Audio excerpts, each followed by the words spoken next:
going to be a little different type of stream today. I'm trying to sturdy it up a little bit.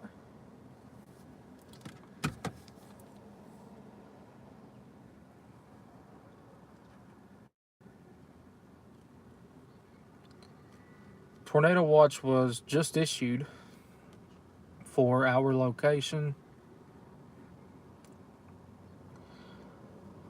Funny, I didn't get a notification for that. I should have, but I didn't. Huh. Weird. Anyway, tornado watch just issued for our location moments ago till 9 o'clock tonight for a few tornadoes likely, hail up to ping pong ball sized, and winds up to 75. There is the chance for a strong tornado today.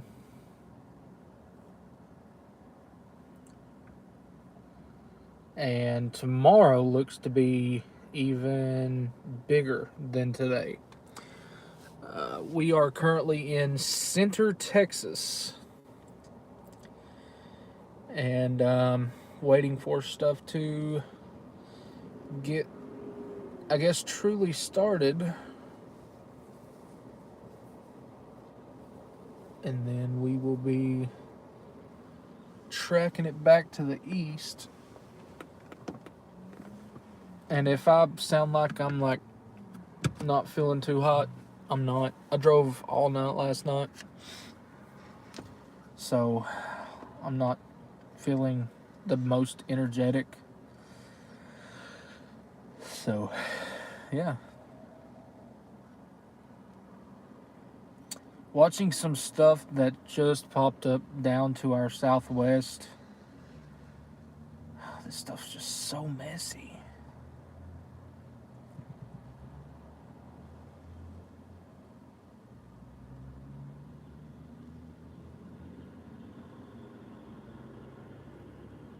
I was in Indiana yesterday.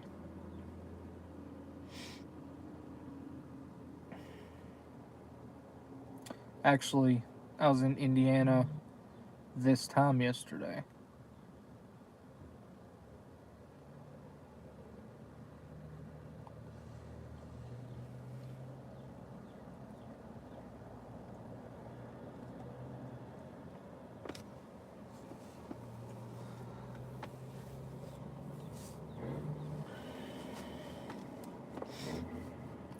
It's not going to take long. Today's going to go from 0 to 100 real quick.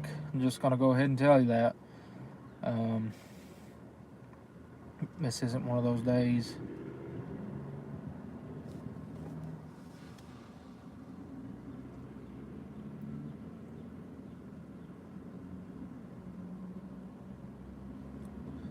It's going to be one of those days where it's not going to be as busy, and then it's going to go like that and get started like it's nothing. So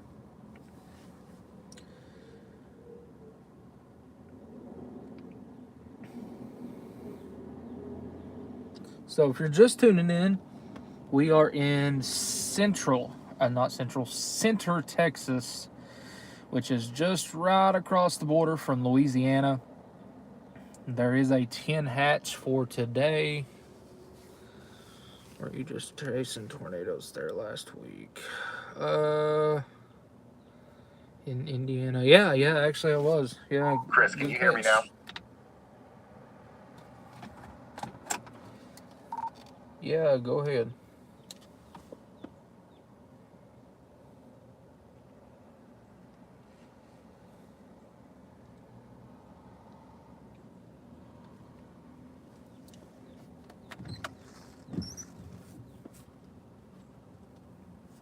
Chris, we're just wondering, we see that you're in front of the line here in East Texas. Are you going to go south of it, or are you going to stay with it? What's your plan tonight? Well, right now, I'm trying to figure out the road network down here because we are right against the Louisiana border. I'm in Center, Texas right now, which is right along the Louisiana state line. Pretty good road options out of here. This frontal line that's coming through right now, I don't think I'm going to go after it. Watch the southwest side of that line down along I-45. That may be one of our things to watch. But regardless, we're going to sit here for just a little bit and watch it, and we're going to be tracking this probably all the way back over into Mississippi, and then we do it all again tomorrow. So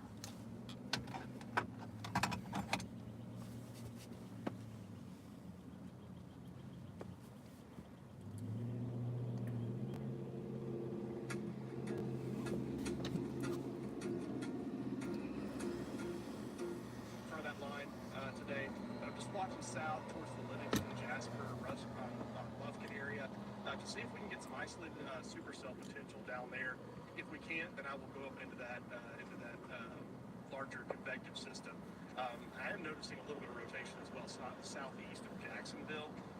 Going to be a long night, but just trying to be patient with it right now and adjust accordingly. I think Brett just said the same thing as me.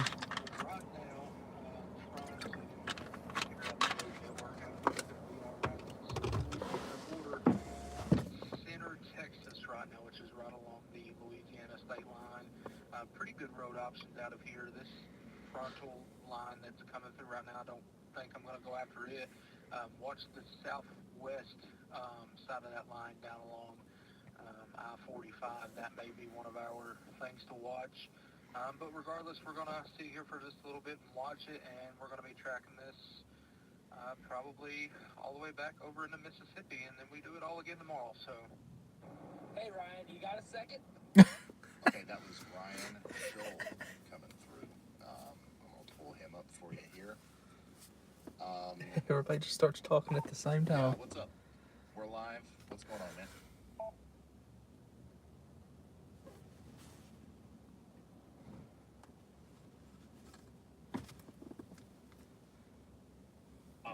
Looks to be like the best storm of the day, so far at least. Okay, so that was Ryan. He is actually on that little storm that we were looking back towards Franklin, Texas. That looked like it might try to become supercellular here. So that's great. Testing. System ready. I know that he's going to be on that one.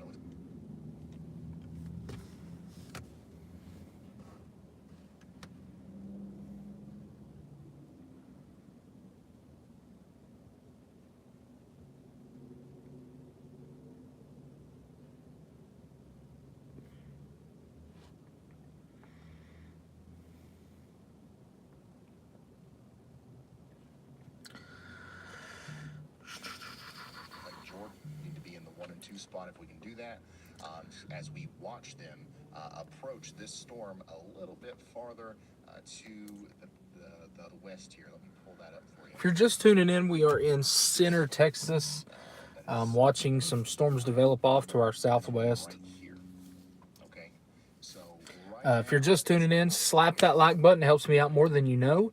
If you want to be a supporter of the channel and help the 606 crew out, all of our supporter links are in the pinned comment. Have our supporter PayPal, Cashapp, and our supporter Zelle. Helps us out on days like this, getting gas, food, whatever we actually may need. Other than that, hit the subscribe button, hit the little bell. We're going to be live again tomorrow after today's chase. And yeah, it's going to be a long next 48 hours. So, yeah. which we already had some in place. That's why we had those tornado warnings earlier today.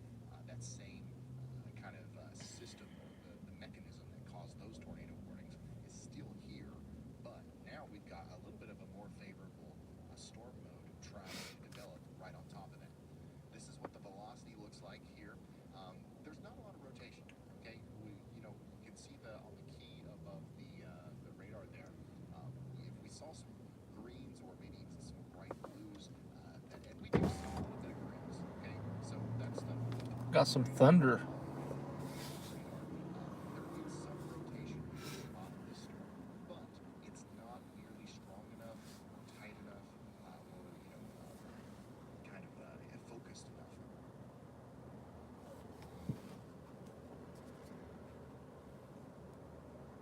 To warrant a tornado warning.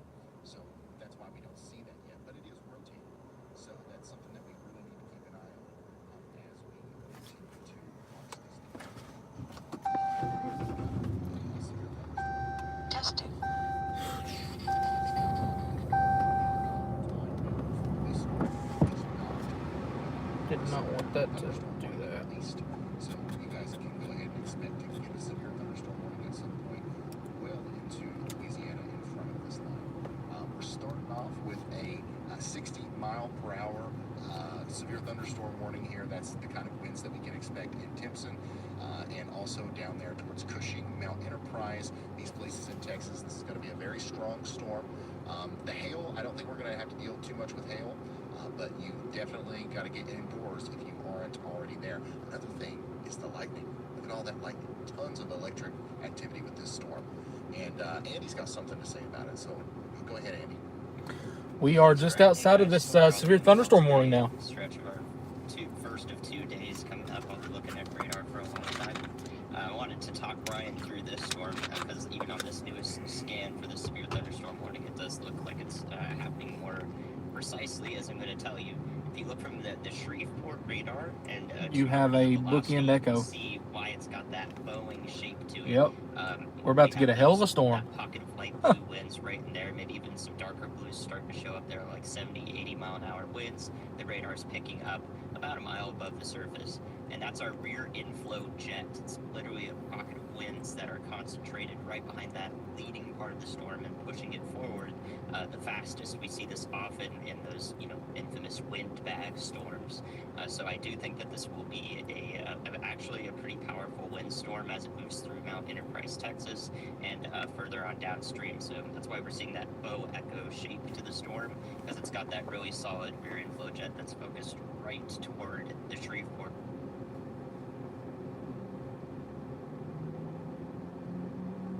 radar. That's why we're seeing it show up there. So a really good orientation of the storm relative to where the radar site is gives us an idea of why this severe thunderstorm is going to do some wind damage. Awesome. Thank you so much, meteorologist Andy Hill there, bringing our attention to the velocities. This is going to be a pretty intense windstorm as it moves into Mount Enterprise here. Once again, I don't think it'll stop being an intense windstorm for some time. So all the way over towards Center, Huxley, into Louisiana, you guys go ahead and get started to get ready for whatever that means. We are in Center, windstorm, so with winds maybe up to 75 miles per hour at times. Could be heading your way. You've got a big heads up here, so do whatever you need to do to prepare yourself for that. In the short term, immediately actually, Mount Enterprise, that's moving in right now. Timpson, you got a couple minutes, and then Center, San Augustine, you guys have got a little while longer than that. This warning goes for the next 47 minutes, so all the way over towards Tinaja, between Mount Enterprise and Tinaja. I hope I'm saying that right. That's where the storm will be traveling over the next 30 to 40 minutes.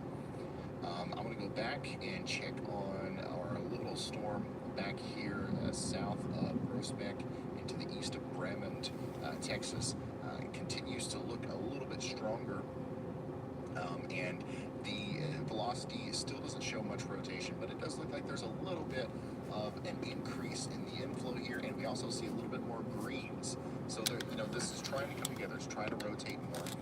And Storm Chaser Ryan Scholl actually has us an incredible look at that as it happens. There's the base of the storm there, moving towards Bald Prairie. It's definitely trying to rotate. You see the little thing at the bottom there. It kind of looks like a sideways tornado. That might be trying to become what we call an inflow tail. It could also just be a little bit of a shelf cloud feature. But we've got some really high dew points, and out here we've got some low-level clouds, and that's one of the big ingredients for tornadoes. Anytime you can get convection that low to the ground, there's less accidents that can happen that stops the spin from connecting with the ground. So that's a sign that this storm could be a big problem for us as we go forward. So Marquez, Jewett, all the way up there towards Centerville, you guys are not under any sort of warning or anything like that just yet. But I would say that y'all need to watch out a little bit, okay? We will let you know if anything more serious happens with that, okay? Because we've got the radar and we've got two really good storm chasers on that one. I also want want to go back to our storms a little bit farther to the west. These are not doing much just yet. I do see a new little blip here. It's just popped up to the north of Mason. I'm going to be watching these very closely because almost more than anywhere else, over the next few hours at least, the ingredients for tornadoes are going to be pretty high out this way. That doesn't mean that we're going to have tornadoes. I do want to make that clear. If we don't get storms to take advantage of those ingredients, then we don't get tornadoes. So that's why I keep looking over here. Are we getting storms? Is it happening? So far, no. So we're going to check in pretty often to make sure that that continues to be the case. Back up to Canada real quick, just to see what's going on up here. These storms are blowing up fast. The ones that are west of Toronto, those are blowing up really, really fast, and they're moving fast too. What do we got here? I know the other one to the north was moving, what was it, 80 kilometers per hour. I would say that these are moving even faster up here towards Durham and Markdale, Canada. You guys get ready. This is going to be a big hailer. Some big winds are going to be a problem with this. And it looks like there's going to be a severe weather outbreak down here around Toronto over the next little bit. So y'all get ready for that. It's definitely underway. I'm going to be checking in on that periodically. Let's see. I'm going to come back to our radar here as we watch the Boeing segment continue to look really impressive here. There's that backward C. Huge winds coming in behind this thing, making the storm literally bow and buckle here as it comes into Mount Enterprise. I would just about guarantee there's going to be some, wind damage associated with this. Starting route to Jonesboro. Your first stop is Mansfield. Yeah, it's about to. Real quick, I want to say shout out to Katarina. Says sincerely hoping no one is home. Turn left onto Rough Rider Drive. For your diligent work in helping to save lives. Katarina, thank you so much for that. You did not have to do that. It's super generous of you. GP Packers says, I've learned enough by watching you to kind of read radar and was able to see a tornado on a road trip and get to safety before the warning was even issued. You don't get enough credit, sir. Thank you. GP Packer, thank you for that. In 3/4 of a mile, turn left onto Core Street. A lot of these streams you've learned from me, and you probably learn even more from Andy, as we try our best to make everything, what I've noticed is you watch a lot of weather coverage. Sometimes people will say things and point things out that are true, that are real, but they don't say anything else. Like, they only use the very technical term. They don't add any sort of context around it. And, if you're somebody who doesn't understand what that stuff is, it means nothing to you. So I think that because we don't have the time constraints here that they do on TV. Oh, school's just now letting out here too. So I think it's good for the people who are watching, because if you guys can learn how to do, look at the radar and read it and understand it, it's a huge tool in your arsenal when it comes to, surviving storms, or like being prepared for storms and not being a potential victim because you don't understand something, because you were surprised by something, you know what I mean? So that is a cool thing that comes along with watching us. Obviously, no problem at all with watching the TV weather guide. We all have our own places here. Everybody's trying to take a video. But learning is a big reason why I think a lot of people watch. So that's cool. And on our story here to the west. In half a mile, turn left onto Core Street. Yeah, this health shield is making a god-awful racket. It's tightened down good. We just need to get it some better, longer bolts to where it won't make that noise. So Add some more juice up into the still from Ryan's stream. I don't know what he's doing there. but you can see that it doesn't look like the storm is necessarily dying right now as we go forward. Ryan, you did a great job. NF4L, I'm guessing that's a radio call sign. Comments. Turn right onto Carroll Street. Being people. Hey, thank you, Coffee. You guys are always so nice at the beginning of the stream. guessing we're going the back roads. Literally. In half a mile, turn right onto Logansport Street. Unless it's a winter stream and you get less snow than what you were hoping to get, then everybody's being.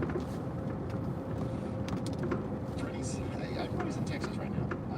I keep coming back to the multi-view here, so just to see if anybody's making any big moves. Move, pupper. Everybody's still in Texas. I don't think anybody's made the decision to try to keep up with this line or try to stay in front of it or let it hit them. I think a lot of people are kind of in that in-between zone where, they're either going to go for that sale or those sales that are from within west of Houston, or they might just have to stay on the southern side of this line and go east with it if nothing happens down there. We've got another green-white switch here, which means that we get to... At the next stop sign, turn right. You're right. Yeah, just look at storm scale dynamics right now. Nothing super pressing besides the wind damage that's going to happen. At the stop sign, turn right onto Logansport Street. Then turn left onto Crockett Street. In Louisiana, we can see now that it's already punched out so quickly that on the left side of it, we can see a little bit of a hook shape on the northern edge of the bow echo. That's where that air is spinning counterclockwise, which is the direction. Turn left onto Crockett Street. Then turn left onto Louisiana Street. So I'm watching that area. The rotation there on that northern side is broad despite the radar presentation. So nothing just too concerning in terms of, but we've seen all the class signs. At the stop sign, turn left onto Louisiana Street. It's got that rear end flow jet going right into Mount Enterprise. And on that northern side, sure enough, we have broad rotation that hasn't done much of anything noteworthy yet. But that's where my eyes are. All right. Thank you very much. Meteorologist, dropping off. For about 37 miles, continue straight. So we'll see what happens there. Actually, if it hasn't started, Mount Enterprise, it's about to. But this is going to be some really intense.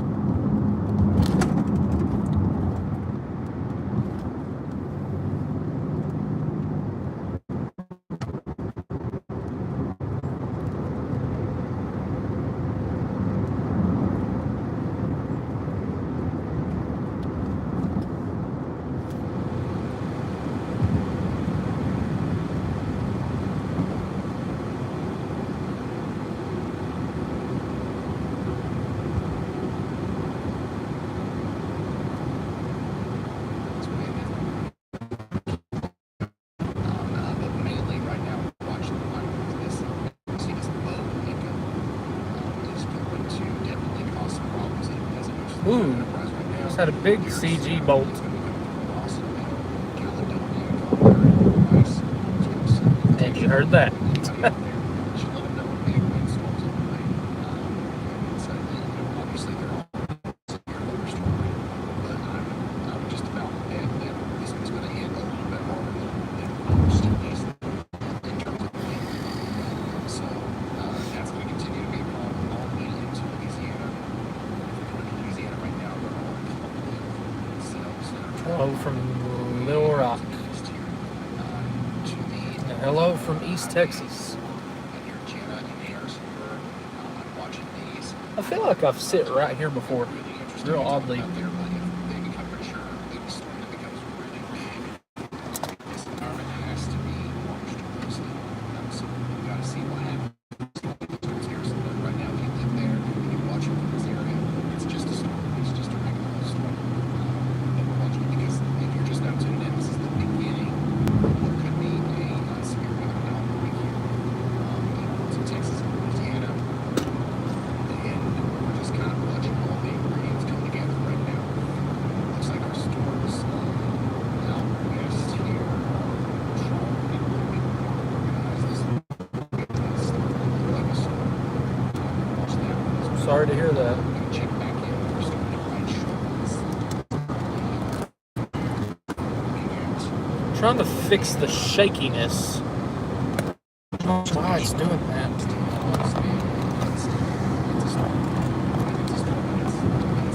That's sideways as hell now.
We're in the Bowie Hills of East Texas. Sorry for South Coast.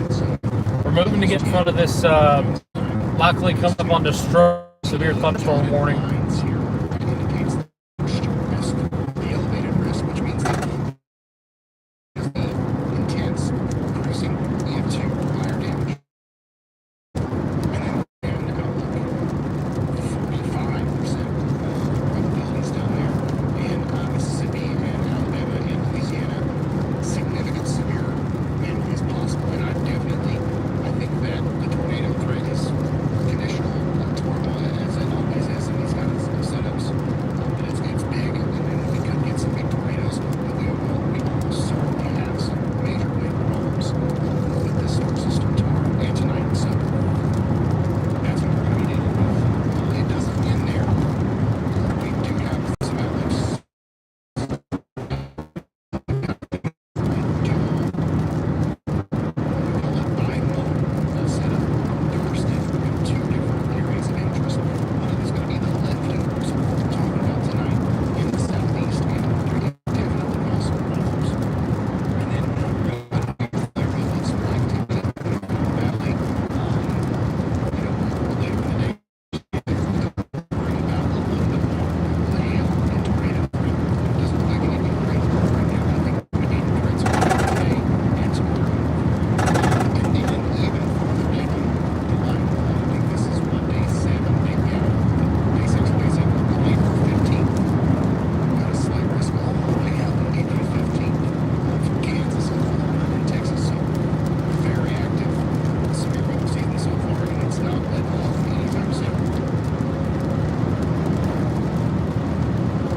If you're just tuning in, we are in far East Texas. We're moving to get in front of what is likely coming up on destructive severe thunderstorm warning. That, I'm telling you, that it's just warned for 60-mile-an-hour winds right now, but I would not be shocked to see that upgraded here pretty shortly. Oklahoma City is cloudy and humid as heck. Oklahoma City, speaking of places, how many of you guys got to see the total solar eclipse yesterday? Or just got to see any bit of it, even if you were outside of the totality and everybody go look at it with glasses and have a good time with it. I sure did. We drove 5-6 hours, something like that, to a little place called Columbus, Indiana, and we experienced less than 4 minutes of totality, and that means I personally spent now a little bit over 7 minutes in totality during my life, and it was amazing. It was awesome.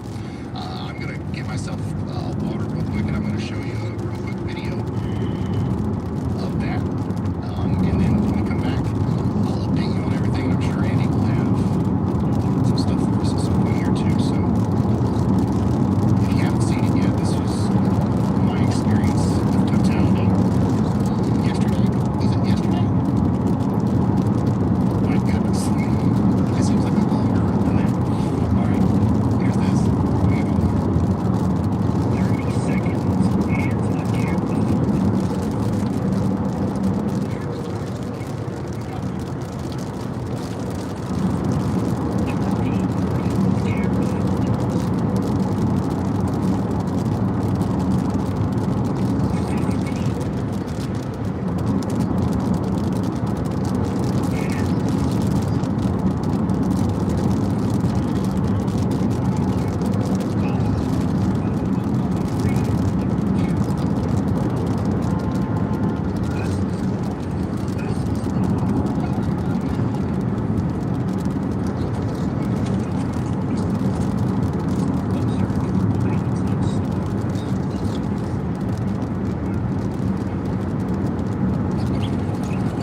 No, I do not have a dog with me.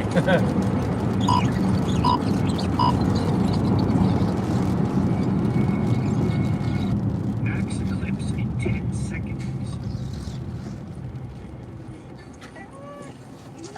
No, I think I'm just recording it for us. 4, 3, 2, 1.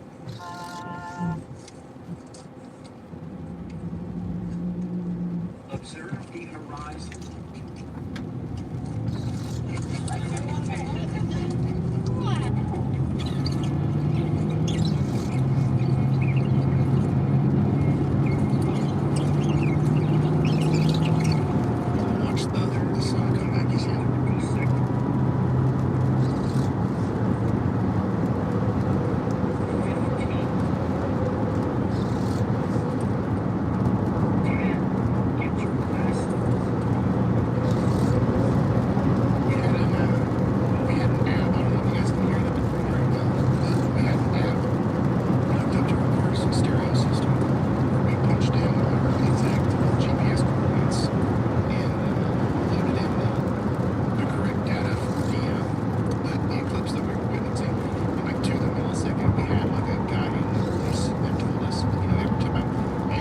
can go ahead and tell you, water is very high here. From previous rains the past couple of days, the water is very high. Really enjoyed that. And honestly, I don't think that I would want to experience another eclipse without it. It was really helpful because you could just stand there. You don't have to worry about timing it or thinking about it. Like you just stand there, look at it, and somebody just guides you through it. It's a solar eclipse timer, I think, on the App Store. Not a sponsor or anything. It's just cool. Next one in U.S. that's going to be as accessible as this one, not until 2045. I know exactly where I'm at. It'll be going through Florida, so we can watch it on the Last beach. time I was here, I was with Zach Hall.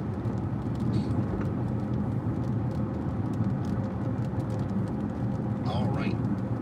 Go ahead, Eddie. Thanks, Roy. You think I'll still be working with you in 2045? I hope so. Yeah, maybe we'll see it at the beach then. I'll be in my mid-wages thing.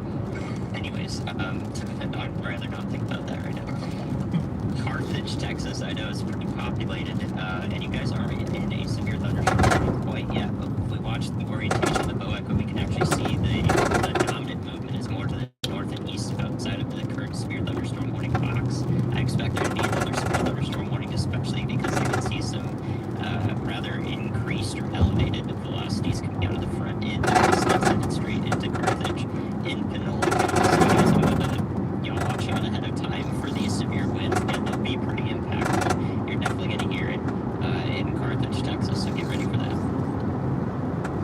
All right. Thank you very much, meteorologist Andy Hill, with once again some information leading us to look at the northern side. We're going to get on the Louisiana side, intercept that on, I think that's I-49, I-59, something. No. What is that interstate? I-60, 40, 30, whatever interstate goes south to north in Shreveport. If you're just tuning in, slap that like button. It helps me out more than you know. And if you want to be a supporter of the 606, in the pinned comment has our supporter PayPal, Cashapp, and Zelle. It all goes towards gas, food, or hotel expenses, like I said. If it wasn't for our supporters, we would not be on the road doing this back to back. Like I said, we just came from Indiana this time yesterday. So, pretty wild. Would have never imagined I was doing this. So, thank you to all supporters here on the 606. For you, we would not be out.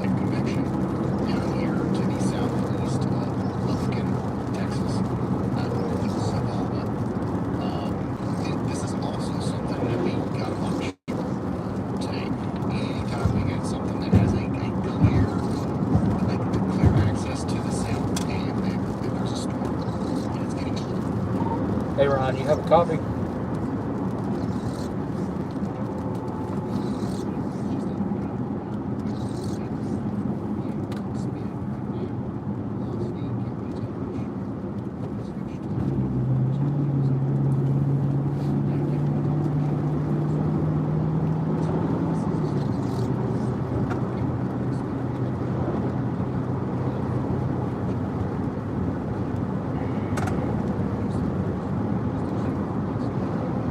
Yeah, what's up, Chris? Hey man, I just seen that severe thunderstorm warning get issued for that big Boeing out. That's what we're gonna go get from. I was just gonna let you know, just in case there may be somebody watching in the Shreveport area. Just came through Shreveport about an hour and a half ago, and I-20 in Shreveport is shut down. At least it was westbound, and then the detour route. There was a FedEx truck accident that had the other way down the one lane, so traffic's very congested in the Shreveport area. So if that was to go up into downtown Shreveport, you may want to just try to hunker down in some shelter ahead of time there, because traffic was pretty gridlocked there for a little bit.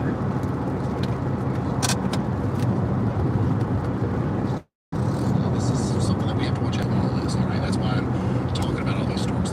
Downtown Shreveport, and they want to just try to hunker down in some shelter ahead of time there, because traffic was pretty good there for a little bit. Very, very good information from Chris. Thank you for that.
study at that school. Is still All right, then.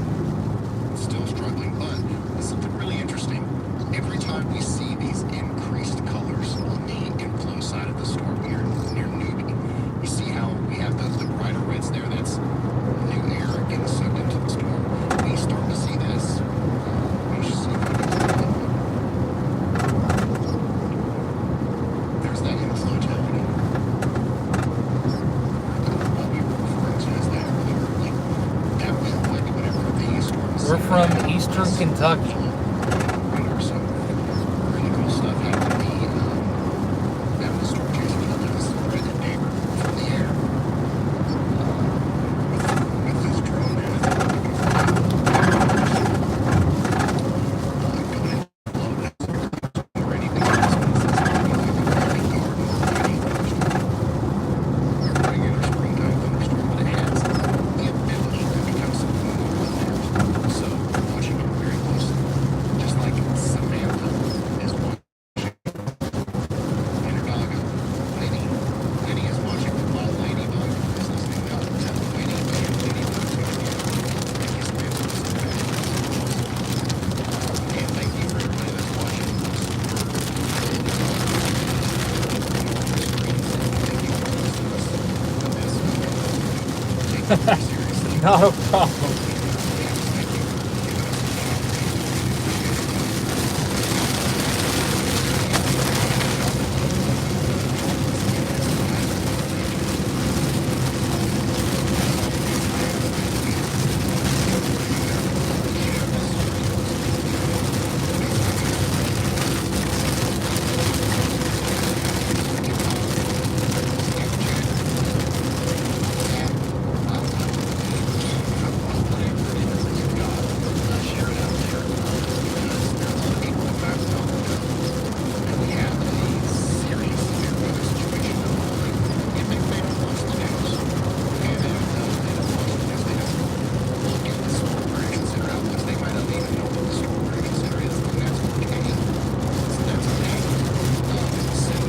We are in the severe thunderstorm warning risk. I'm actually not sure why it didn't go off on our phones.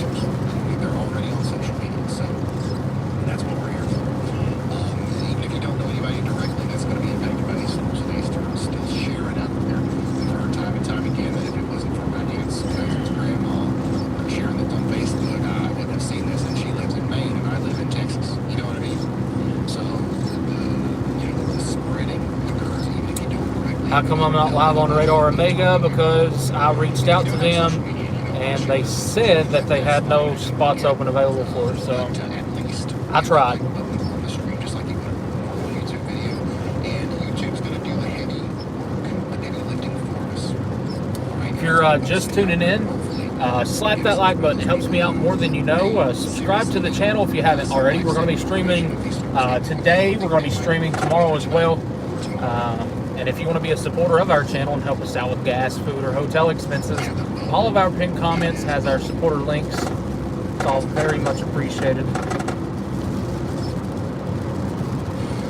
Big winds about to move into Carthage right now.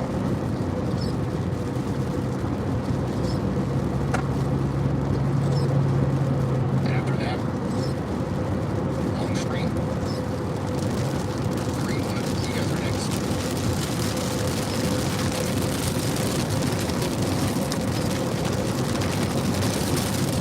We're going to head up towards the town of Stonewall to see if we can intercept this squall line. Me either. And I was there. Interstate 65 was a little bit congested. Obviously there was a little bit of traffic. Interstate 64 near Louisville, Kentucky was a little bit congested. But we never stopped. Sometimes we were rolling 5 miles per hour. But that was brief. We never stopped. There was no big traffic jams, at least that I know of, in Indiana or Kentucky, now Illinois, Missouri.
DC. There's about 17 million people. It's not much just yet. It's got to be the leftovers of what this is right now. But it turned out great. It was beautiful. And I'm happy nothing terrible happened. As far as, traffic jams and accidents or whatever, nothing out of the ordinary.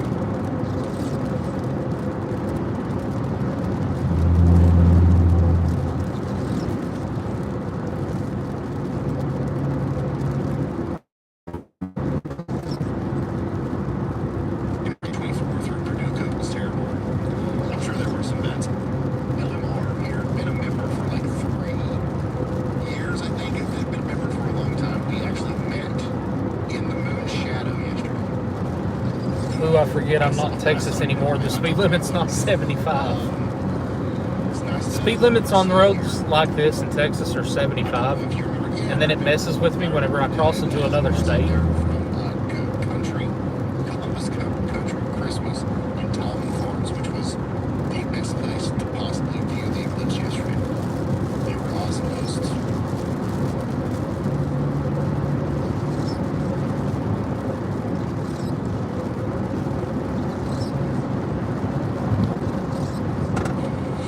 I met a lot, I don't know if you guys are watching, but I met a lot of you guys on our trip. Quite a few. I don't believe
Mansfield, Louisiana now. Storms over near We're Abilene, heading up to Texas, Stonewall getting stronger. to intercept this line. Quite a bit Hopefully strong, don't get actually, stuck but behind I'd it. say we're going to get some severe thunderstorm But warnings it's out of these soon. highly likely we will. Right now, not a lot of spin. However, if they continue to get strong, especially the further south and east we go, like these storms near Brownwood, Texas, if those get really strong, if they get big, we've really got to watch those because, I mean, even the little shower here is already rotating. And I think that we're going to see an even bigger problem with that if the storms are allowed to be.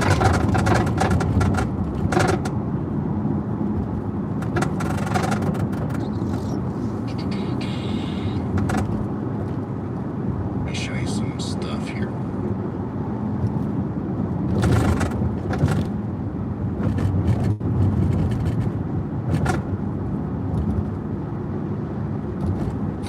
So here's one of the things that we look at here. Well, if we can get on the road quick enough and get by this guy, we will get to Stonewall in time. Right, instead of forecast on the SPC mesoscale analysis page, there's all kinds of cool stuff you can look at on here. When you hear me talk about CAPE, convective available potential energy, you can go on this website and look and see what kind of values we have right now. And one of the things that's caught my eye with this storm system is the current parameter spaces that we're looking at here. The red Oh, that's an lines old Walmart. indicate areas of At the next light, turn left.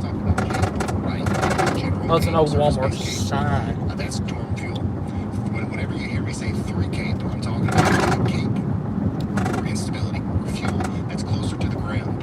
All right, that's in the low part of the atmosphere. That's important sometimes for tornadoes because, once again, anytime you get stuff happening closer to the ground with these storms that are trying to spin, the more likely it is that they're going to try to produce a tornado because the higher up things happen. At the light, turn left onto Jenkins Street. It's hard to get delicate balance to produce a tornado. Like, it's not an easy thing for Mother Nature to do, I guess. But whenever you only have to do it in the, or whenever you're doing it in the lower parts of the atmosphere, if the cloud bases are low, if you've got, lower level instability, maybe sometimes that makes things a little bit easier. So we have a lot of CAPE, 3 CAPE actually, right now in this part of Texas. 175 joules per kilogram is very high. Anything over 60, 70 is noteworthy. And then we also have some high CAPE or 3 CAPE over here in the area north and west of Houston that we're concerned about. They see the red lines there. That could support some spin there or some new storms. And then we also have an interesting area out in front of our line that's moving into Louisiana. Now, another thing to point your eyes to on this map is it's not just showing the 3 CAPE, it's also showing vorticity or spin. And where those two things overlap, sometimes that can show us where to kind of focus on a little bit if we're looking at an immediate tornado threat. The reason I keep going back to this spot, right here, is because we have a lot of vorticity and 3 CAPE overlapping with each other. All right, if we get a big storm in that, it could try to spin. We got a lot of those two ingredients coming together over here as well. For about 21 miles, continue straight. So that's why we're watching those areas, and we're watching the main line as well, because this is eventually going to kind of go into this. So yeah, that's what we're looking at right now. And just to get even more behind the scenes as to why we're looking at the storms we're looking at. Not only do you get to see us look at the storms before they're even a problem, but hopefully now you understand why we're looking at those storms. And that's not the only reason why. It's just an interesting reason that I thought you guys would enjoy to know. And you'll hear Andy. You'll hear if you watch a lot of weather stuff, like you'll hear 3 CAPE a lot. Now you know what it is, hopefully.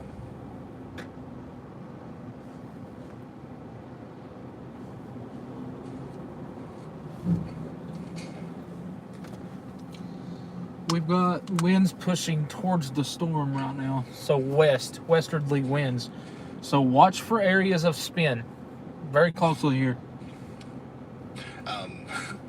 Bob says I still need to buy one of those home weather stations that don't look like a Dumaflachi. Yes, you do. I would appreciate that. I got to get up to Stonewall. We're 20 miles away, and I think the storm's about the same amount.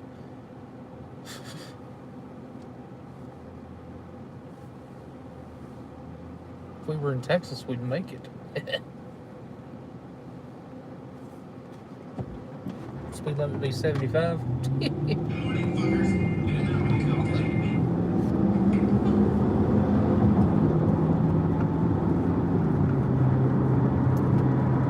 The TikTok stream went down. I think we had a moment of internet connection on the YouTube thing as well, but I think we're still here, right? We're still here. Good.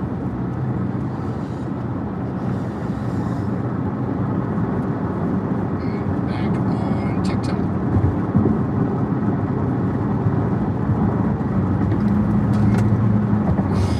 I opened up the TikTok app. First video was quite interesting. That's why I don't like that.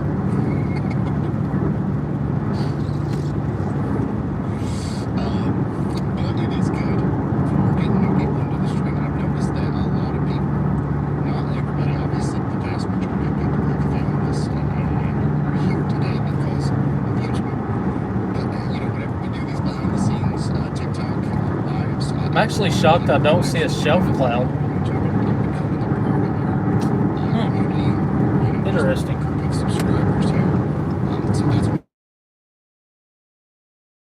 I'm not a huge fan of TikTok and everything that it's about. But it's also an incredibly useful tool for what we're trying to do. The ease of We're coming up on the town of Stonewall here in just a moment. We're going to get in front of this TikTok does a good job big spreading. wall of wind and let it run us over.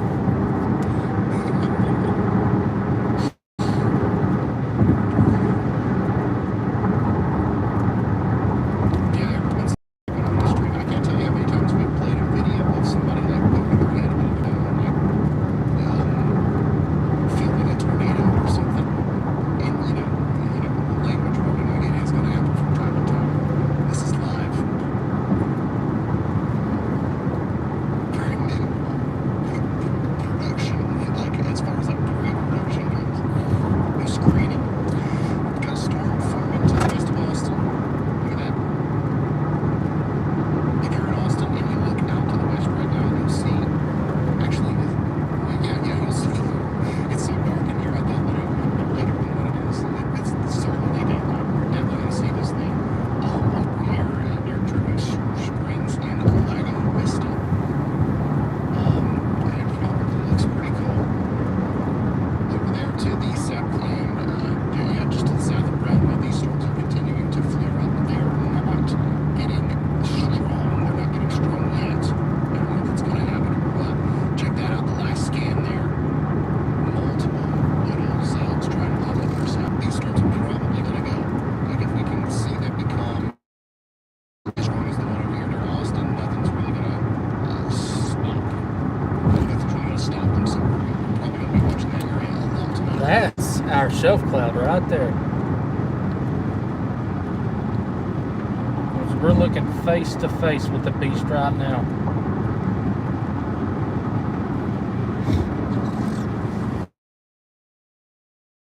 Still some signs that there is some time wind moving into places like Long Street. Severe thunderstorms warning affected area ahead. Please proceed with caution. Oh, thanks, Siri. Wouldn't do that. 60 mile per hour winds. That's what we're expecting. Severe thunderstorm.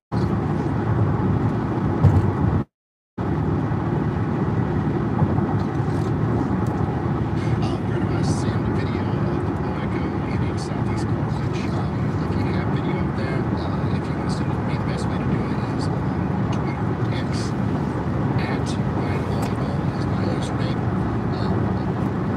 Hey Ron, it's Chris. We're coming up into just south of Stonewall, Louisiana. We're going to try to get in somewhat of a position where we can get a view of this thing, and we're going to let this line run us over. We'll go south, see if goes down there, try to do something. If you send it to us there.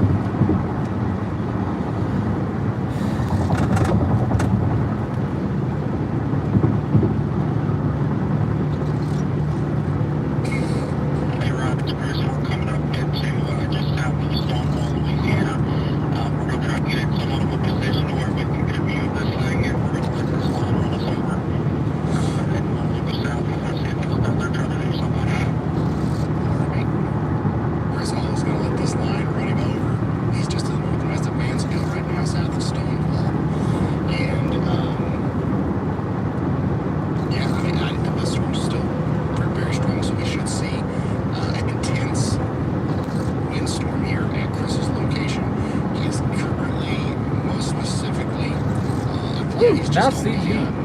The Highway 171 there, so he'll be somewhere to the east of Long Street and north of Grand Cane.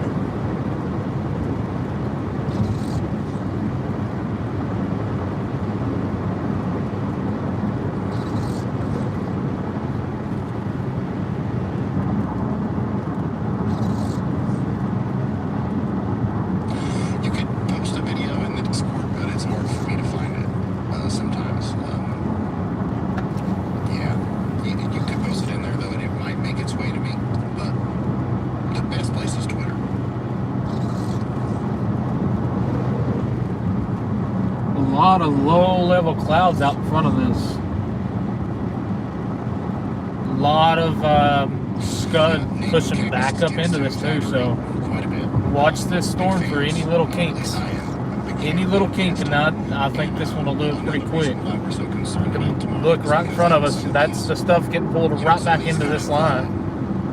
You know, models like this are pointing towards a more significant situation tomorrow.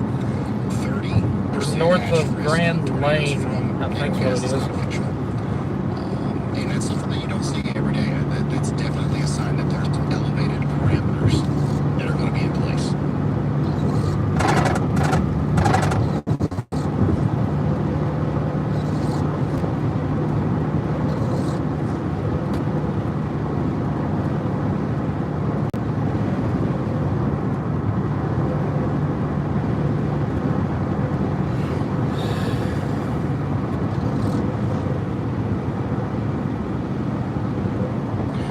Do you think there's going to be a day like April 27th, 2011 ever again?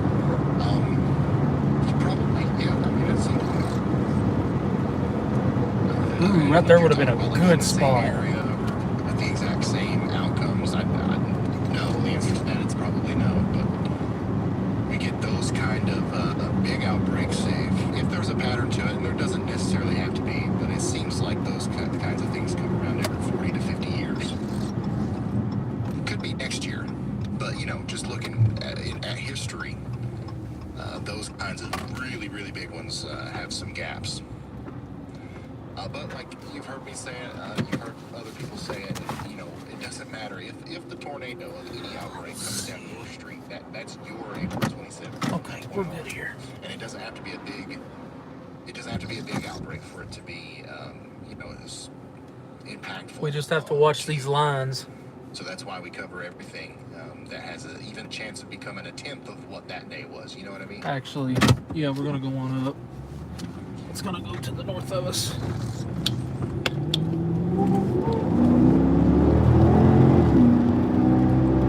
A lot of lightning upticks now. This thing's still strengthening.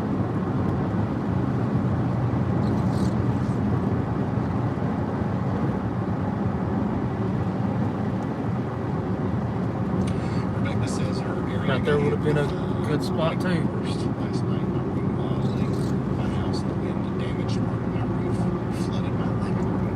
Oh my goodness. I'm sorry about that, Rebecca. Some big storms in Texas last night.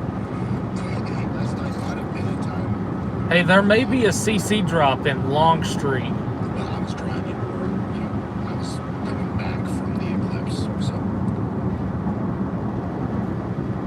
But there's nothing outside of the, you know, stuff like that. Nothing big happened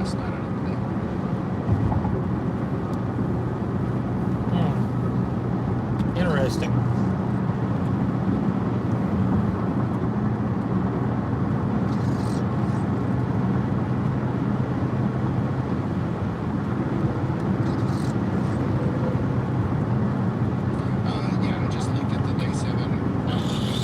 We will look at it again. Somewhere right here would be awesome.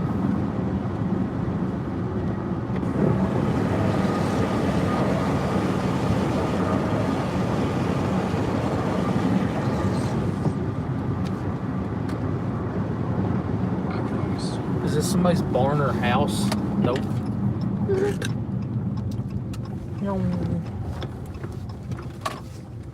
If you're just I like this a tuning in, lot this better. is day 1 of a multi-day severe weather outbreak. We do expect some big storms tonight. We've already got one, like this one that's moving through right now the Texas and Louisiana border up there towards areas just south of Shreveport. This is a big storm.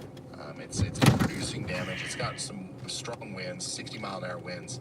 I think that we're going to see something a little bit more extensive than that at some point this evening, but it's a wait and see.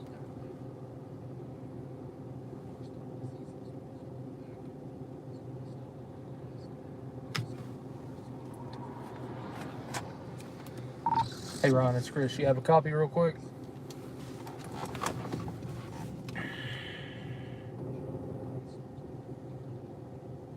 Go ahead, Chris.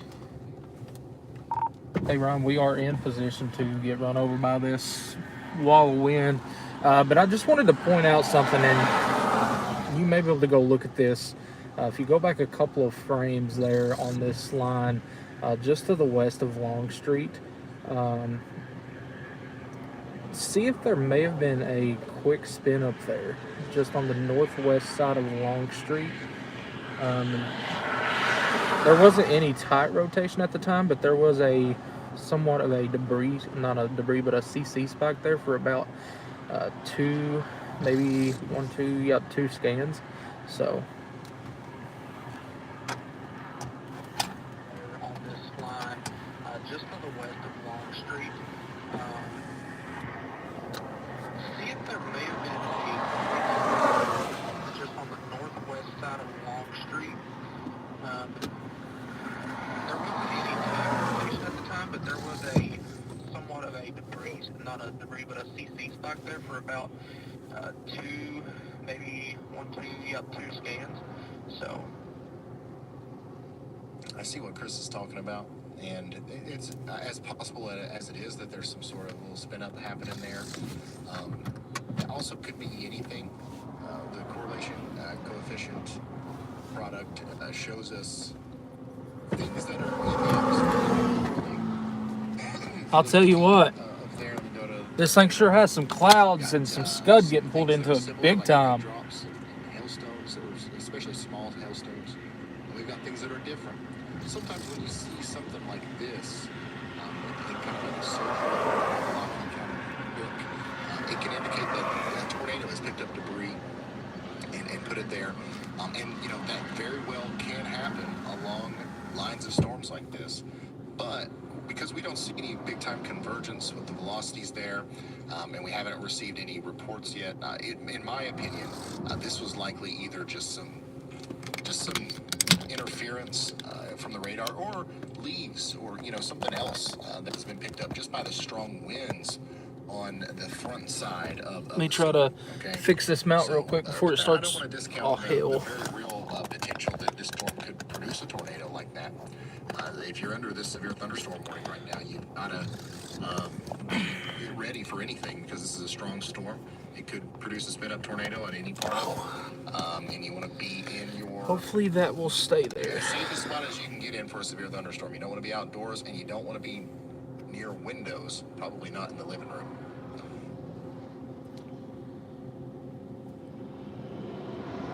Wow, that is a big telescope.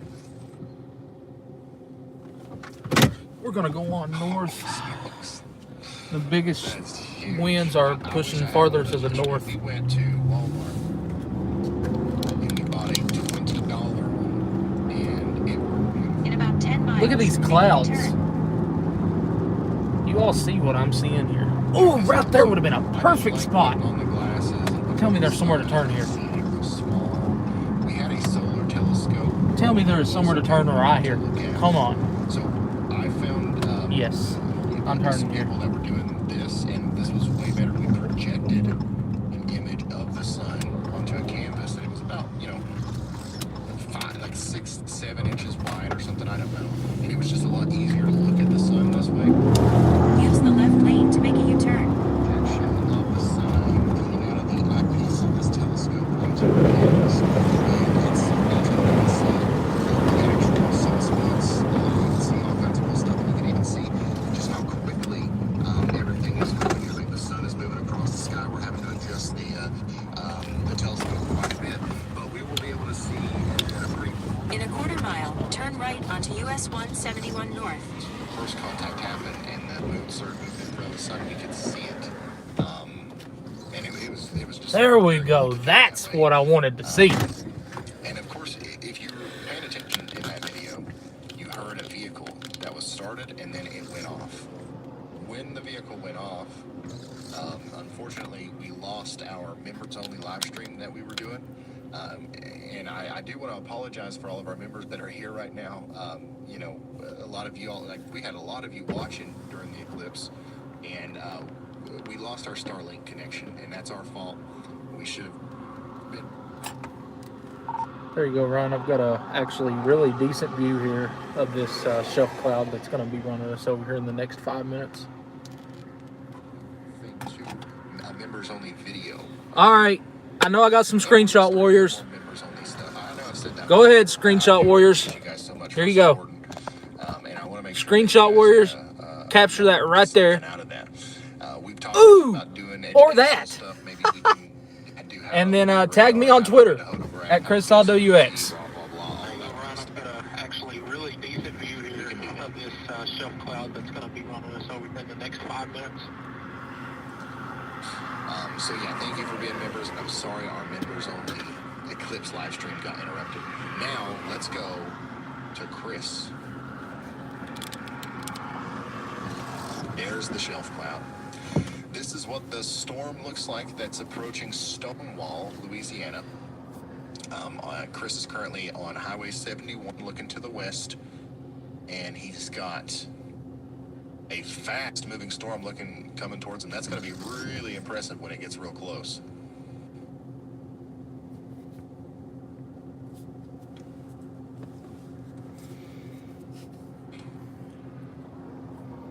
You see how low some of these scuds are hanging? You have to watch those kink outs.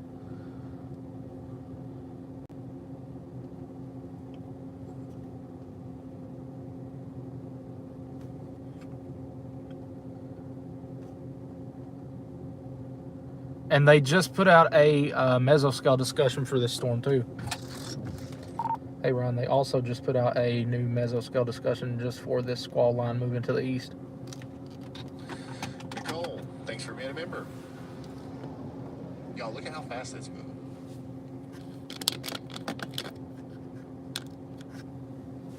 And the lightning in there. Oh, yeah, this thing is still producing a ton of lightning, so that'll be a big part of it.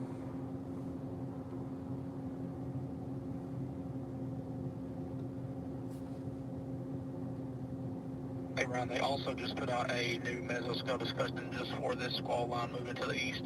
All right, let's read that. Watch this right here pretty close. New mesoscale discussion from the Storm Prediction Center. Watch Severe this damage very wind closely. potential may increase in the short term with a small bow moving eastward. Watch this Significant very, winds very up to closely. 75 mile per hour appear possible. A threat for tornadoes also continues. So that's, mostly going to be in the area just to the south of Shreveport, but pretty much all of NorthLouisiana is under the gun for receiving the impact. Here we go. We're about to get run over. Just got a new severe thunderstorm warning as well. 60 mile per hour winds, small hail. That goes all the way out. It does include Shreveport. It does include Ringgold, and it includes Mansfield. So y'all get ready. Big storm. Let's watch it from Chris's vantage point. Wow, it moved a lot in the short time that we were gone from it.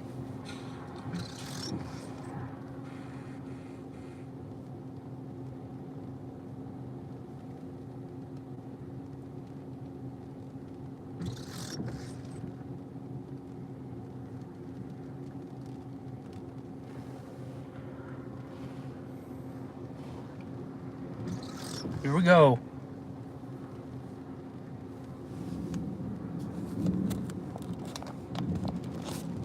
What you're watching right now, if you're just now tuned in, is the severe thunderstorm that's currently on its way to Shreveport, Louisiana. You guys just got under a severe thunderstorm warning. This is what it looks like. Chris Hall here is just a little bit to the southwest of it. On Highway 171.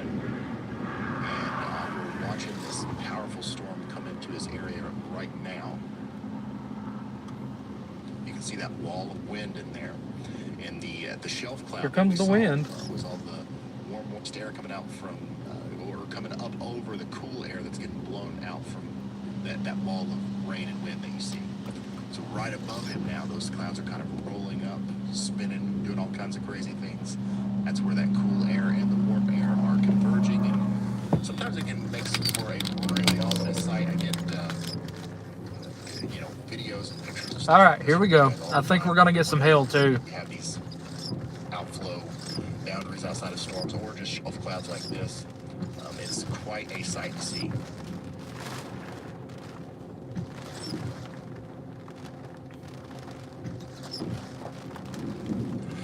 Also, another thing that we've got to be concerned about in North Louisiana, up into southern Arkansas over the next little bit, is going to be maybe some flash flooding. I think we've got a lot of rain coming through these areas. We're good on trees. There's no trees Mention that as well. close to us. Closest power lines in front of us. There we go.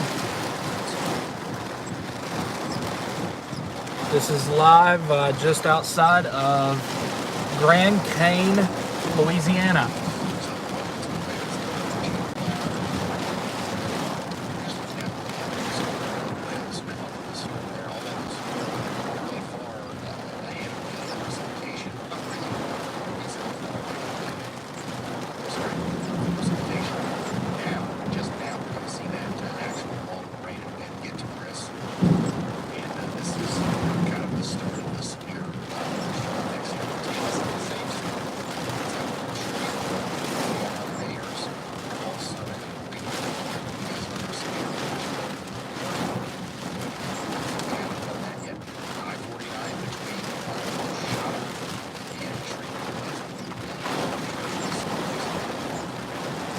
That was a good gust right there.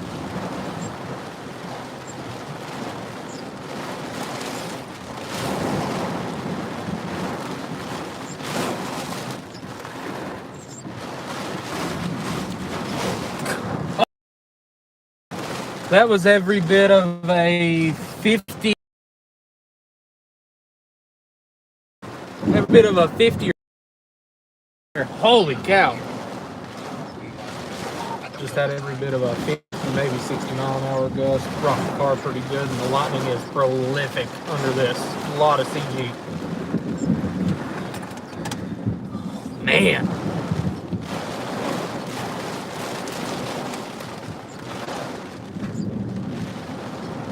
Woo-hoo-hoo!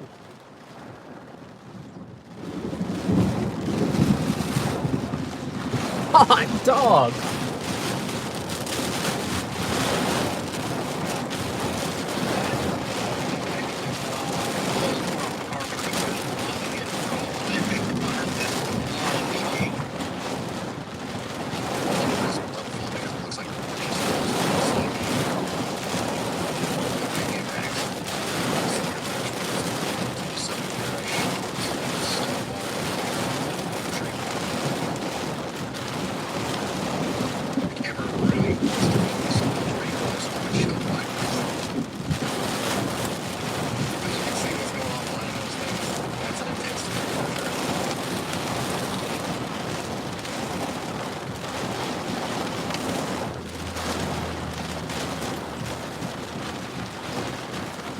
Where the hell did a raindrop just come from? I just felt a raindrop inside of the car. Will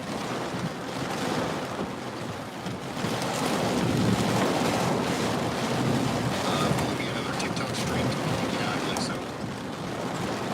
Live on TikTok now for some reason it ended. But, I'll always try to do these behind the scenes TikTok streams just because some people like to have it up, and then also it is, it's just a nice way to potentially reach people who need to know about the warnings and stuff that we're relaying. So Chris Hall's pretty much in the biggest part of the storm now. Those winds are definitely ripping through over 50 miles per hour, 50 miles per hour, so that can down trees and power lines. And that's why it's warned for a severe thunderstorm.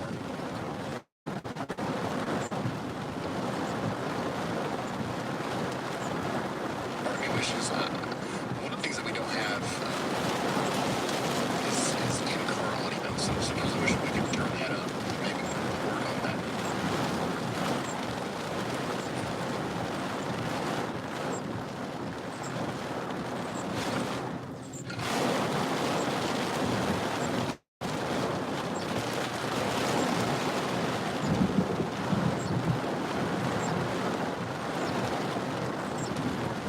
Alright, let's go east. So there's where Chris is located. Let's put Chris in the, never mind. That's where Chris is located. You can see why he's experiencing the conditions that he is. Next in line for that is going to be Kingston, Ryerson, Ringgold. We still got a big old bowling segment here. The wind seemed a little bit less. Starting route to Monroe. Proceed to US 171 South. Then to left. Lackluster at all. A lot of calm in the waters. In about 10 miles, turn left onto Oak Street. Gotta watch for trees down or power lines down. Because that was some pretty strong winds there.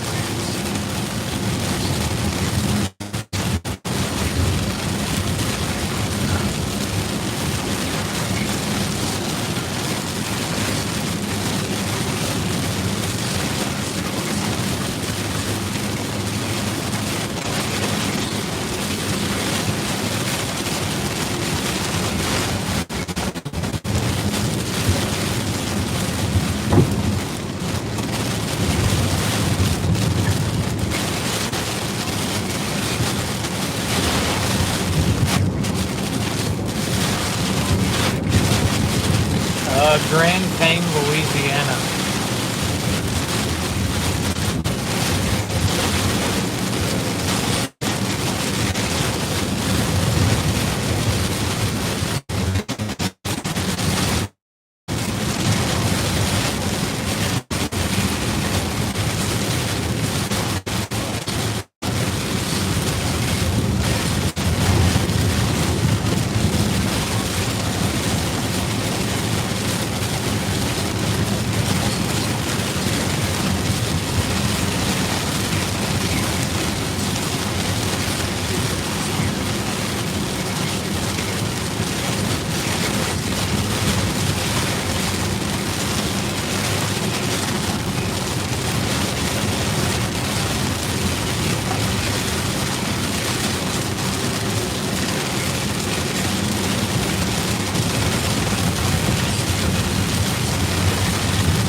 There's some signs blown over.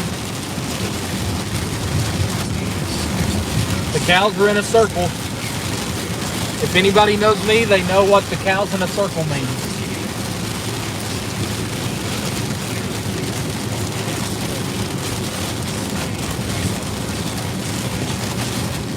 Oh, hello.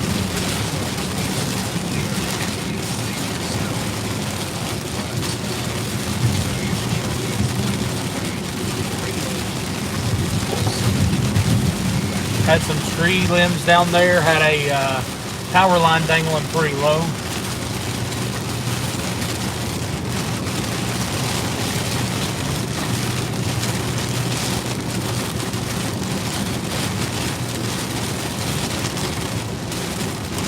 Another line hanging pretty low.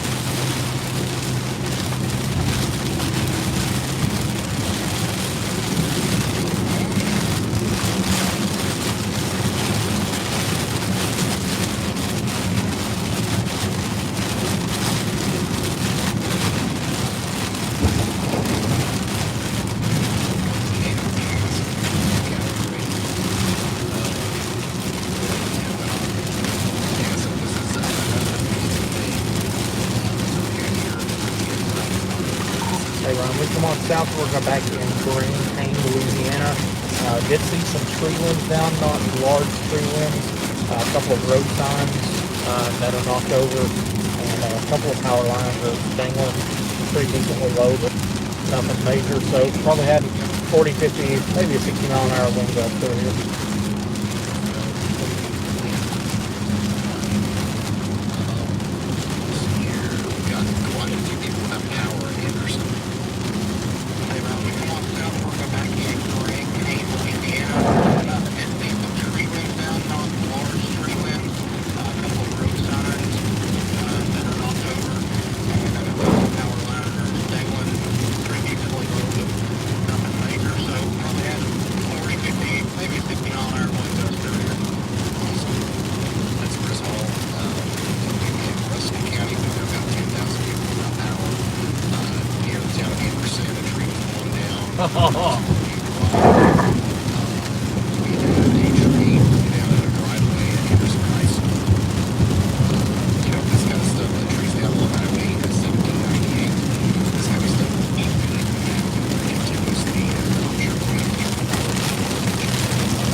Tornado down somewhere.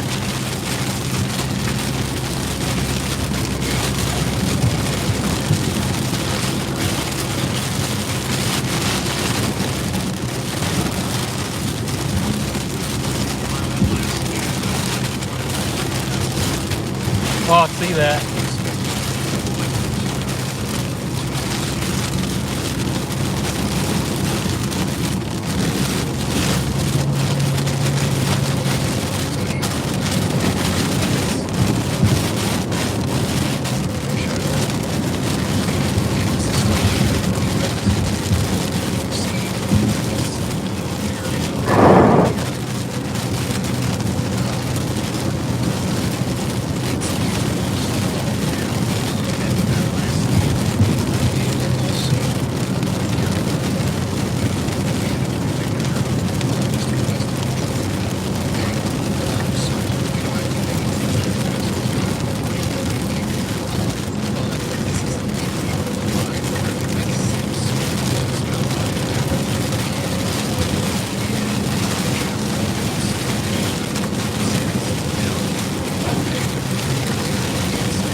We're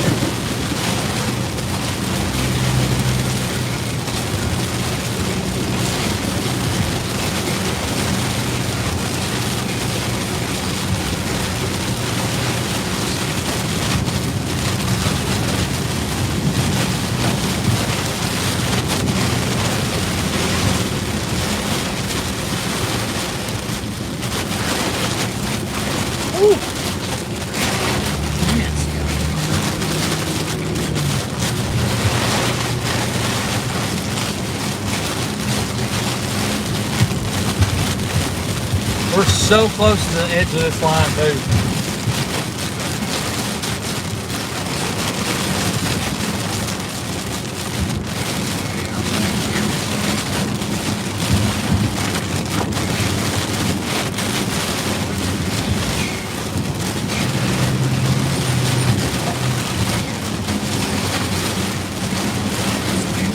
Looks like we got Barry Bones down in the chat over on the YouTube stream.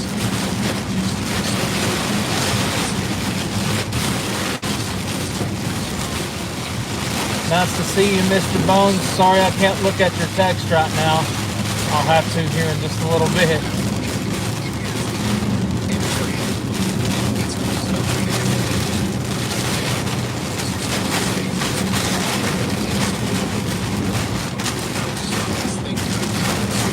Getting some really good gusts right here where I'm at right now. Wow.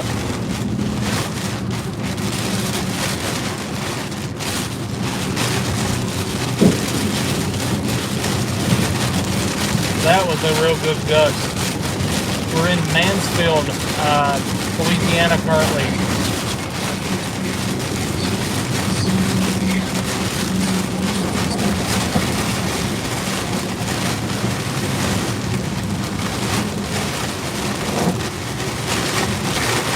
This rain and this wind reminded me straight of a hurricane.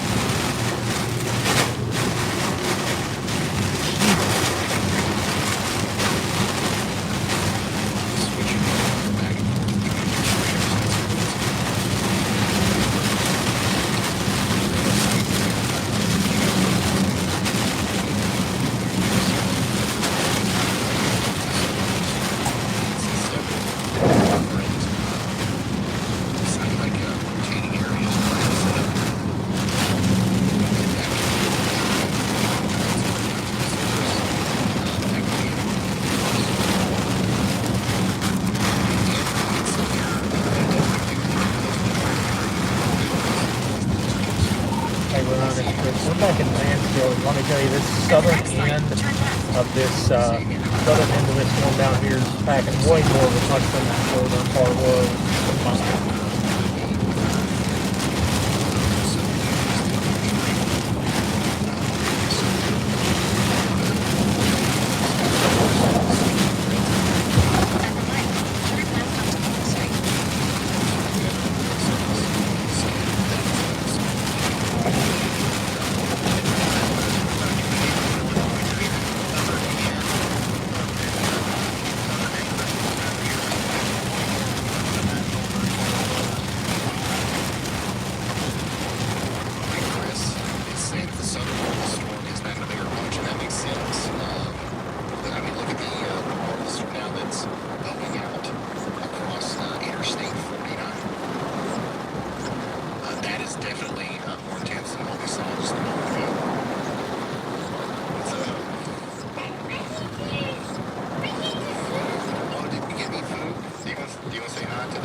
Oh, this light's never going to change, is it? It's not. Here we go. Big time street flooding here in Mansfield. In about 1 mile, keep left onto MacArthur Drive.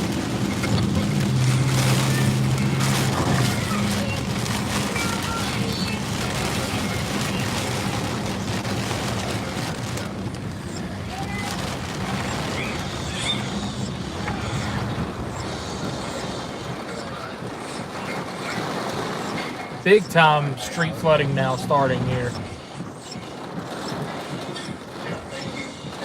Drainage pipes can't catch up. Thank you so much.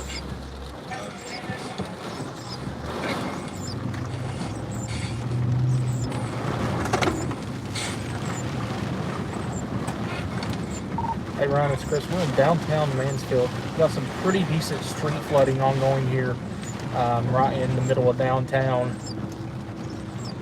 That was my my two sons. We got from a boat and a 4-year-old delivering me some clear here. He's that big already. Yeah, baby. Right, Chris, we're in downtown Mansfield. Some pretty deep flooding ongoing here. Right in the middle of downtown. Okay, let's switch over to Chris's. Yeah, lots of rain, lots of rain, lots of Mansfield, that makes sense. It's kind of like a thicker area. Woohoo! Look at this. At the next light, keep left. It's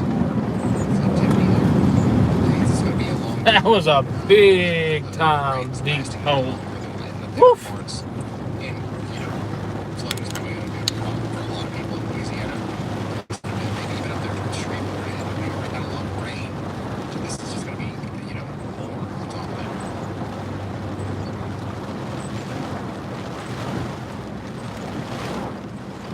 Here's another one. Holy cow, this town's going to be flooded out. Going too fast. Yeah. Try not to.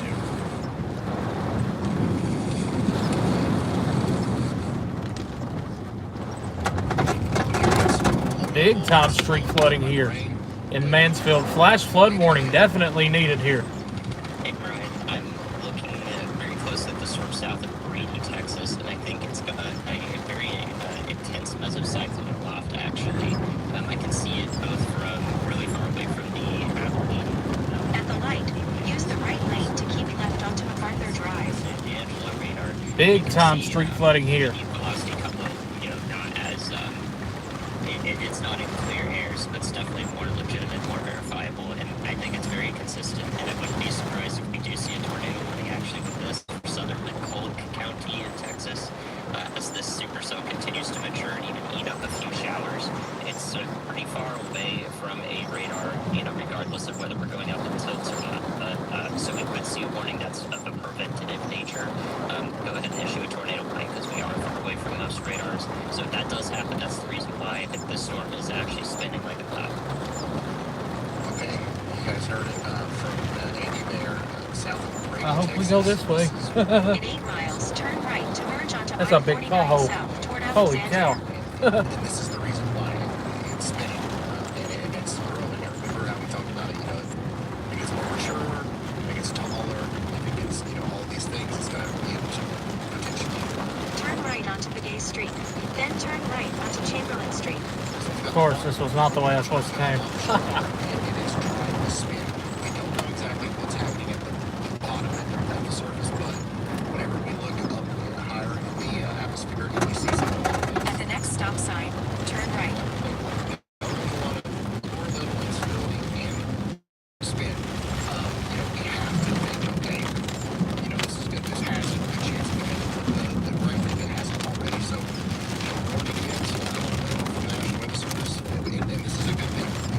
At the stop sign, turn right onto Chamberlain Street, then turn left onto MacArthur Drive. There's a flash flood warning, but it's to our north.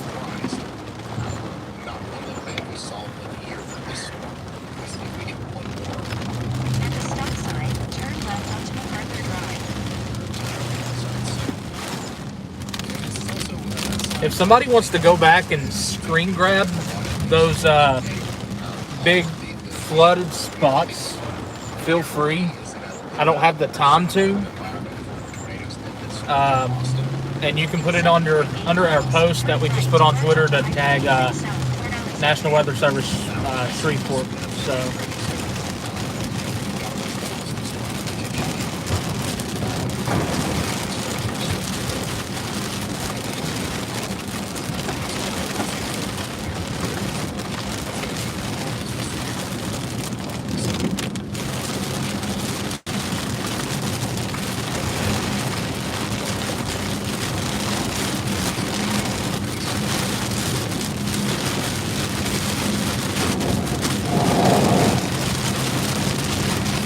flash flood warning definitely needed for this town.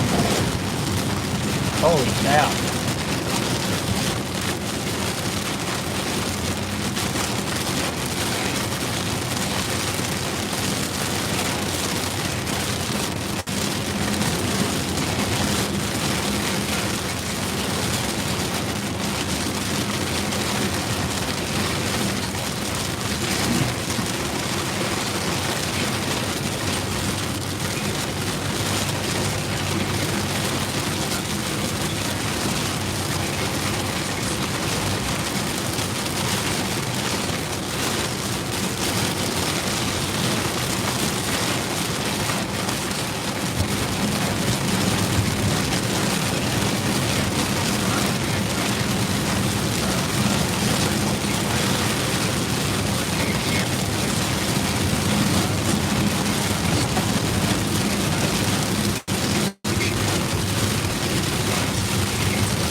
I did.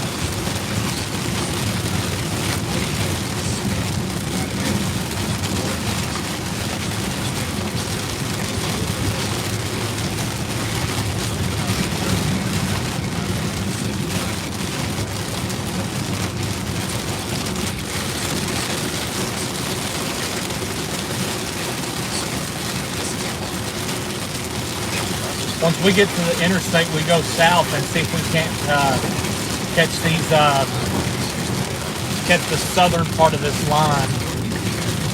Maybe a tail end Charlie.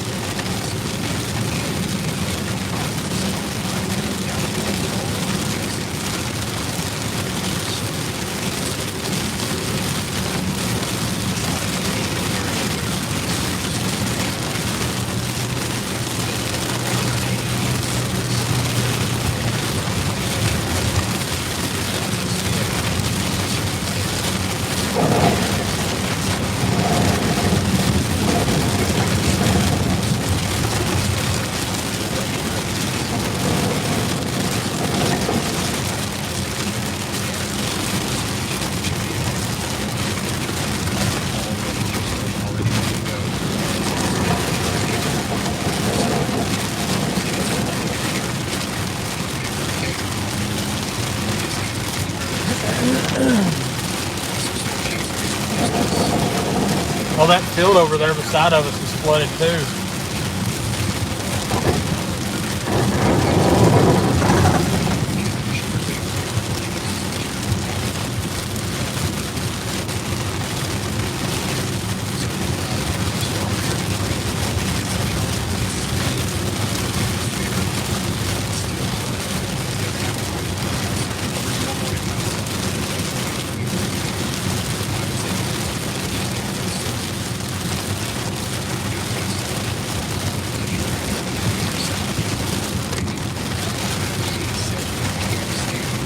See the water ponding on the side of the road here. Well, there you go. You heard it too.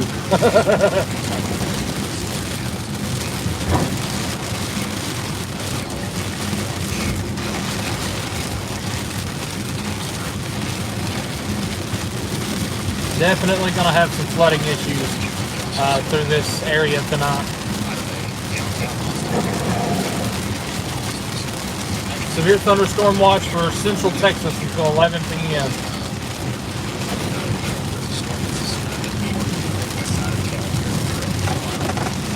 A couple tornadoes are possible.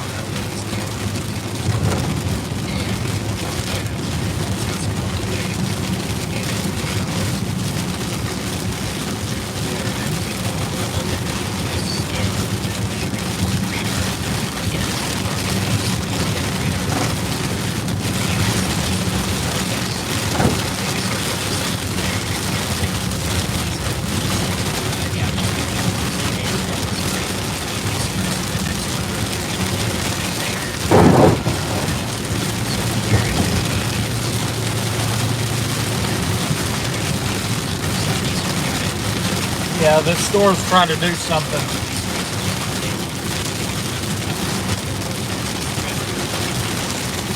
Just to our north, actually.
Turn your headlights on, dude.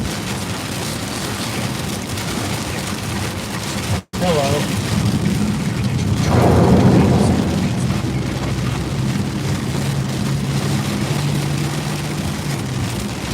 Decent area of spin just to my north.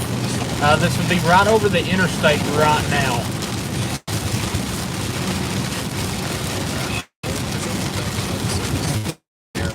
Oh man, that needs a... If that wraps up, yep, that's probably going to do it if that wraps up. Right there, south of Shreveport. It's heading up towards Ringgold,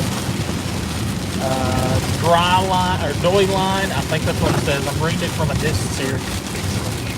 Sibley, Heflin.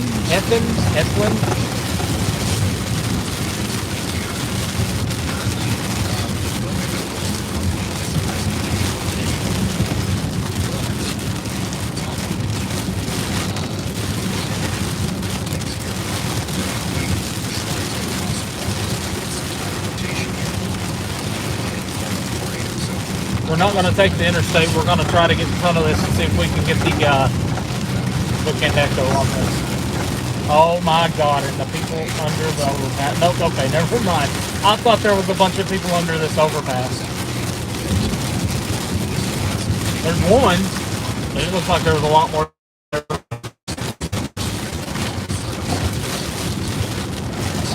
Well, there is two, actually.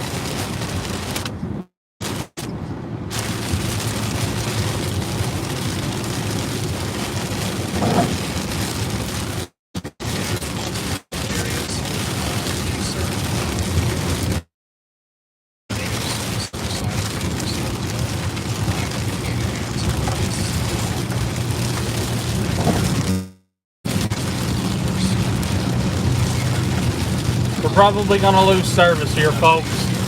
Just stand by with us and we're going to do what we can up through here.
this little bookend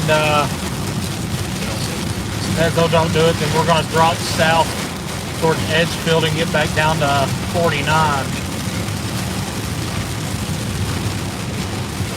And we may just try to stay a little bit ahead of this too.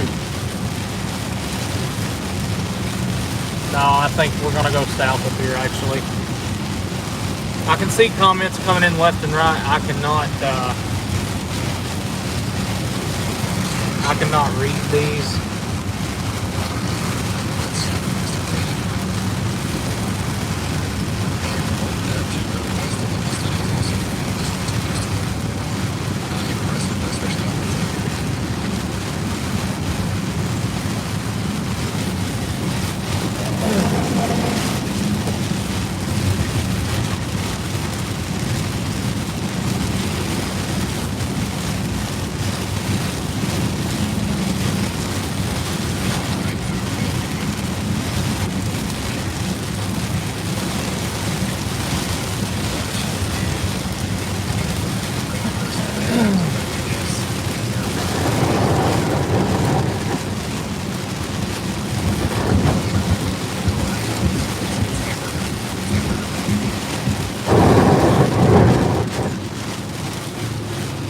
Hopefully they didn't have their windows down.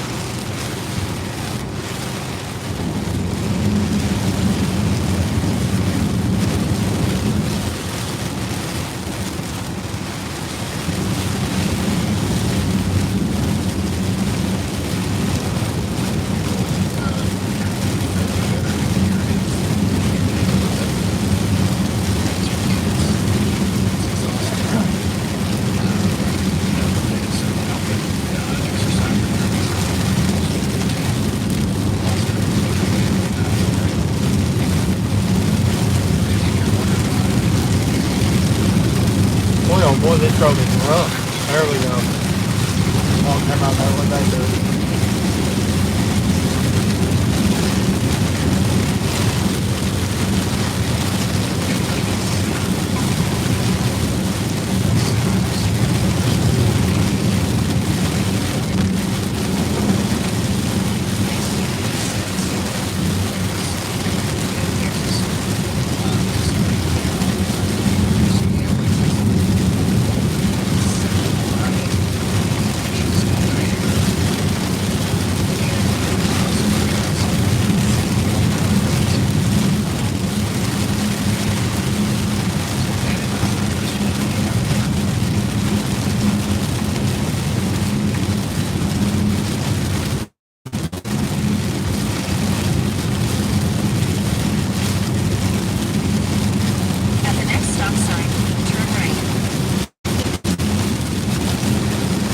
Yeah, I think I'm going to drop south. Better ingredients south anyway.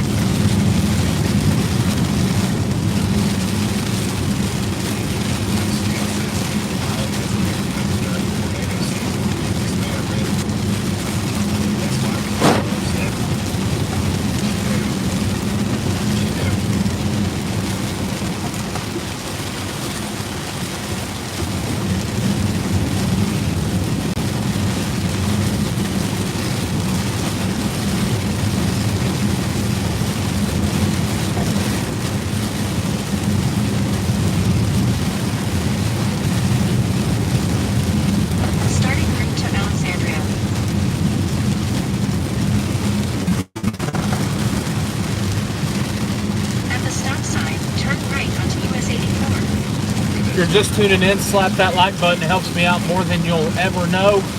If you want to be a supporter of our channel and help us out with food, gas, or hotel expenses, all of our supporter links should be in the pinned comments. If it wasn't for our supporters, we would not be on the road today. So thank each and every one of you for just tuning in.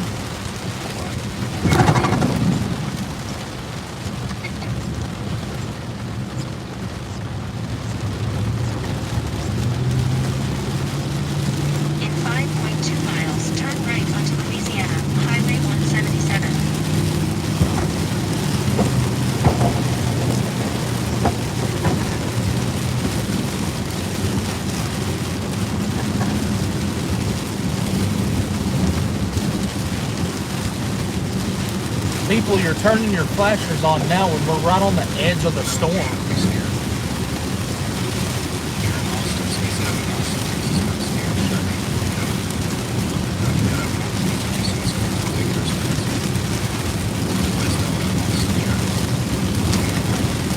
Can't let any storms down today. Don't let your guard down on any of them. The ingredients are favorable, especially down where we're heading for potential strong tornado.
That field's flooded out. I don't know if that's normal or not, but it's completely flooded out.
There may be a new area of spin trying to the southwest of Pleasant Hill. I don't think so. I think that's actually just straight line wind. So scratch what I said. We're looking at Shreveport radar. Just, yeah. Scratch what I said. I think that's just straight line wind. So. In 3.2 miles, turn right onto Louisiana Highway 177.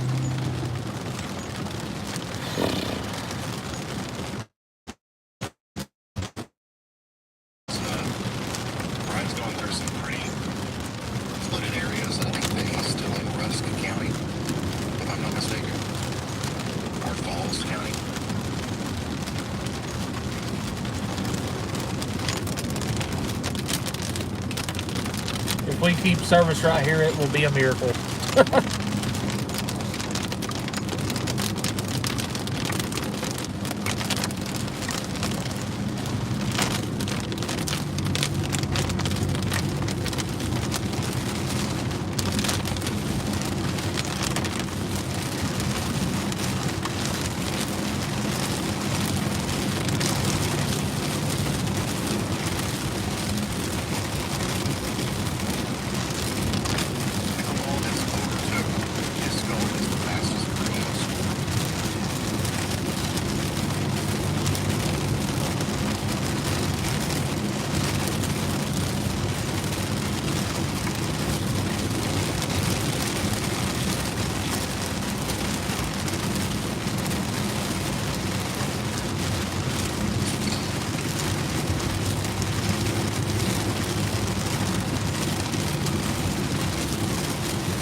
We're coming back up on I-49.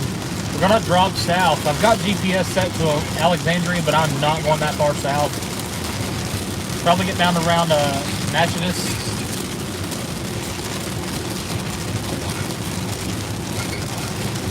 I think I just like butchered that name. I think it's Natchitoches.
Highway 177. These two areas here. That's somewhere I need to watch.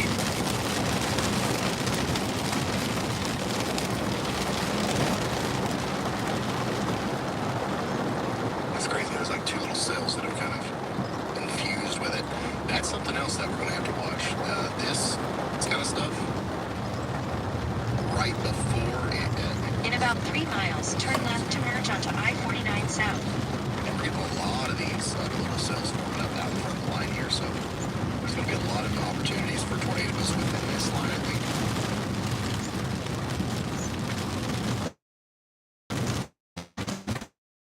If not, the tornado threat that you should be prepared for being a very strong wind,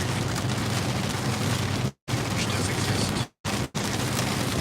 Even though this storm isn't right now.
We're coming up on I-49 now.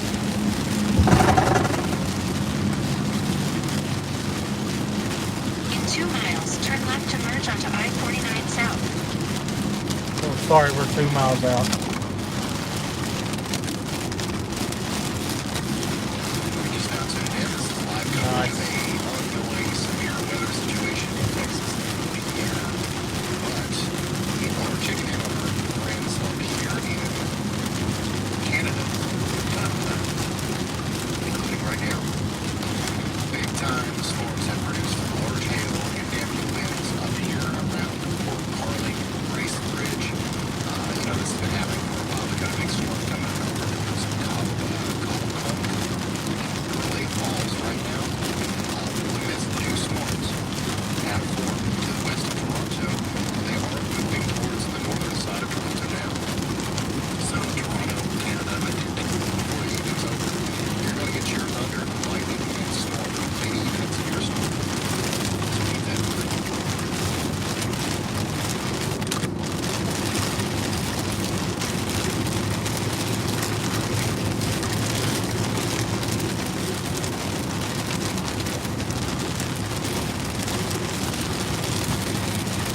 As of now, there hasn't been one tornado warning today, except for way earlier today. And that was out in south central Texas.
Oh, nice.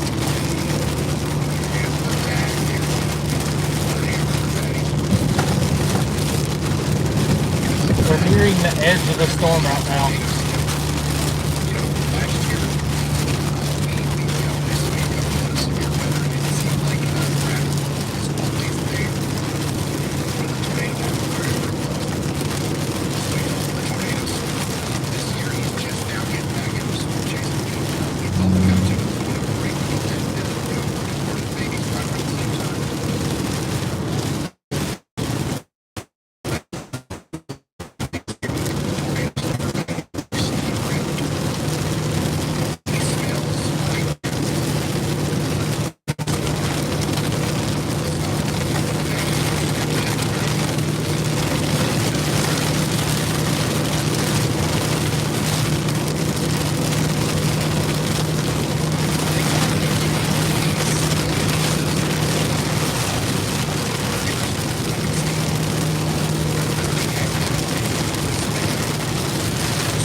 Oh, big frame tipped over.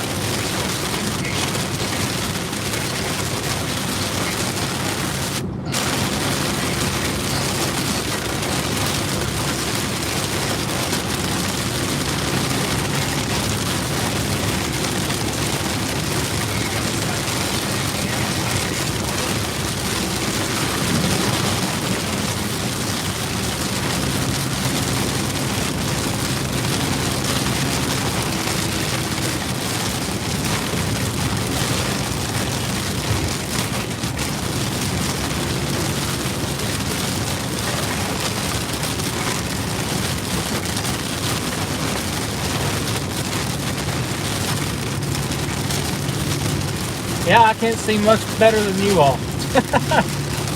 Not gonna lie. There's taillights in front of me though, so that's okay.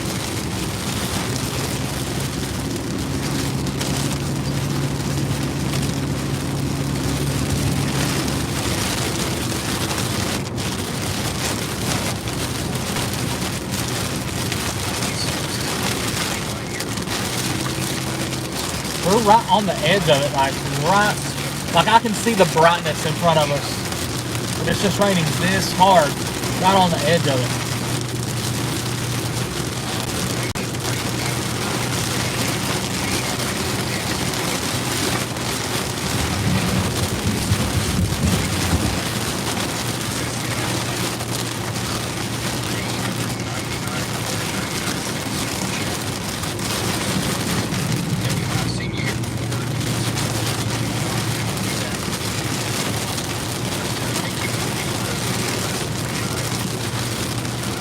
We are on I-49 South.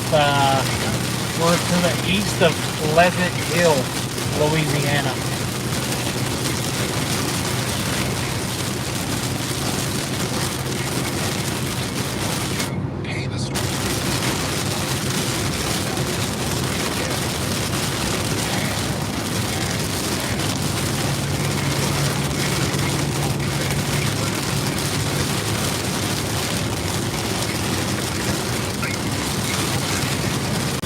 If you want to be a supporter of the channel and help us out with gas, food, hotel, it's all in the pinned comment. Helps us stay on the road. You all are awesome. If it wasn't for our If it wasn't for our supporters, we would not be on the road today.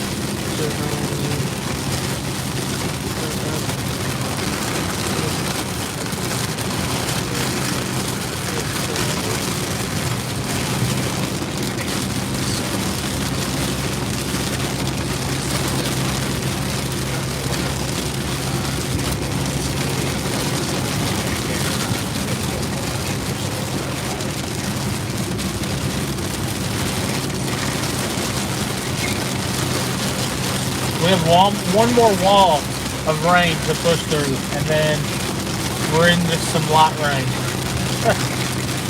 Hey, there's a severe thunderstorm warning in Ohio.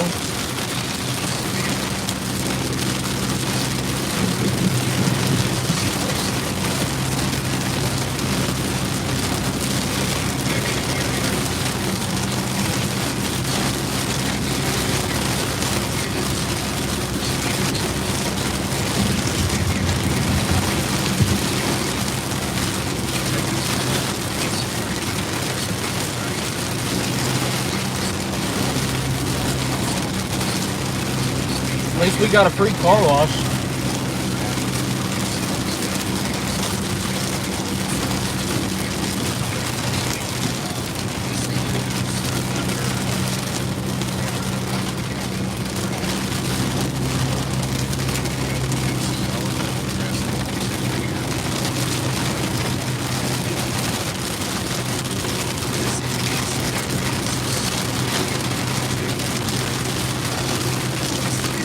Tornado warning for Fredonia, Texas, and Pontiac, Texas.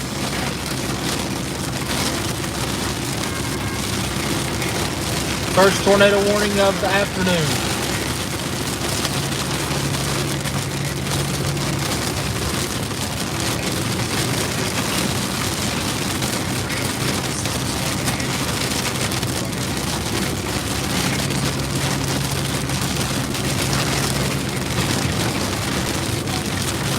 I can see the brightness.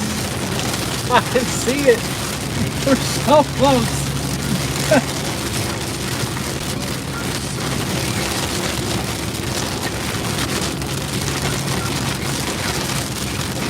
So close.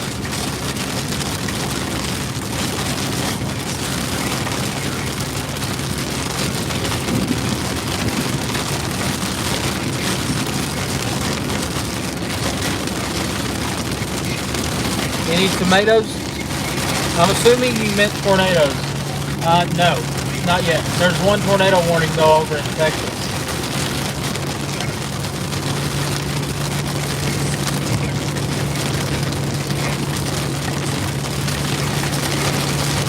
I'd like to know who this is behind me with an orange light flashing.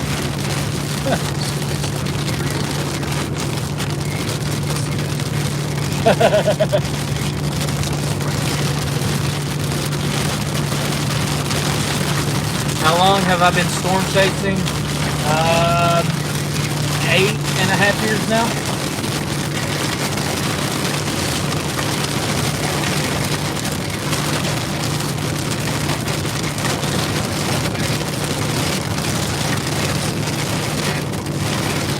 Woo-hoo!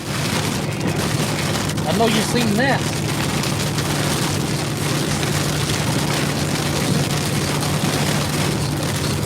I've been chasing ever since I was 16.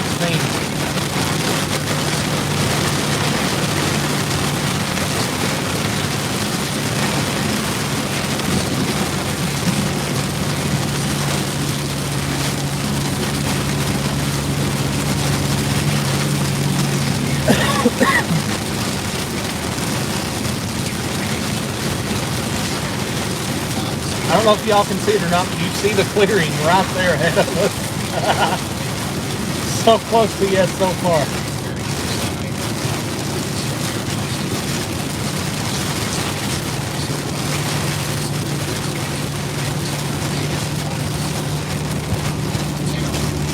Whoop, whoop.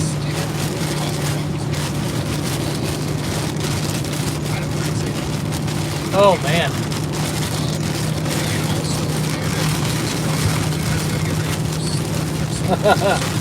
Finally, we have clearing! Oh man, finally! Oh, it feels like it's been forever. Oh, I can hear myself think.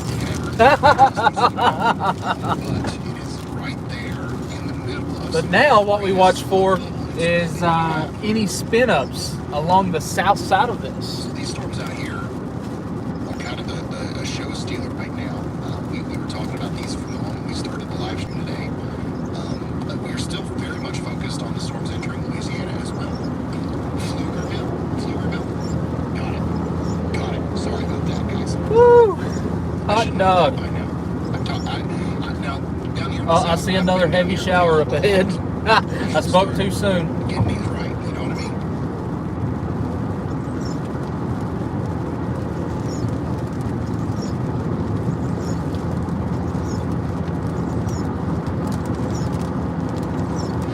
And oh my goodness, we've got a storm chaser that's actually targeted the storms a little bit farther to the west. That Freddie McKinney is actually on the Austin storm. So we're going to get him out. Awesome.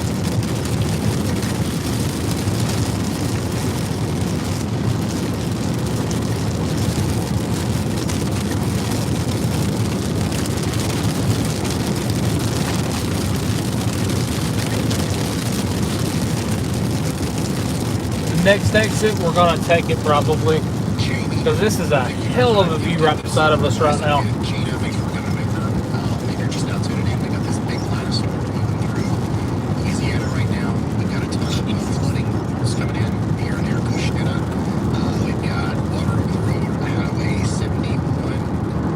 That's Cushita, I think. Up here near Shreveport, we've got the intersection of Airline Drive and Barksdale Boulevard. Water's over the road there. And then we've also got some 60-mile-an-hour wind reports coming in out of this thing, some isolated damage reports coming from the wind. But none of this is currently for a severe thunderstorm warning or anything.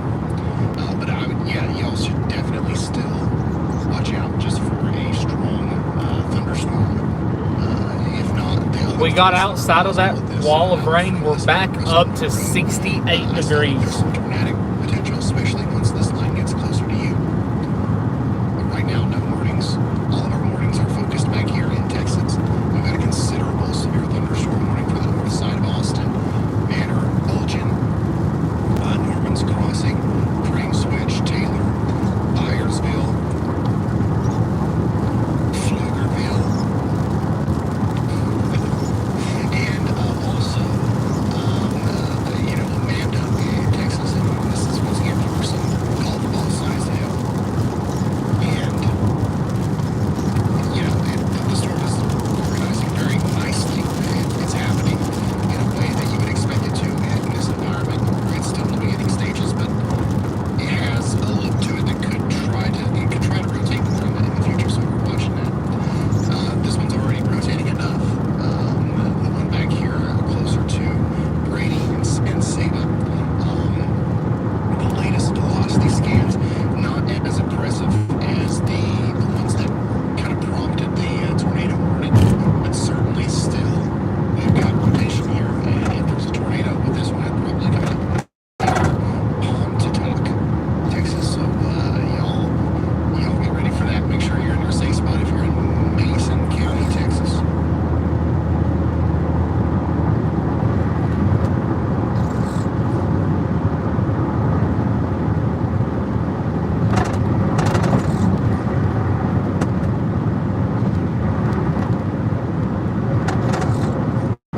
Chrisana has been here for 27 months. Thanks for being a high risker. He says, you've come a long way these last couple of years. Keep going. Thank you. And thank you for being here for so long. It is very much appreciated. I'll check this out. We got a severe thunderstorm warning. Let's go look at these storms in Ohio. We've got a few associated. We've been checking in on... Go down to the next exit and see it. Periodically here, they've got This some one's big too storms. tree A bunch of covered. severe thunderstorm warnings up there in Hanover and Durham. We've got some storms that are going to try to make their way over towards Toronto here soon.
Oh, now we need to watch this storm that's right behind us. Looks like it just tried to undergo some type of merger. There it is. That's the Austin storm. Looks like it's this place though. So Somewhat polarized. If I'm looking at this correctly, I don't know exactly where he is, but I'm imagining that's the base of the storm. And the little curvature that you see a little divot on the left side of your screen. That, I think what we're looking at here is this. I'll show you. So Freddie is probably like maybe somewhere over here. We're looking through the storm like this. And what we just looked at was the base of the storm and how the inflow is kind of cutting into the storm like this. We saw that divot like right there. So that is a sign that this storm is trying even harder to rotate. With the inflow kind of picking up a little bit there. Not much visible velocity, thankfully. But from reflectivity alone, this looks like something somewhat concerning as it moves off to the north and east. And in downtown Austin, on the northern side up there near St. John, University Hills, Corondo Hills, you guys are experiencing some of the hail from this storm. But it looks like the biggest impacts are going to stay, to the north and east, or on the north and east sides of the town.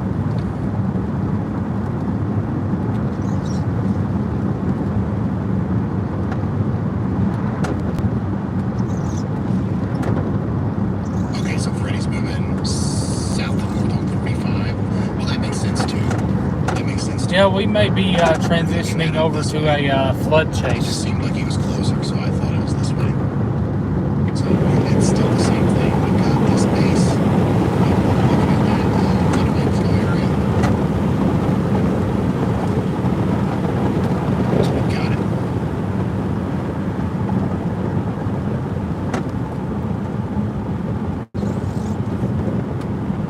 I keep forgetting I can just see his location right here. There he is.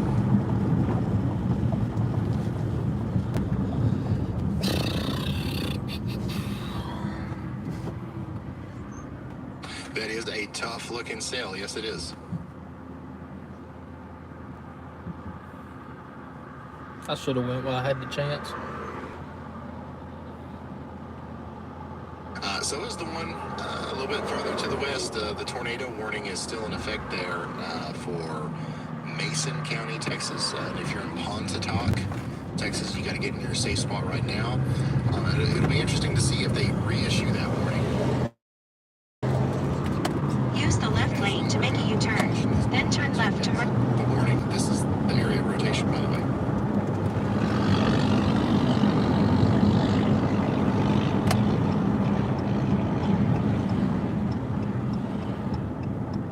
So these storms in Texas are really popping off. The storms in Louisiana are as well, but we've got no warnings out here. Lots of little areas of rotation, but nothing big, nothing crazy. No, I'm not eating at IHOP, but I am going to use their parking lot. I bet Brad Arnold is on his way to try to get to this part of this storm. Looks like there might be a little bit of inflow trying to get in there, sneak in there if those winds can kind of mix together. Anytime you see little bends like this in the line, you could get a tornado. Not happening yet. Just a thought. Just something that we're observing.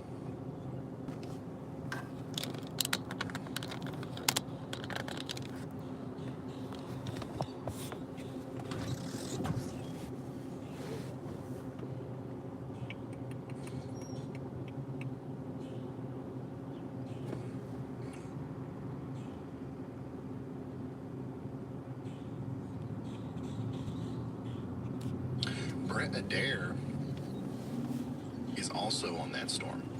So Brett Adair's got a good view there of the Austin, Texas storm. Chandra, let's put Brett in number 2, if you don't care.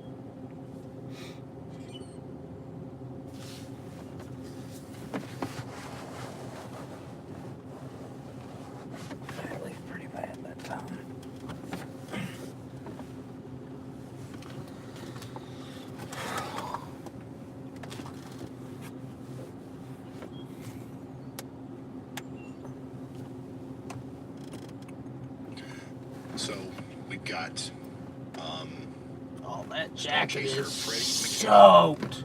and Storm Chaser Brett, God. both on the storm near Austin. And I think it's going to be a good idea to keep an eye on that one. So we've got them pulled up here for you. There's that Zelle. Golf ball size hail. Strong winds expected in Mainier. I think somebody said it's pronounced Mainer or something.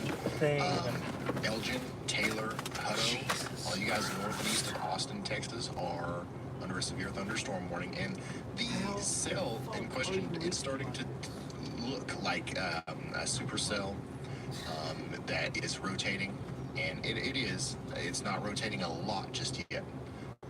But it's coming together. It's trying, and you know, we have to watch every scan here very closely to see if that's increasing or not. Jesus Christ. Definitely rotation on that last scan, though. You can see it.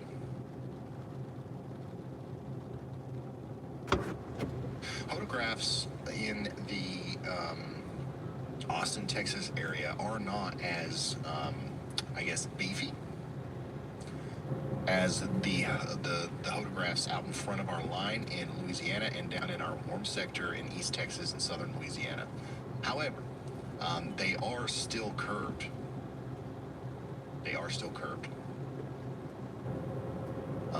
And that right there is enough curvature to produce a tornado.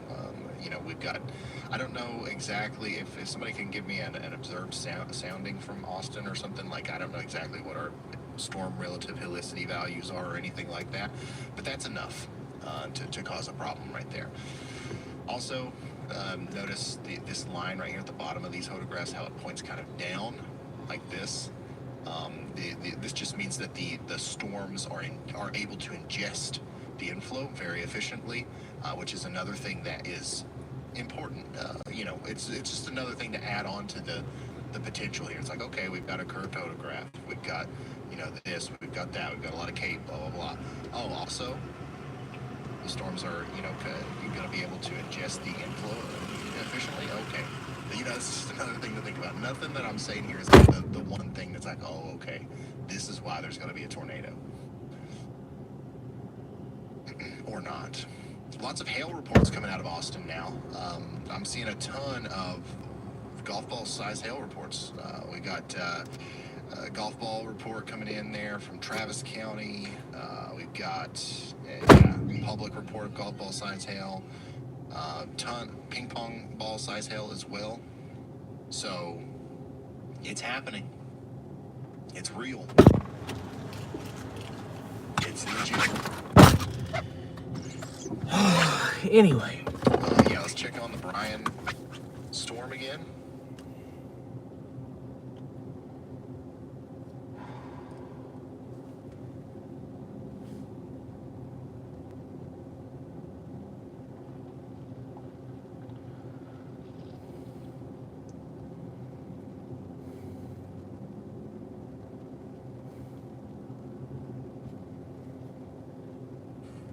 My back door is leaking bad.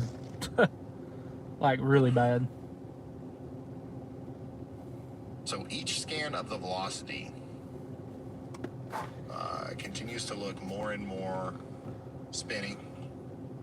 Each scan of the reflectivity continues to look more and more concerning, I guess, as far as the way the storm looks. Velocity is not quite there, but we can certainly see where the inflow is and where a developing rear flank downdraft might be. So that's why we're watching it.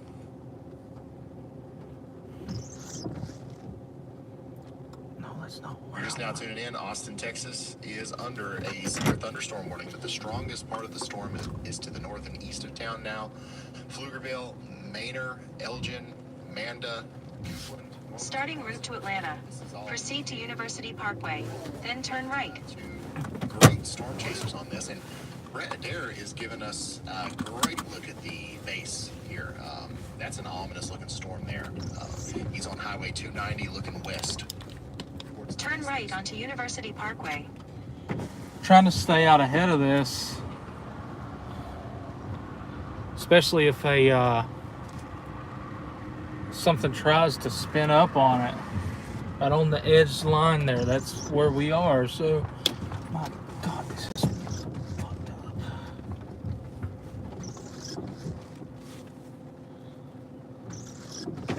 And we've got a clear view of it now, I believe.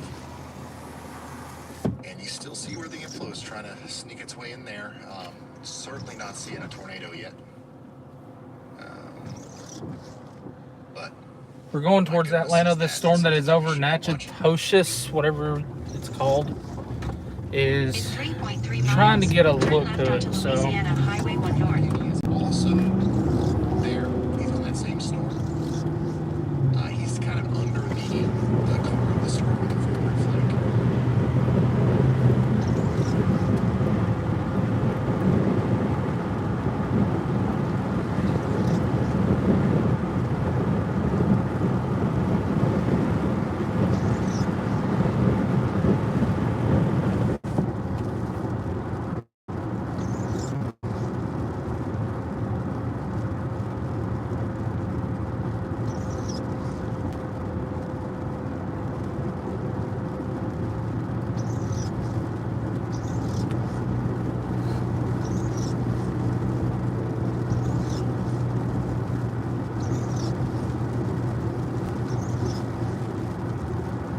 it's either going to turn into one big squall line again, or a part of this could hook out, especially with all the mergers that it's ingesting right It's kind now. of frozen up there, so go back to the multi-view and look at everybody. But Brett and Freddie, the first two chasers up there, are both on the Austin, Texas storm.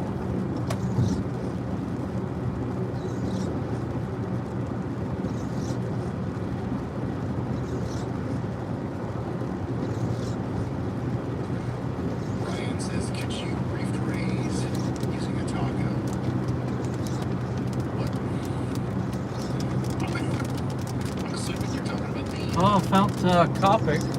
whatchamacallit, the analogy used to explain the difference between watching a warning and tacos. If anybody doesn't know the difference between a tornado warning and a tornado watch, just replace tornado with another color. If you've got a taco watch, right, you've got beep reads. Hey, Ryan, that's great.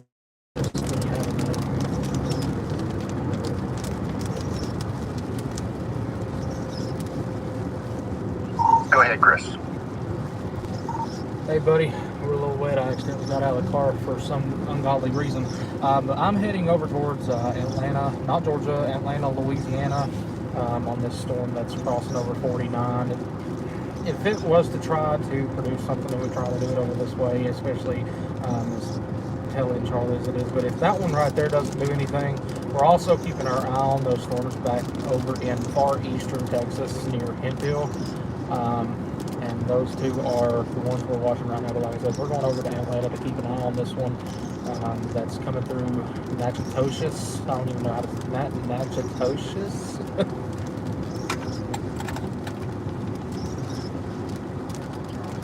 That one right there doesn't do anything.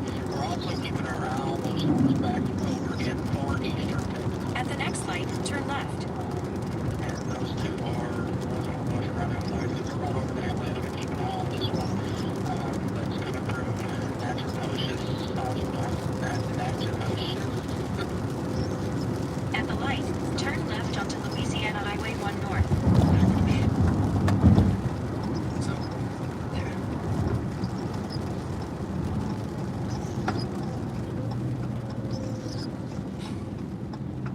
Taco Tuesday. Oh, man. Okay, so Brett Adair is giving us an incredible look at this. Hey, Vince is in front of us. Well, he's also having some connectivity problems.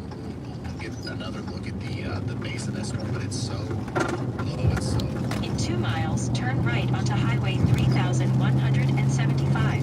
Texas. And the radar continues to look north. So it's, as the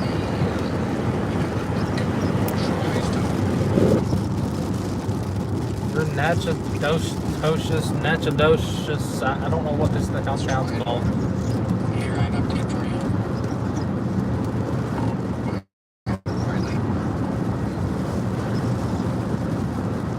So I have talked to the storm chaser who's on this storm here in downtown Austin, and it sounds like although LCO's storm water is certainly low, which means it is surface-based, there's no rising scud into any area for communication care usable flood right now. So I think that this is going to be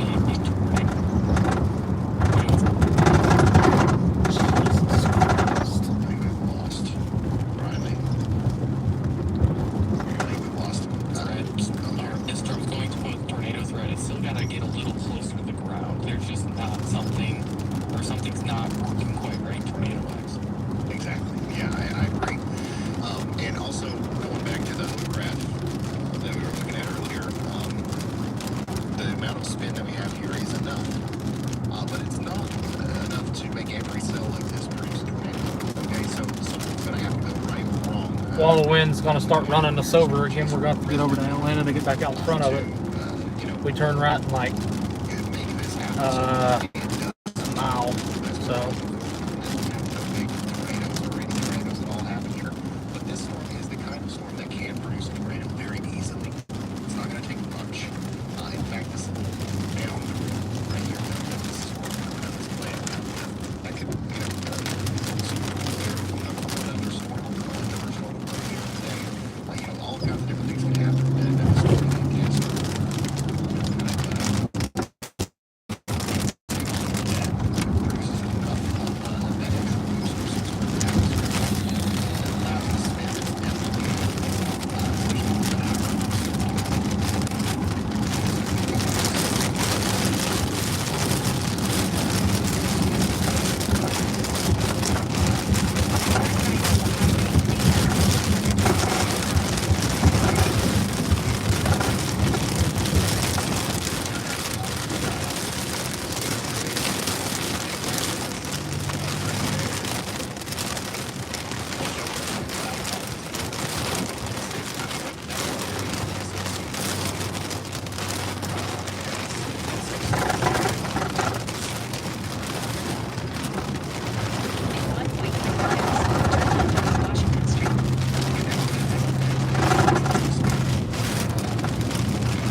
This storm's actually starting to try.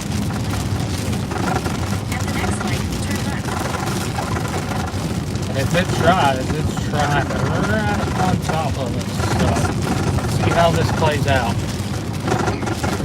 It is starting to push out farther ahead of the line. This is going to be a tail end Charlie that I was talking about.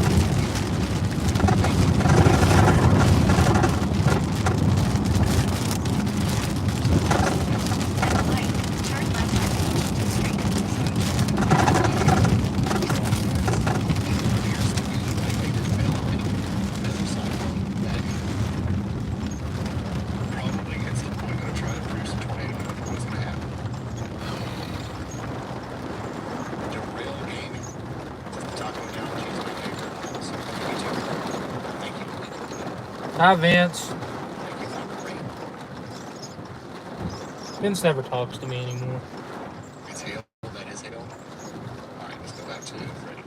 Yeah, so that's hail. That's just a bunch of hail getting chucked out of the storm there, and I like his new Tahoe though. Freddie's I location. dig it. Brad's got a view too. He's giving us a close view of the base of the storm there. Once again, very ominous. And honestly, it's freezing so much I don't know. It's hard to tell if there's got any significant rotation in that. I would assume it's as short as that. God, I hate Louisiana. For about 21 miles, continue straight.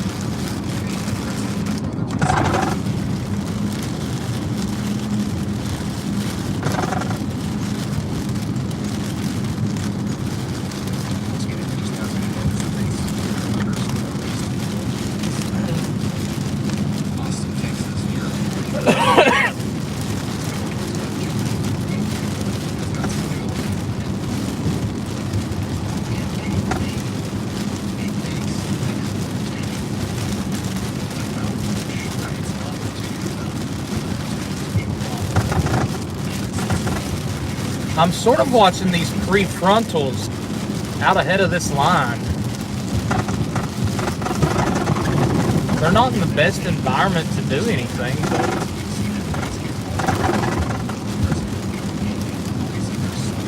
I think this one's going to honestly try.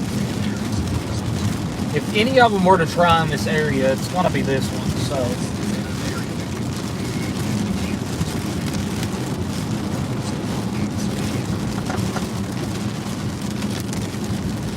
Barely. I know my back seat is freaking soaked.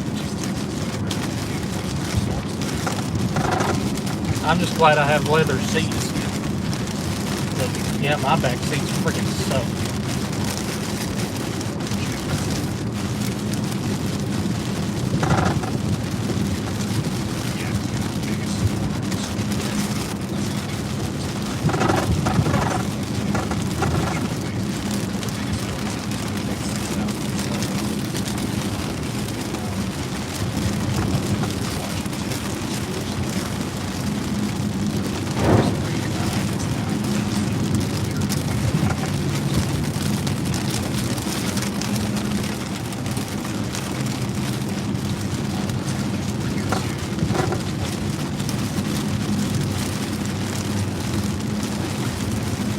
I wonder if Vince is going to Atlanta too.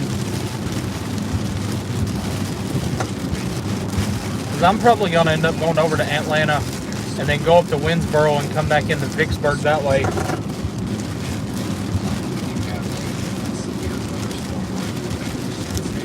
Because if this storm don't do it and the one behind this one doesn't do it, then we're done until later tonight. There's those storms over in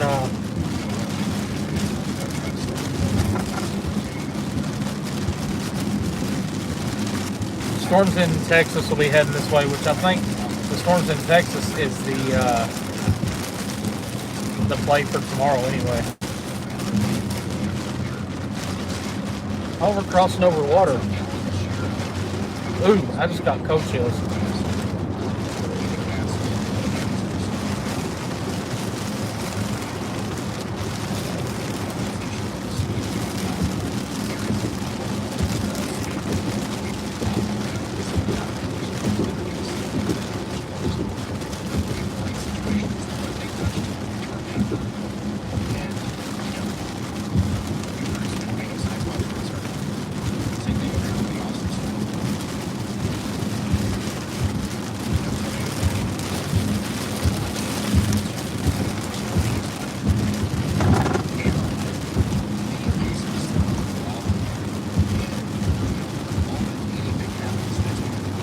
Alright, now we're going full east, so we're going to push through that wall of rain and we're going to go into Atlanta, Louisiana, not Georgia.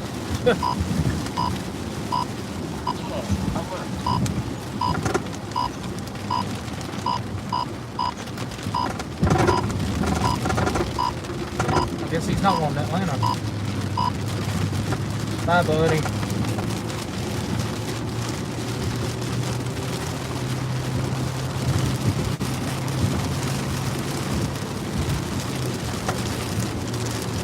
Oh, he just turned around.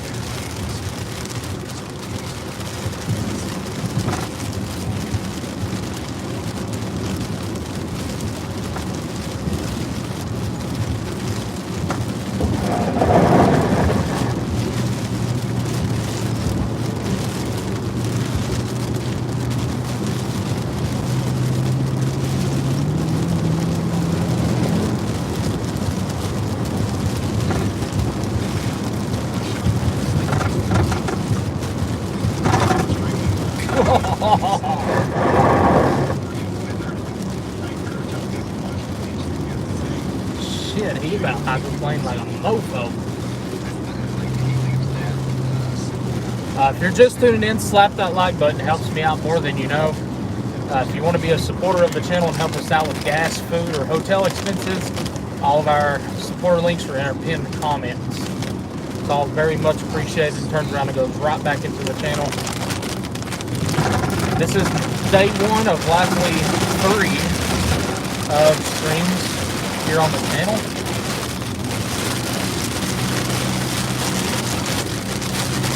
Turn your headlights on, people.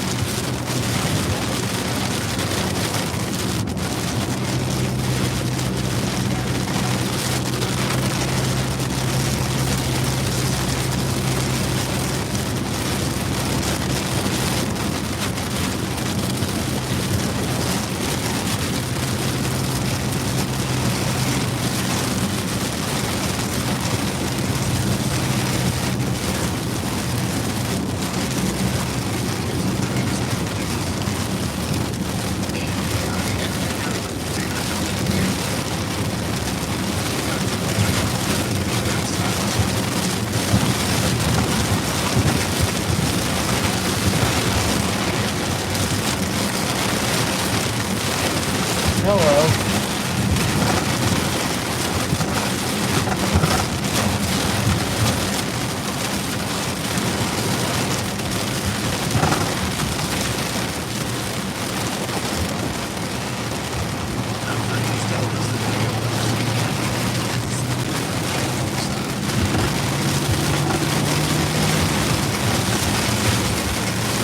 Of course. Fucking lot fodder. Right on the edge of the wall, too.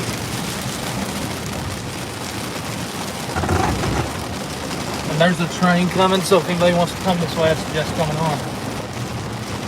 Oh.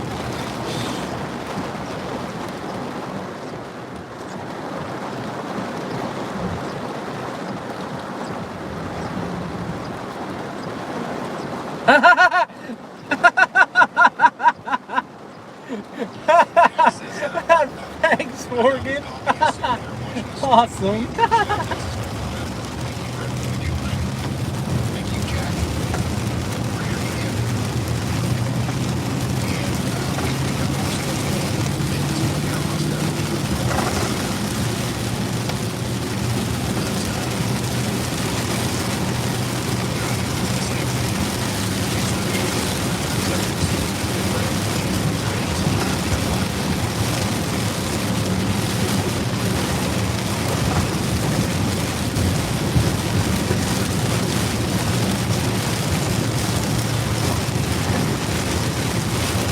Says we might have a little bit of hell up here. Guess we're about to see.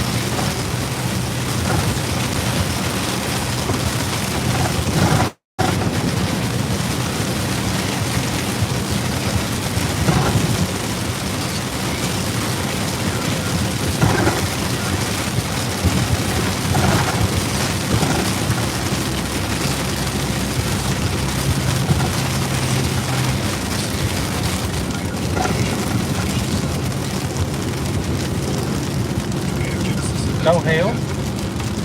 Well, hell. Oh, never mind.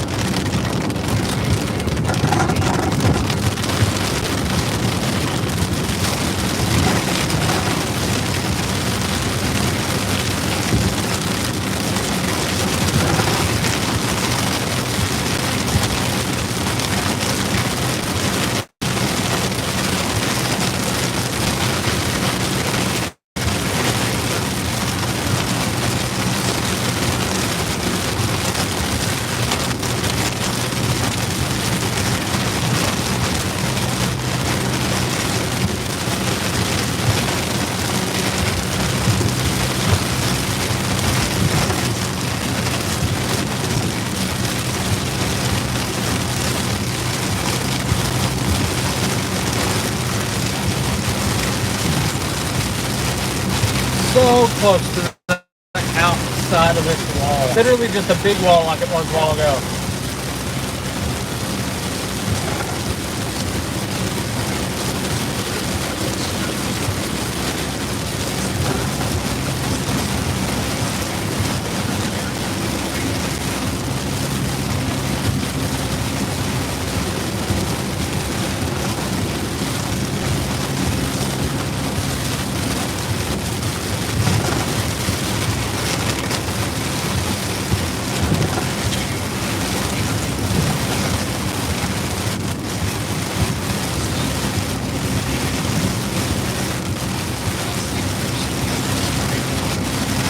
What sucks is when you don't live here. There we go. Sorry, I didn't know y'all was pointing at the wall. The only bad part about chasing somewhere that you've never been is you don't know where the road's at.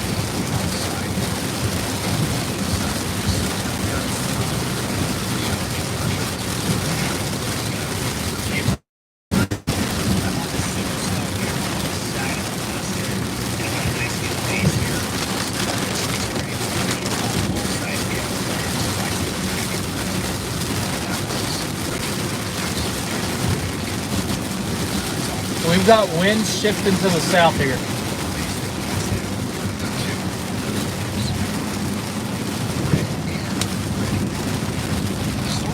The winds are shifting to the south. I don't like that.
There's a really interesting area of rotation back to my west. Well, it was there and now it's gone. Near Clarence. That was interesting.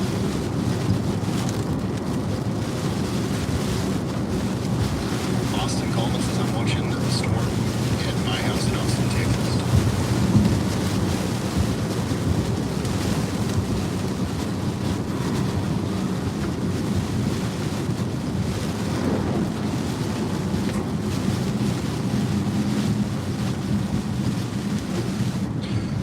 Here's some of that hail in Pflugerville.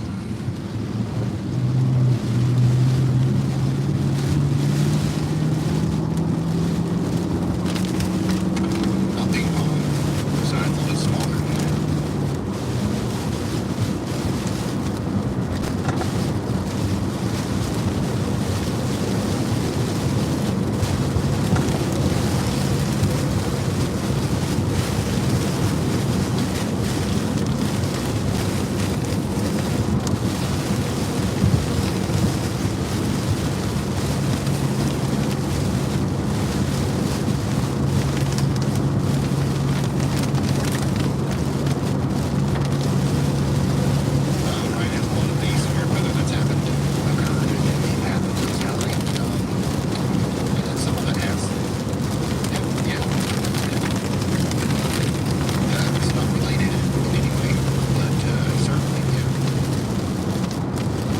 severe thunderstorm watch has been issued for portions of Louisiana.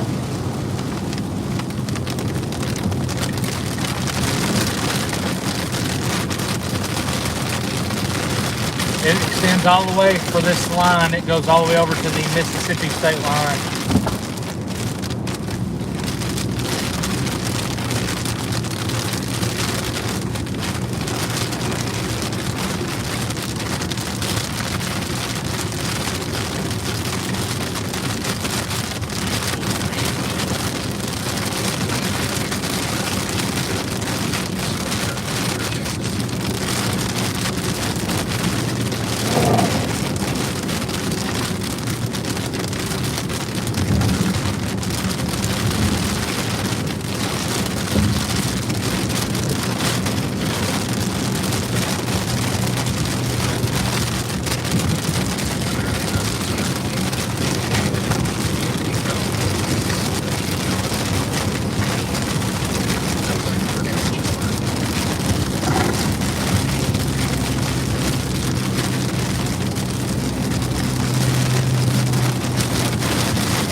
I hate how this road goes north and then east, north and then east. It keeps taking me right back into this fucking rain.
Bad is this little spot right here is just filled in with rain. Because I'm looking at radar right now, it's not updated in 3 minutes, and it shows that this spot right here should not be raining. So we're stuck in the rain until we turn around to go down toward Atlanta, and then we're still in rain there. I'm watching this storm that's right behind me. The storm that's north of Montgomery. If you have a radar north of Montgomery, you can see that little storm there. That's what I'm watching right now, because it's definitely trying to twiddle around with something here, because I keep getting wind chills.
definitely gonna lose service here, folks.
Coming up on your left.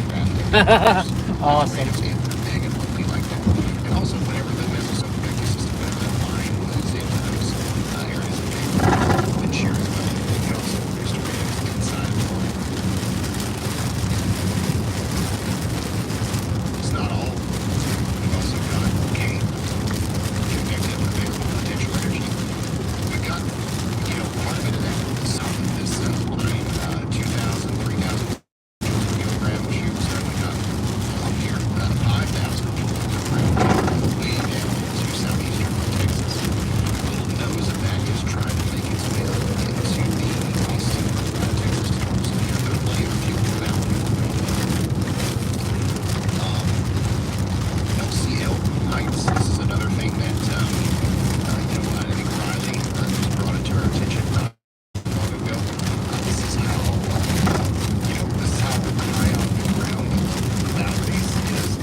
Oh, I found the prison.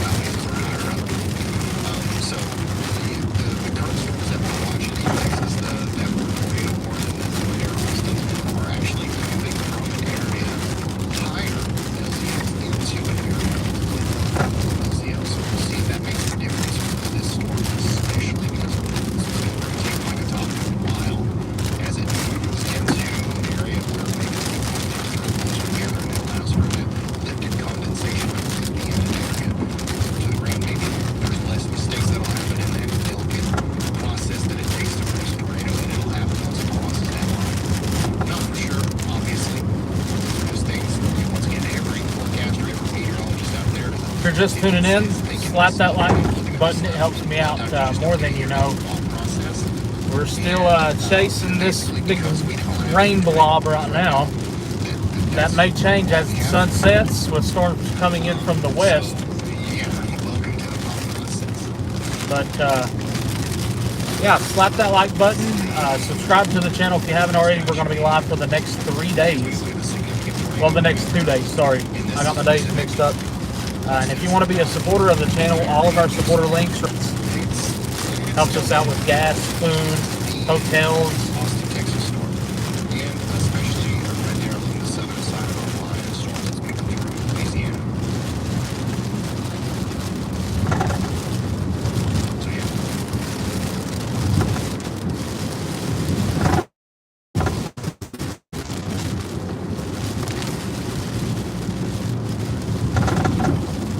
Am I going into a town? Like, or is this like a forgotten town? Like, holy hell. That's the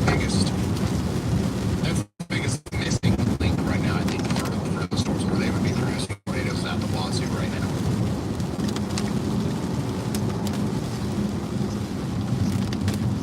Not enough turning with winds, especially in those first 3 kilometers of the atmosphere.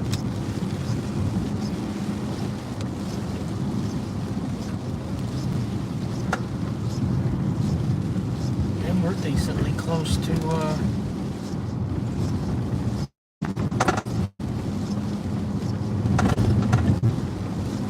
Mississippi state line here. Happy Hermit. Thanks for that.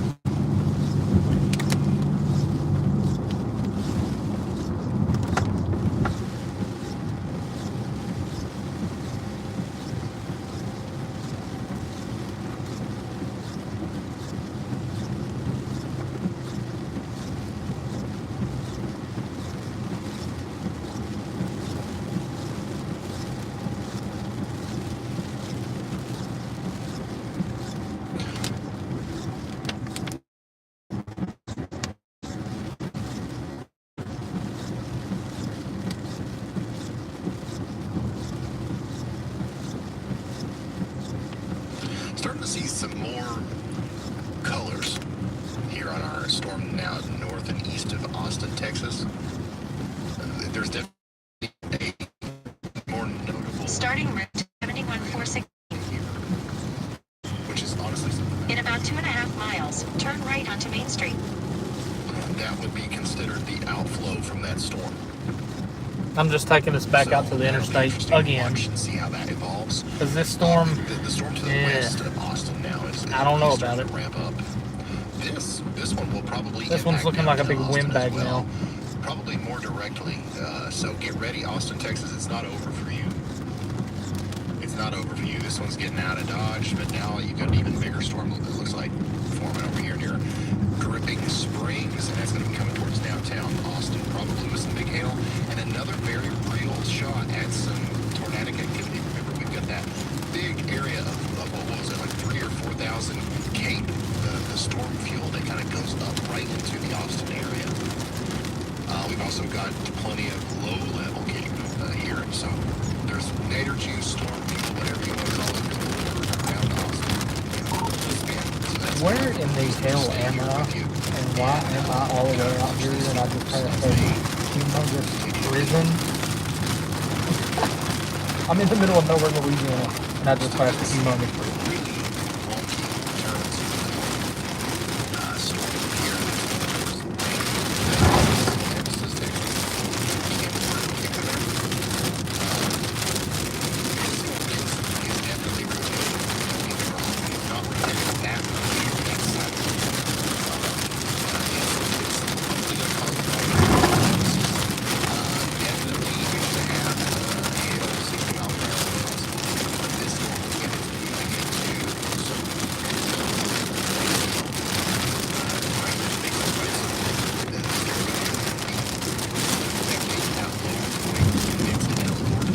so if there's any sort of spin going on, it's closer to the ground. And it's going to be harder for the storm not to produce a tornado if it does try. So get ready for that. And You're in the middle of nowhere, and that was a prison, and I don't see anything else. Land passes or land passes. Yeah, I'm not joking. Whenever I popped in a town that's called Atlanta, I thought it would be like a decent sized town, but I'm in the jungle of nowhere.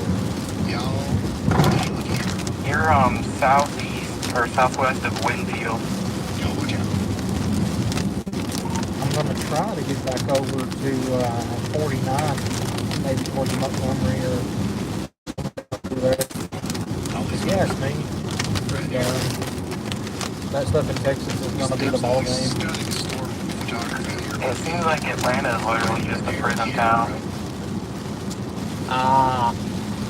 Well, actually, it's all done, and you should probably just go position for tomorrow, because this is yet another terrible match for the SPC. Wow, that's beautiful. At the next stop sign, turn right.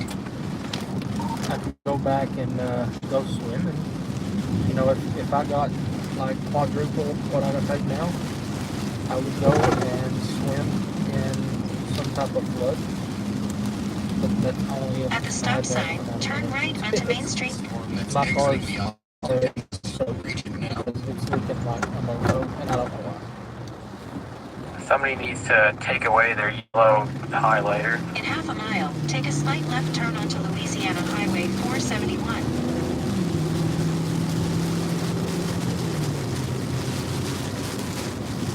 Well, I'm just gonna go ahead and tell you I didn't have high hopes in today. So I drove all night. I've got like 30 minutes worth of sleep. So yeah. Take a slight left turn onto Louisiana Highway 471. Still had no clue where the hell I'm at. I never did see a town. Lovely stuff there from Storm Chaser Brennan there.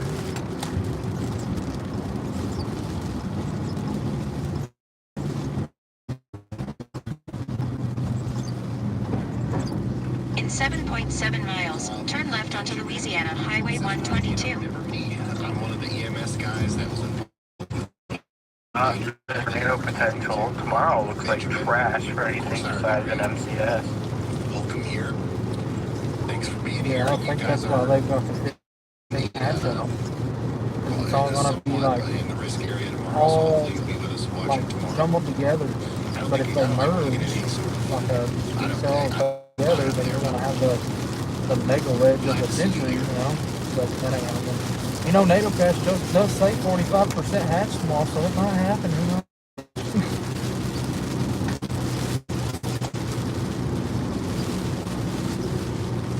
Once again, stunning stuff coming from Brennan here.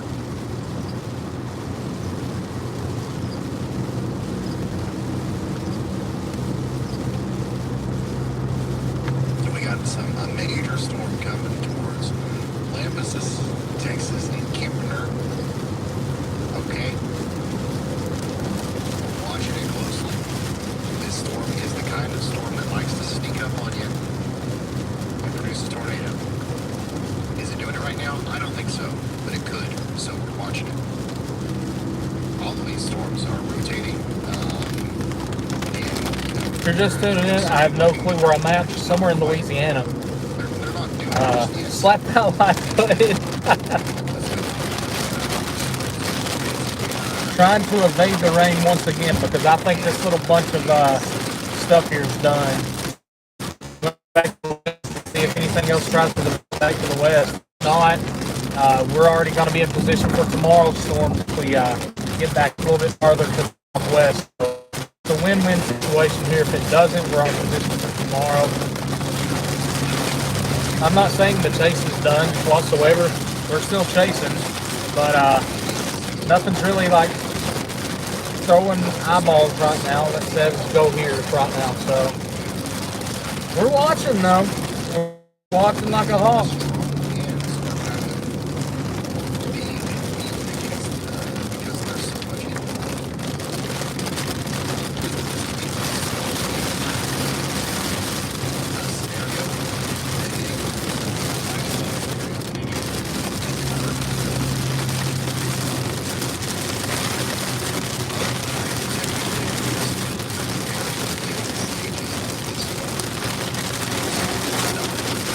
I haven't slept but 30 minutes in the past, let's see, I woke up at 8 o'clock yesterday morning, and I've slept 30 minutes since. So I've had 30 minutes of sleep in the past 36 hours? Yeah, going on 36 hours. We drove from Indiana all the way down here to Mississippi to get a free car wash in the middle of the jungle. It's a joke. I'm just joking. You gotta laugh. If you don't laugh, then well, it's no fun. You know, we will be taking a look at the composite reflectivity simulation. No way. Are we actually coming back out of the heavy rain? Oh. But this is the See that stuff down around north of Beaumont? That's the stuff I'm watching to move up this way. Unless that line of rain continues to surge south, then it's just going to cut it off. I want to ratio my charger against yours. A lot of people do.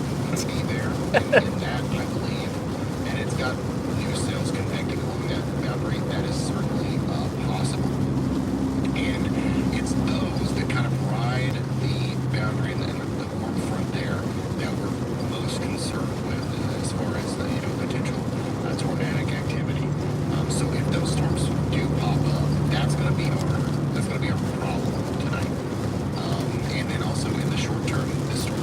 go. Ryan just verified what I'm looking at down around Beaumont.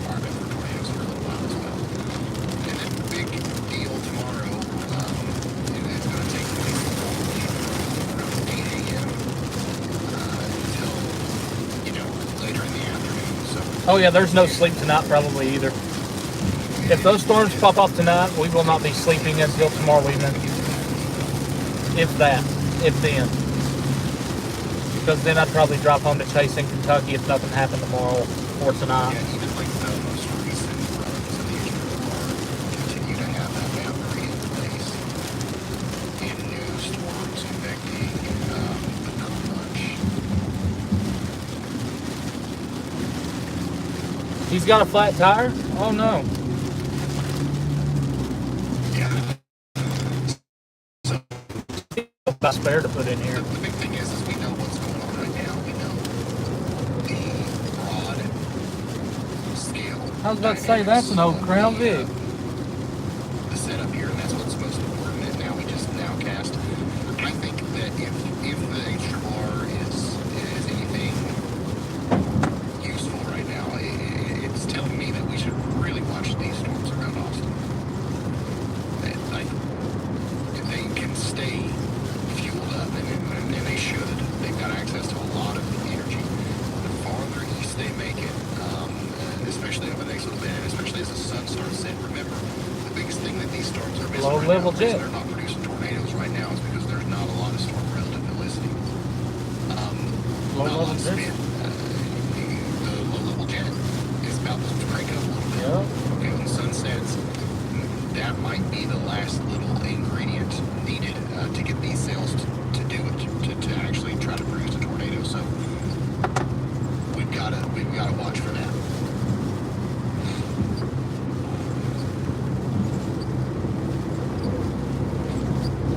I'm going through a boundary right now, actually. Do you all see the windshield? Watch the windshield. Do you see how it fogs up after every wipe? That is a boundary that we're driving through. That means there's fog somewhere through here too. Watch and see, I guarantee it. We're gonna run into a patch of fog up through here. That means our boundary is setting up somewhere right through here. At the next stop sign, turn left. Right here, right in front of us. Do you see that out there on the tree line? That's the fog. So this is a boundary trying to set up right here. I almost guarantee it.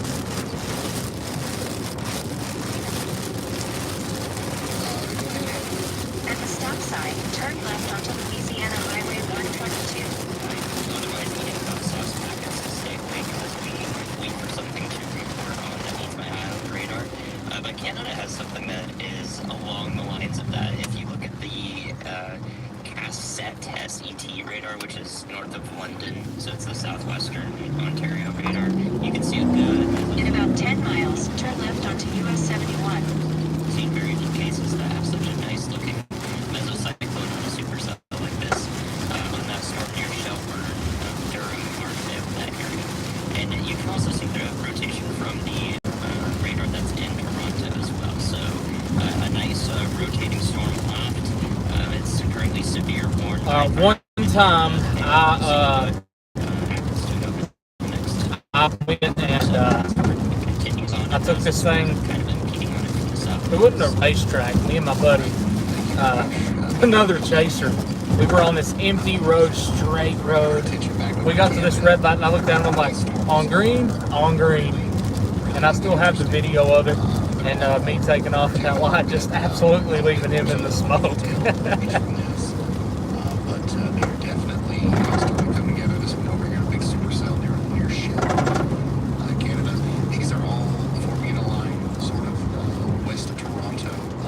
And I keep Yeah, this is definitely a boundary. I'm gonna have to crank the heat or something here. It'll probably take a while, but they are coming for you over there in Toronto. So yeah, really interesting. We're instantly back up to 68 as soon as we left that wall of rain. Canada right now. A little bit of that is bleeding over into Ohio. So you guys in Ohio, told that you've heard some, I will say, I'm very, very impressed with this cell phone booster today. We've had a couple of drops, but nothing major.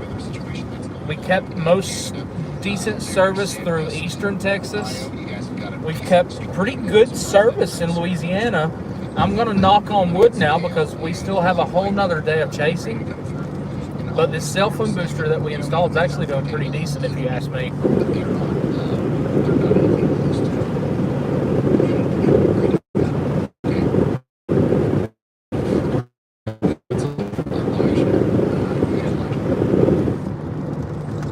Hey Ryan, so the Canadian storms, there's actually storm chasers currently in Canada that are reporting with medium-sized hail and Brussels in Canada.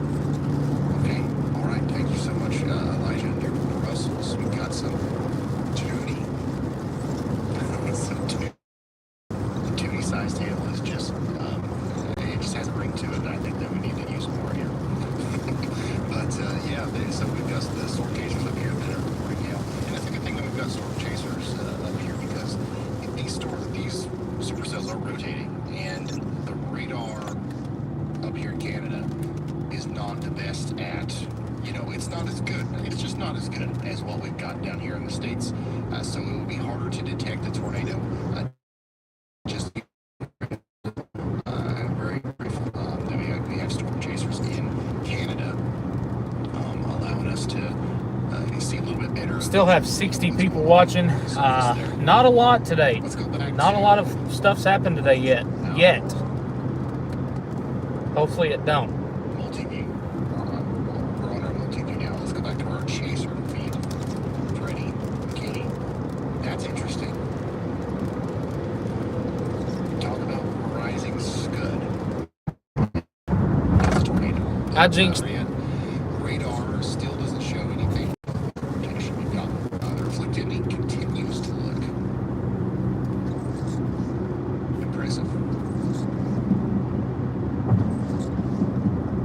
9 inches. Big storm Oh, getting shit. ready to move into Lambesis and Kempner, Texas. Big hail. Inch and a half hail, 60-mile-an-hour winds. Get ready for it. It's coming. Yeah, we're already back up to 70. We're definitely south of the boundary.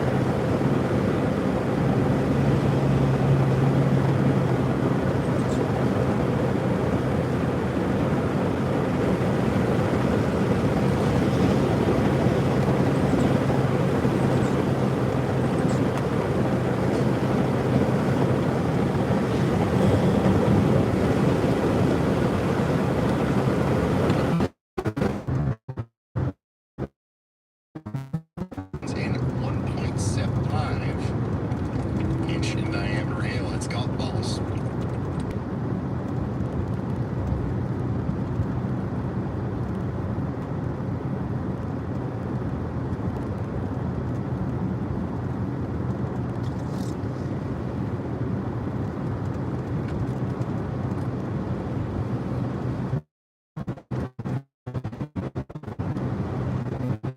Oh, that. Bernie says, right, I live in Western Massachusetts and watch all of your live broadcasts. It's more entertaining than most television shows. 15 hours in a car yesterday for 3.5 minutes of totality. Yes, it was worth every minute we drove. We didn't drive 15 hours, but we drove. So I understand why you experience it. Everybody should. I think it's good. It is for me, anyways. It's a huge deal for me to be in the moon shadow. I know it sounds crazy. There's people out there that are like, "What in the world are you on about, dude?" But every single one of those people have never been in it. So I'm just saying. Amy says, Ryan, I'm only a Canadian. What does that mean, Amy? I'm only a Canadian, but I appreciate more than you know. Hey Ryan, this is Brad. Just wanted to move in quite a while. Been trying to be patient. I'm noticing some trends as far as like southeast Texas goes. We have a storm that is finally getting solid. I think Brad just called out our storm. Vorticity, lots of 3K, not a lot of vorticity, but a lot of wind shear, big, beefy rotor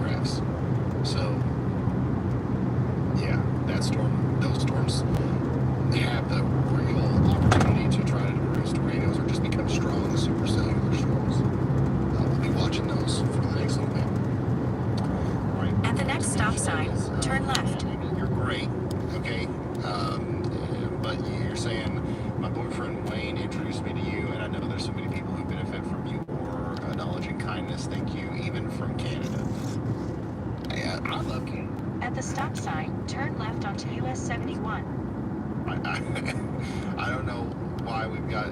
I'm only a Canadian, and even from Canada. Canada's great. We love Canada. All right. Thank you for that, by the way.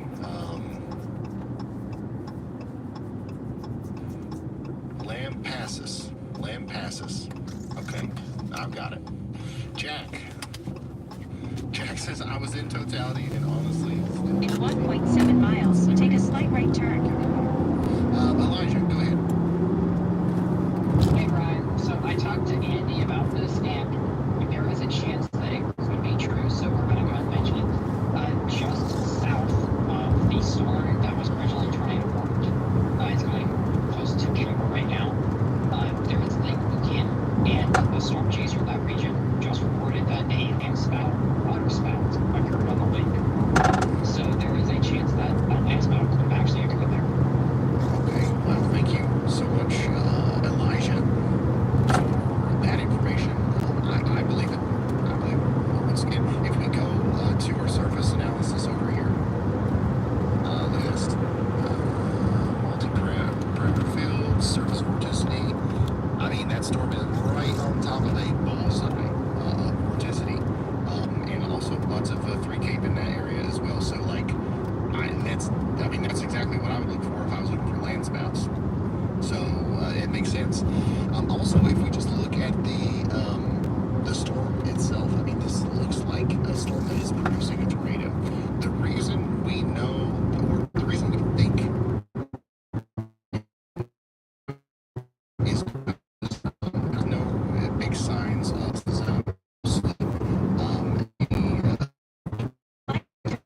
on that. So I would, if I'm in front of this storm, as the one that's approaching Camp Pinero and the one that's going over towards Sunny Lane in Watson, Texas, I would be watching out for sure. Oh my God, I know exactly In where about I'm at. 2.5 miles, take a slight right turn. It's rotating. Me and Pappenheim stopped here An before. environment that will allow it to continue to get stronger. It's actually moving into that same area near Austin, Texas, that's got some higher lower level instability values. So we'll see what happens there.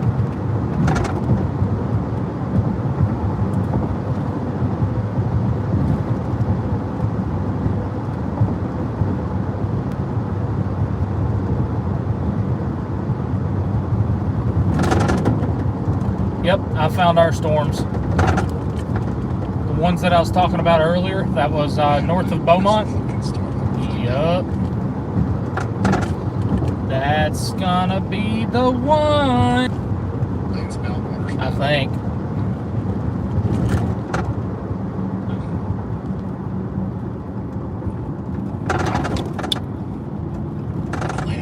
A land water spout.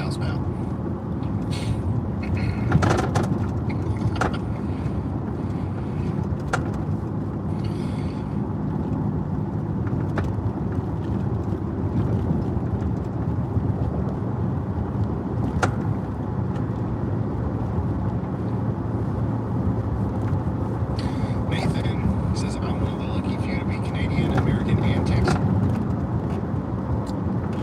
Ryan, did you get a sunburn during the eclipse? Yeah, a slight one. If you turn your face Damn, I thought I was gonna jump that. hours, your face turns red. A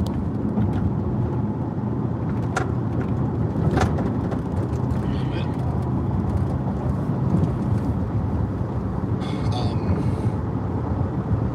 Tornado sniffer storm is looking more and more impressive. It is really feeding off of that Cape 100 joules per kilogram of lower level Cape available to it. And surface-based Cape, we've got an envelope of about 2,500 joules per kilogram. Whenever I say joules per kilogram and Cape and like all that stuff, it's just storm fuel. In half a mile, take a slight right turn. So, the storm is. I need to go to quite healthy as it moves Anacoco. up toward towards Jasper and Browndale.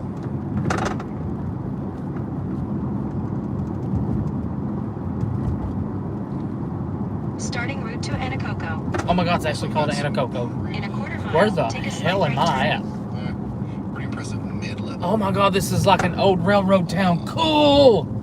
That's the old oh, that's so cool. I'm looking at the Syrup house, yeah. pecan house, sausage house. What? The storm has going. Oh, this is so It's gonna get cool. big, is there's a lot of energy there. Take a slight Cool. right turn, then turn right onto Main Street. That is so freaking cool. And I don't even know where I'm at. At the stop sign, turn right onto Main Street. Cool. At the next stop sign, turn left. That was so cool.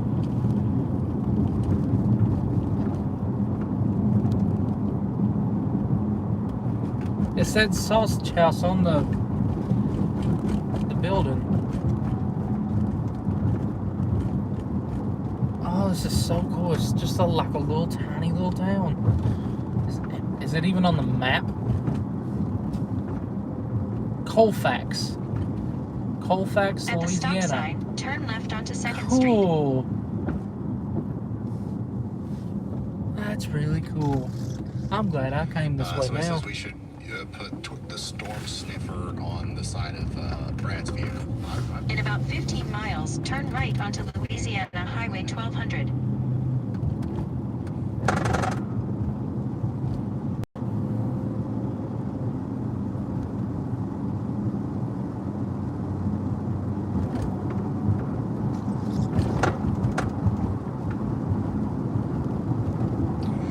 Starting to get some big hail indicators out of our storm that produced the land's water spout. They're near Lake Victor and Corona. This is going to be a big hailstorm for Campener, I believe, and also Lake Victor and Sunny Lane. Y'all get ready. Right now, the storm is warned for 2-inch in diameter hail, which is a little bit bigger than golf balls. But I think there could even be some larger hail than that with this one. Get ready all the way out there towards Watson, Texas. This one's going to be making it all the way to you, I promise.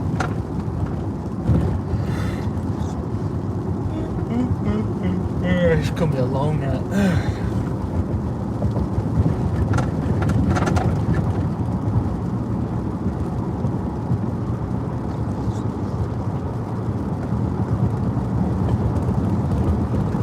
It's gonna be a long night and a long day tomorrow.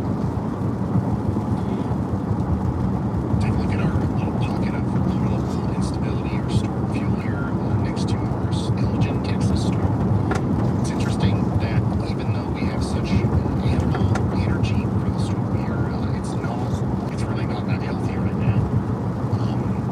It's dying out a little bit, actually. One of the reasons for that might be that we have not so supportive mid at low-level lapse rates, but as all of the storms have been doing today, they're moving out of an environment that is not so supportive. Let me show you this. They're moving out of an environment that's not so supportive and into an environment that is more supportive. So over the next couple of hours, things will probably change here. More supportive, less supportive, and the storms are moving generally in this direction.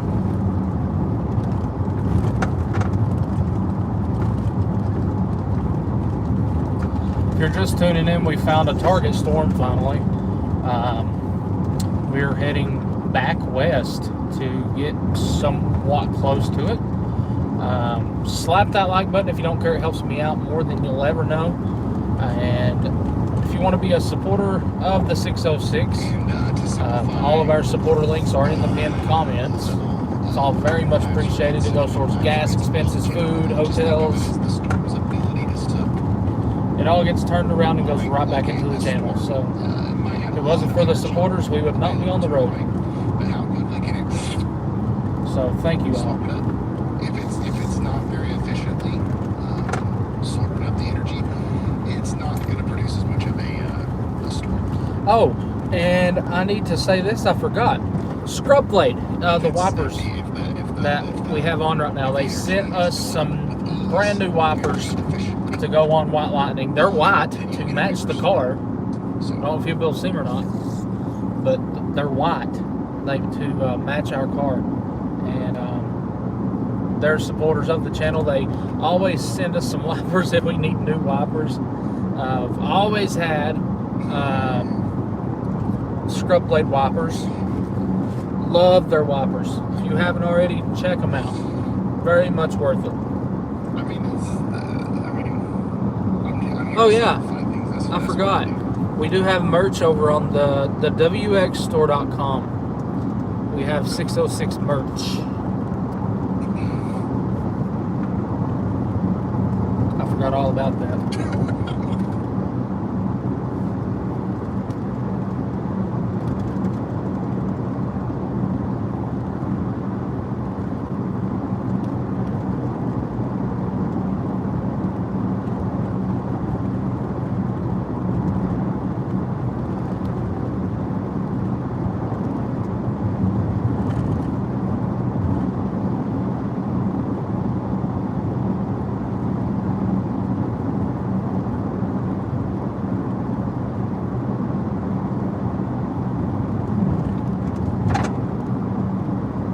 I do.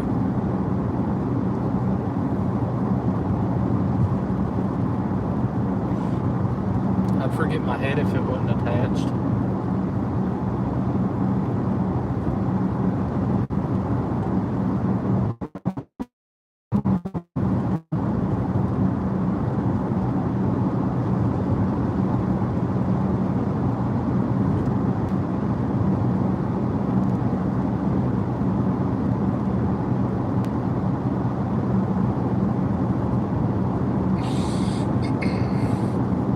To show you, just so you know, I felt very confident about tonight. There you go. The tornado sniffer is snuffed. He has talked. He has spoken, okay? And he says that he's not turning his stream off until he has a tornado to show us, and he's fairly confident in tonight. And I don't blame him. This storm that's forming near Woodville, and we've seen this is once again, this is a little bit more of familiar territory. Okay, we've seen this set up a lot. Okay, and this storm right now, it's all by itself. It's pretty much discreet. It's got plenty of storm juice. The suck rates or the lapse rates over here are actually really supportive for storms. I'm gonna stop using that analogy. But you know, everything is really going well for the Woodville storm from the perspective of a storm chaser. For the residents out here in this part of Texas and Louisiana, you should not be scared, but rather start getting prepared for maybe some very intense storms tonight, and maybe even some tornadoes, because this is what I was talking about. The stupid HRRR sometimes will show us this, and then something like this doesn't happen. Tonight, it's shown us this and what could happen with these storms, and it's actually happening. So, that's something. So we're watching the Woodville storm very closely as it churs and moves up to the north and east.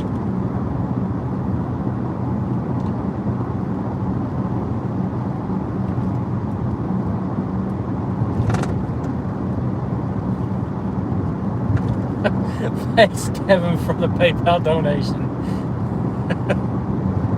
Happy chasing redneck friend. We're racing Chargers one day.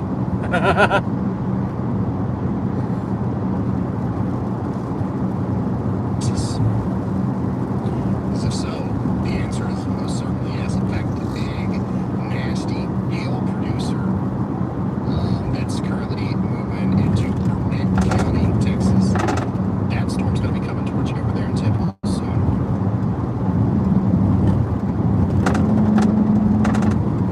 Rotation is evident on this storm.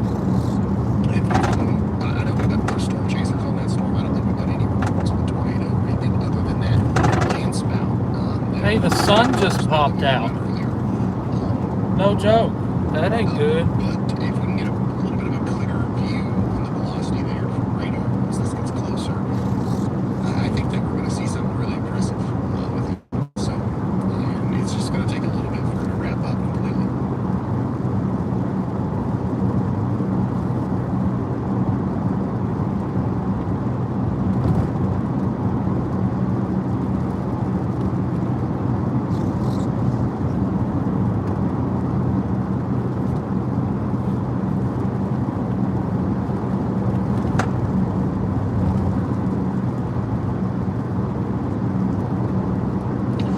For those of you who are just now tuning in, we are doing live coverage on a severe weather anomaly currently underway in Texas and Louisiana. We do have a 10% hatched risk of tornadoes tonight, meaning that there is a 10% probability that intense tornadoes will happen within 25 miles of any given I really need to stop and get a 5-hour energy or something. Oh my and god. that's why we're live. That's the try that I'm still drinking. the decision to go live during an event. I'm still drinking this bottle of water that I got yesterday We've been trying to take a different in Kentucky. It's a huge bottle of water. You see things change. Some days there's a lot of cake. Some days there's a lot of shear. Some days there's linear. Some days there's this, there's that. So having something as consistent as the SBC outlook to base our decision off of whether or not we go live is a very easy way to communicate to you guys. And you guys always know when we're going to be here and when we're not. So that's why we're here at 2%.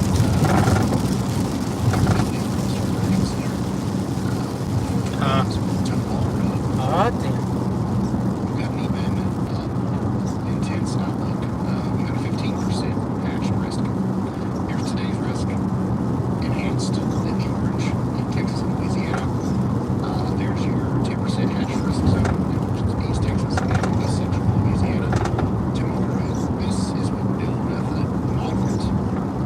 We're on 5. Driven by a 15%. A bridge in the middle of nowhere, Louisiana. Who'd have guessed? You don't see that every day. So we'll definitely be here. Hey, another white Charger. Probably starting early. And going throughout the Oh, this is a pretty bridge too. What the hell? very What the intense fuck am service. I It's at? not only going to be tornado-y. Hey, I bet you I get perfect service on top of this bridge. We've got a 45% How'd I guess? And then it's gonna go horrible once I get back off the bridge. Thursday, bimodal system causing 2 different slight risks in the southeast up in the Ohio Valley. This one probably won't. I don't believe there's going to be a 10% hatch risk of tornadoes with this one by the time we get to it. Of course, that could change. But we'll probably still be live. If this one stays in this area, I'll probably go try to track her down in the storm. Oh, we're not chaser getting on area. 49? We'll be live for that. Why are we not getting on Let's 49? see. And then we've got a It's taking me the day back 7, road. I think. Monday, April 15th, we've got a preliminary slight risk for Kansas, Oklahoma, and Texas. Very classic looking plains severe weather season set up here. At least for now, it looks that way. I don't know why, but my horn just mysteriously came back. Next week. I've not had a horn in this car since I hit a deer whenever I first bought it. My horn has been literally a clown horn. Like, you know how you honk a clown's nose? That's how my horn's been since I hit the deer. And then, like, a week ago, I got in and I honked the horn one time, and the clown horn came around, and then I just laid it to it for some reason. I don't remember. Jesus Christ. I don't remember why, but my horn, it came back, but it sounds like it's aimed right at the ground.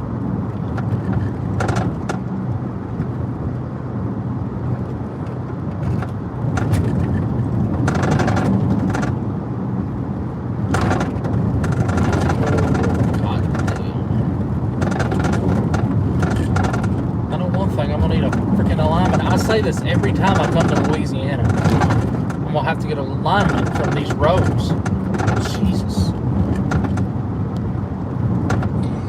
Moving Mark says Ryan and company are the best in this YouTube sector. I'm from Alabama. Mr. James Spann's neck of the woods. We love James Spann here.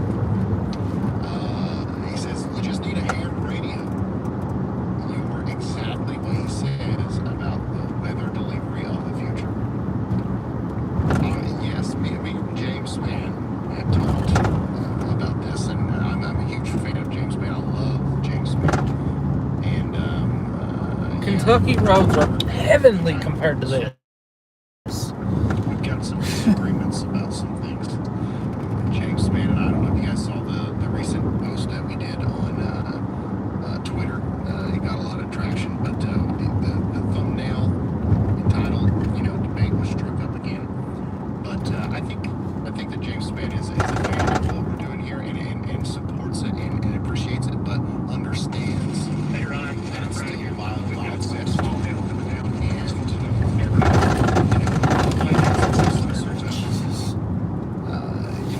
Tying down of the balloon before it lifts too fast. I don't know how else to explain it, but I understand. Louisiana roads are crap. I will not say no about that. I complain every time I come into this state. I think for a brief period of time, I was the youngest licensed amateur radio person in Kentucky, I think. Why are you going like 2 miles an hour? Special. I don't know. At the next stop sign, turn right.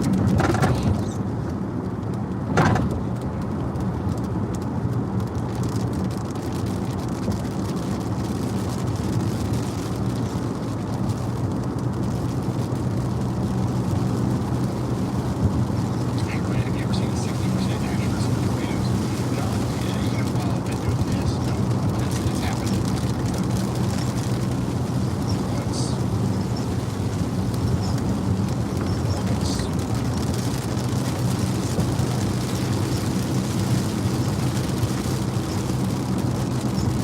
We're in like a At the little stop baby sign, shower turn right now. onto Louisiana Highway 1200.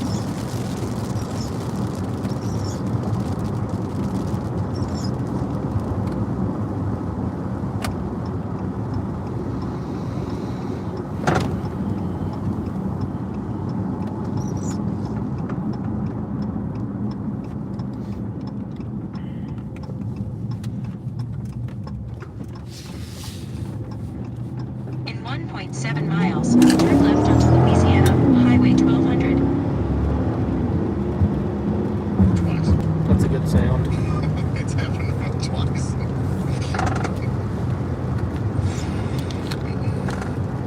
Which is basically once if you don't think about it. But that just cost me like $20. Big storm moving into Ocala and Watson. I love how I hit the gas like that. My viewers spike. With rotation, and we've got our considerable severe thunderstorm warning in place. I'm interested to see some of the hail reports that will ultimately come out of that. Rotation is really kind of lighting up a little bit here on our storm to the southwest of that. It's nothing crazy, but more than what we've seen in a lot of these storms so far today, and it coincides with a hook on radar, so that's one to watch.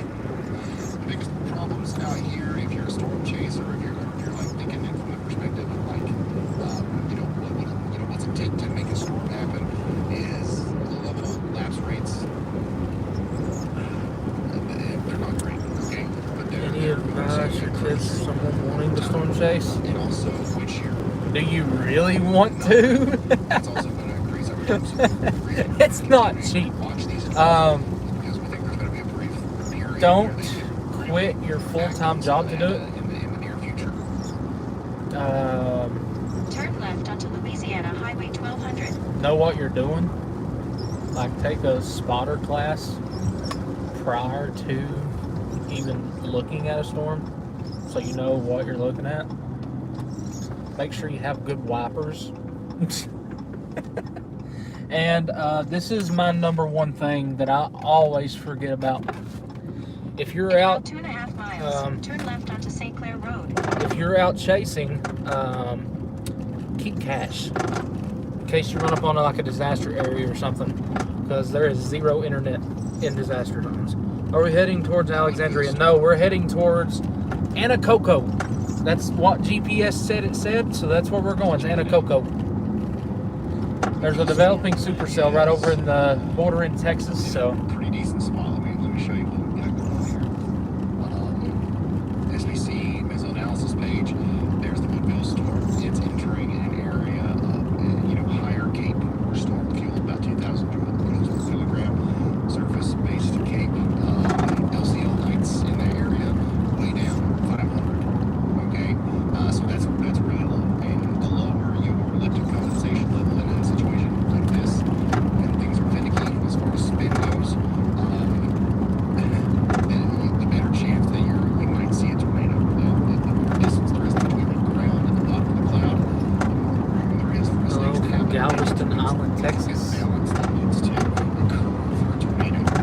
go from somewhere in Louisiana on this bumpy ass horrible road. Likely it is that you see a tornado if the other conditions line up. So we got the low LCOs, we got what else? If you want a comparison of what Louisiana roads feel like, you've seen the movies, or some of you actually might be old enough to remember. Back in like the 70s or 80s, they had these like weight loss machines that just shook your stomach or shook your back. That's what I feel like in this car right now. That's what I feel like since I've hit the Louisiana state line.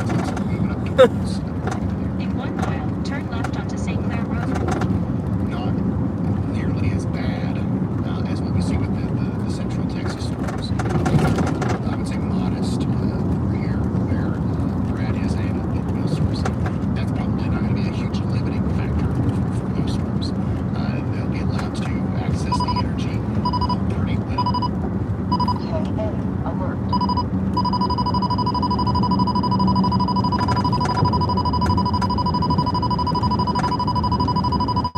Looking at the forecast, this goes off of the wrap, so it's not the best.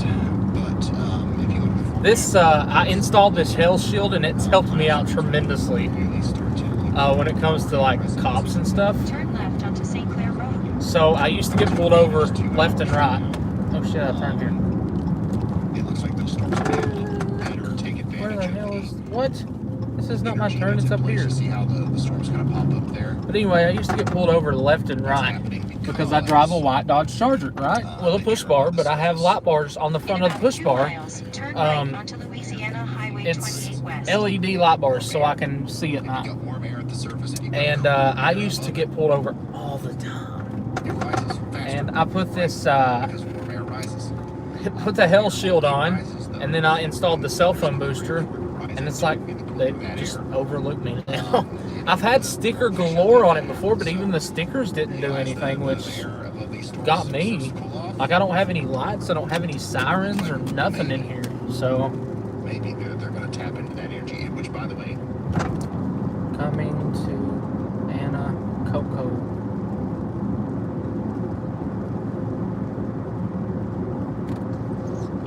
there's a lot heck on it. The surface game's a 3-kilometer game. That's pretty elevated as well. 150 there. Whereas we would be raising our eyebrows at anything above 60 or 70.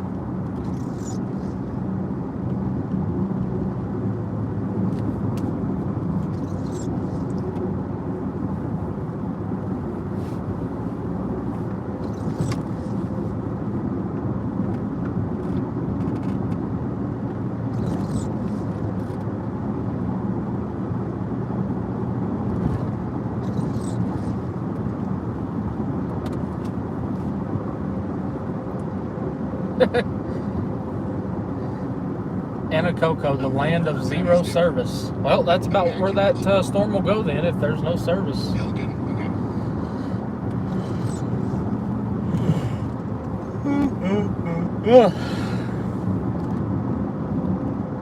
By the way, if you're new here, I will mispronounce your town name. It's not maybe, it's not might, it's not could, it's will. I'm sorry in advance. If you correct me, At the next stop sign, turn right. it's gonna happen. As long as you know what I'm talking about, I've done my job. Elijah, go ahead. Hey, Ryan. So I saw a few questions in chat, and I just wanted to answer them real quick. So the 245%, or not 45, the 260% tornado risk that we have Find from the a Storm Prediction Center, local those were spotter issued in class. 2006 and Get up with your 2012. local National Weather Service The office. 2011 super outbreak was At the stop sign, turn right onto Louisiana They'll be Highway able to 28 West. help you out way more than that. Even Alaska and Hawaii.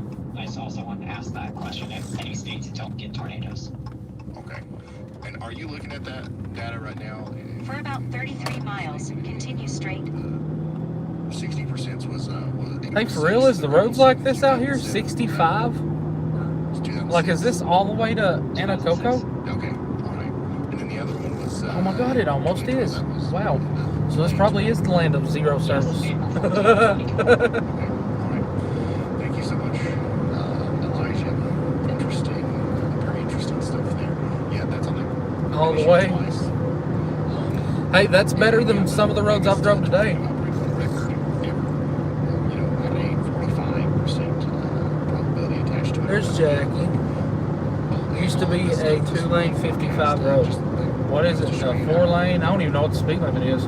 You shouldn't. I'm running 70, so I hope it's 70. You know what I mean? Like, if they're elevated at all, you've got to be paying attention to the way Let me check. Oh, it's 65. Yeah, we're good. A 60% can lead to, a normal outbreak. Okay, it's more about confidence.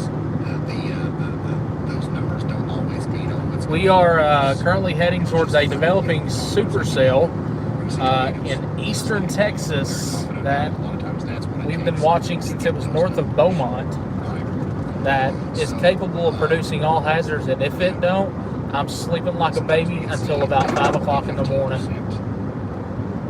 And we get a big outbreak, we get some really bad tornadoes, and that's not, that forecast isn't wrong, but maybe there was just less confidence there. A lot of things had to go right for that big tornado to happen, you know what I mean? December 10th, 11th, 2021, the Mayfield tornadoes are a great example of that. I believe that was only 15% actual risk of tornadoes that day, and it was a very conditional thing, like, things had to go right for that supercell to do what it did, and it did. So We have 70 people in here watching. Make sure you slap that like button. Look at Brett's feet real quick. It's pretty good. Slap that like button, helps me out more than you know. And if you want to become a supporter of the 606 Chase team, our supporter links are in the pinned comments. Our supporter PayPal, Cashapp, and Zelle. It helps us out with food, gas, and hotel expenses. Or in this case, gas, hotel, or not gas. I'm trying to think of what I need to say here. Gas, food, and caffeine expenses, because there will not be a hotel tonight.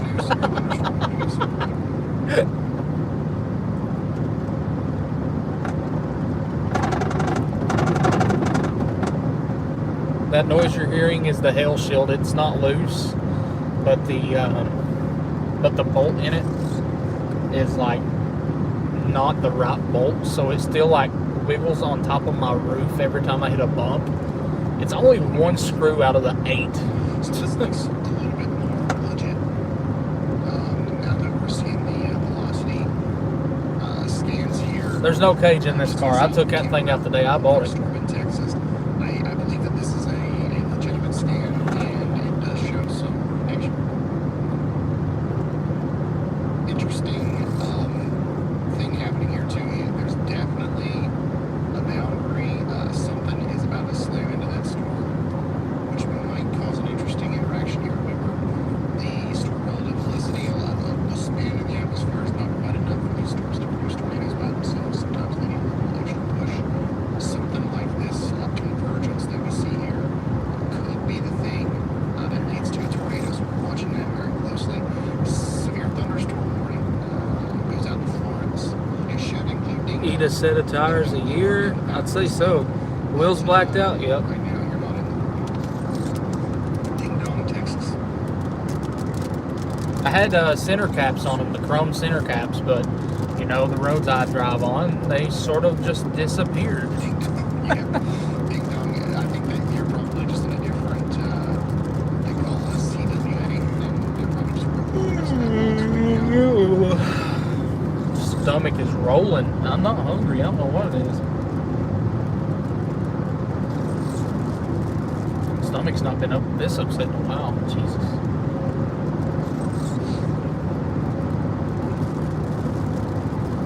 Well, I did eat Panda Express for breakfast. That might be one reason why.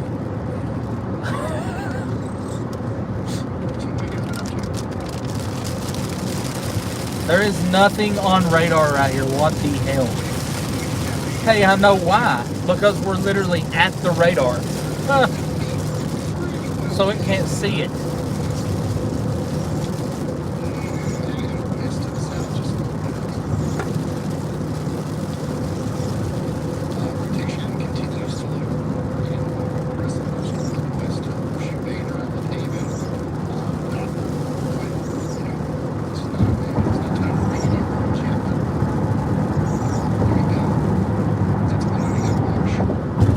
like this road. I like this road a lot. Not seen much on the Austin, Texas, or the new. Just go check it out. East Texas. The storm that was near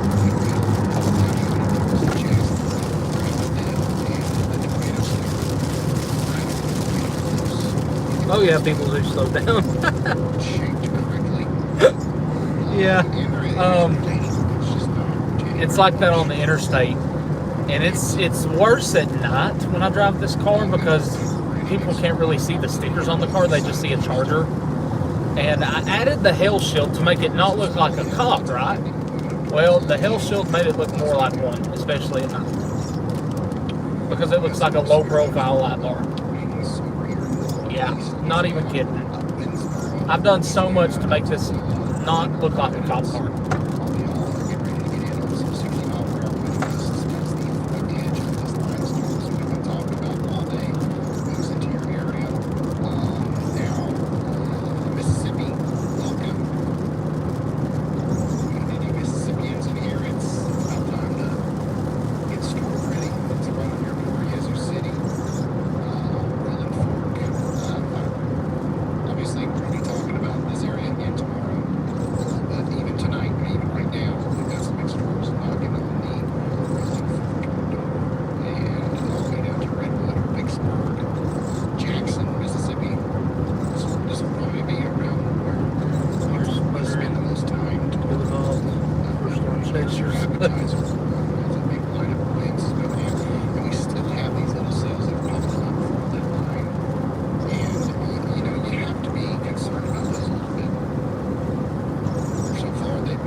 Whoa, what a bump. Never told jerky out. Took the breath right out of me. This can become a disgrace that tries to produce a tornado right before he gets sucked up by the big line there.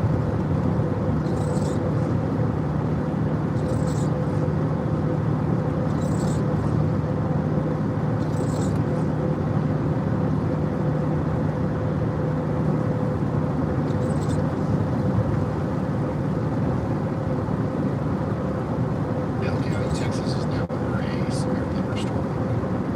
And there you go, now Ding Dong is officially in orbit.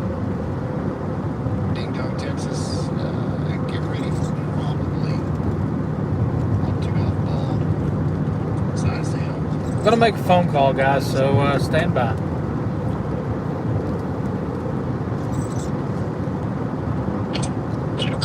Hey, how's that storm looking down there?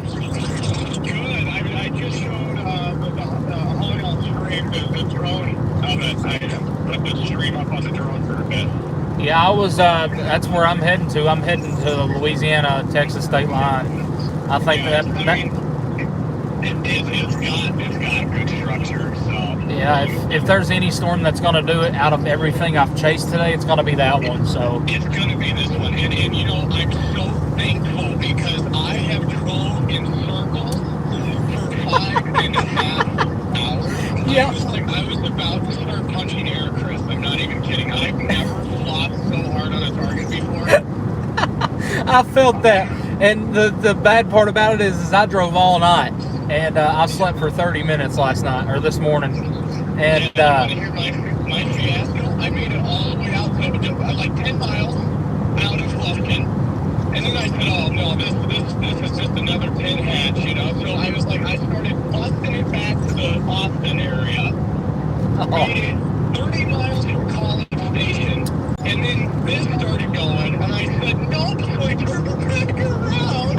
And now I'm here. oh, man. I was in front of all this mess. So I turned around with that squall line. And then turned back around and started back this way, and now we're here. I've just been driving in rain all day.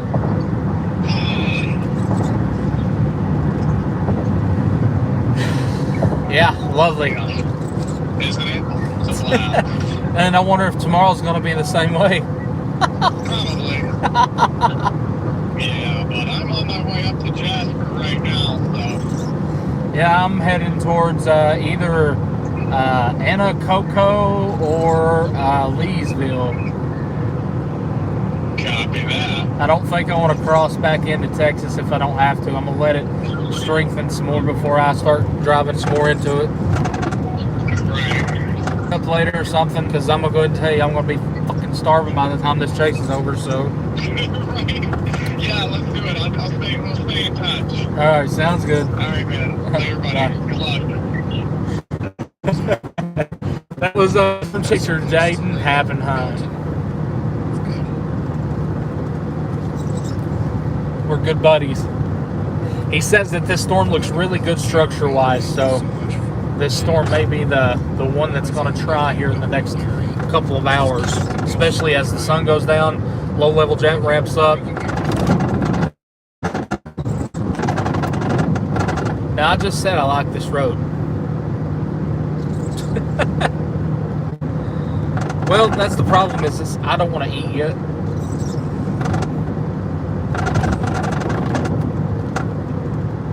If I eat now, then I'll be hungry later. But if I don't eat now, then, like if I eat now, then I'll be hungry later. But if I don't eat, I won't be hungry. Like, I don't know how to explain it. It's weird. My body's weird. We're definitely riding some type of boundary through here. We've got to be. Because I don't even think it's rain down here. If it did, it's very light.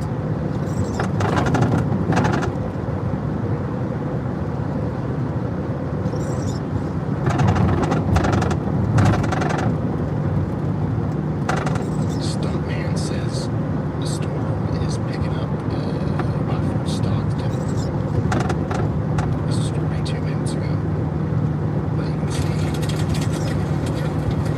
definitely got some hail there with our Texas storm, and this is probably still producing hail as it's moving forward.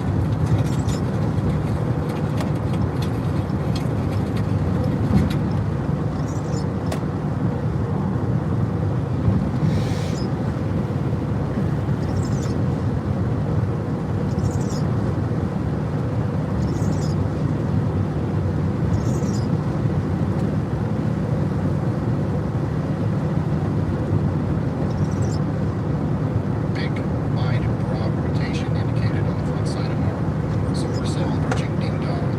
It's not tight enough to, lead to a tornado warning, but it's there, and we're watching it frame by frame. Same thing for what's going on over here near Horseshoe Bay.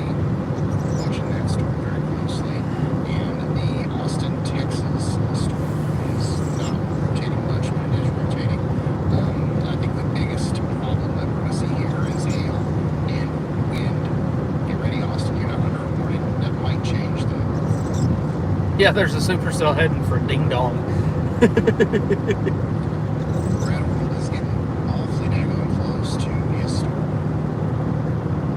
The Woodville storm. That looks like a little bit of increased Ding Dong, Texas. Yep. is currently underway with this storm, right where you would think a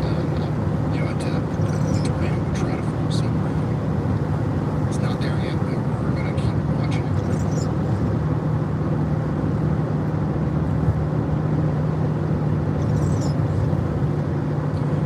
Look at the lightning on that storm you're just looking at. That's a good sign of how quickly it's strengthening. Yeah, look at this. Zoom in. We were talking about lightning earlier. This is an even more dense Yeah, this storm is gonna collection of be lightning. it. So Jesus it's Christ. definitely a sign of the storm. But It's gonna do also, it. as the sun goes down, it's going to be quite, like it's going to this view. It's going to be quite the jarring experience for the viewer. Because I think everybody's feed is just going to be flashing like crazy. Jack says, how's Georgetown, Texas looking for tonight? Jack, aren't you the one that's supposed to be here? Because you said the eclipse was coming.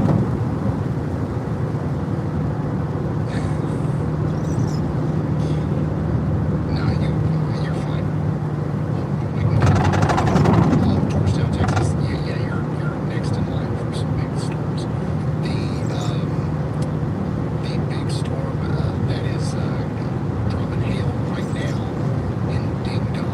It's ding dong. Starting route to 71-446. But I do believe that the storm is causing For about 15 miles, continue straight. that'll probably cause problems a little bit later on, so you're definitely going to get hit with weather storms, at least in the next couple of hours or so.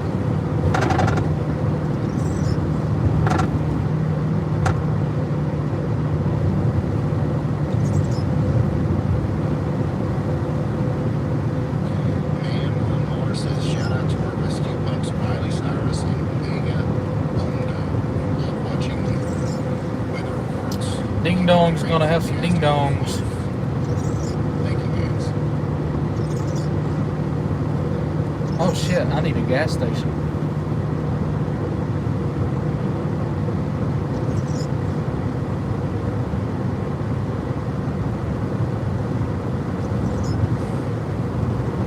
Continuing to watch the rotation here on our storm near Ding Dong. I don't want to call it the Ding Dong storm. It makes it seem silly. But our storm that's coming into Cedar Valley, and Mountain View states, and especially on the southern side over here near Florence and Peyton. That's an intense storm, and it's rotating ever so increasingly. Burnett County and Williamson County, Texas, now under considerable severe thunderstorm warning. 2-inch in diameter hail that is a little bit bigger than golf balls.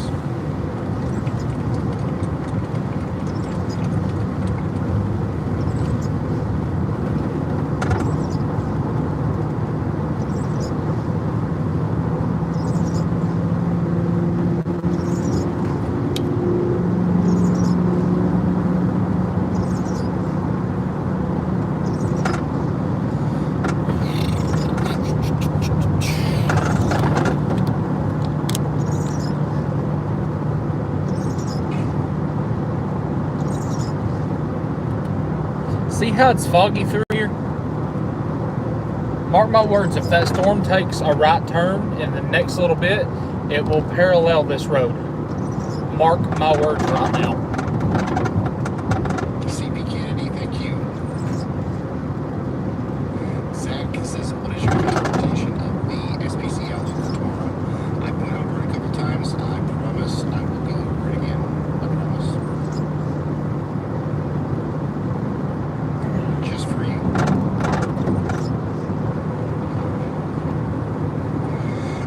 Biscuit says, do you think Grayville, Louisiana is about done with the worst, or should I sleep with one eye open? Unfortunately, Biscuit, you should.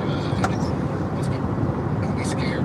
Be prepared. You should sleep with both of your eyes closed. Okay? But That sounds amazing right now, sleeping with both of my eyes closed. weather situation is going to be everlasting in Louisiana. Oh, I can tell why this thing kept slowing down. 48 hours. They're driving a brand new car and they're probably wondering what the hell they're about to drive into.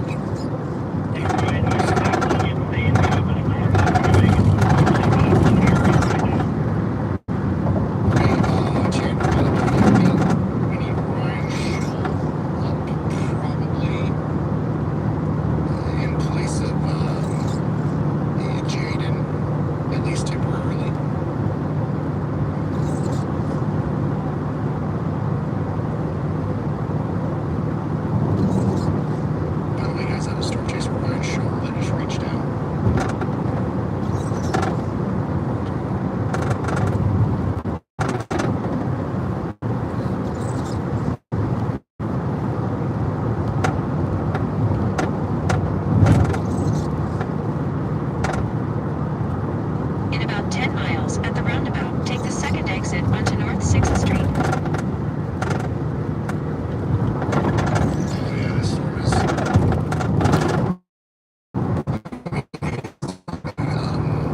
incredibly concerning yet, but it's Yeah. the most convincing tornadic supercell looking thing that we. I just haven't had time to fix it long enough to fix anything on this. Check it out. There's the view from Ryan Shaw of our storm near Boston. Wow.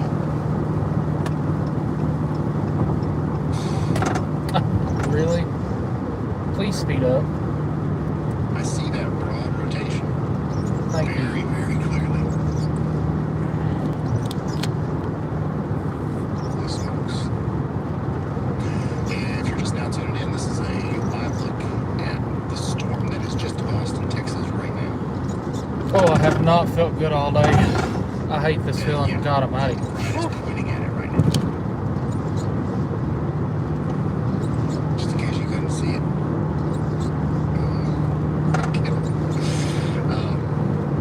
But yeah, you can see the movement there. Because it's rotating. Notice the clouds at the top of the screen are moving from left to right.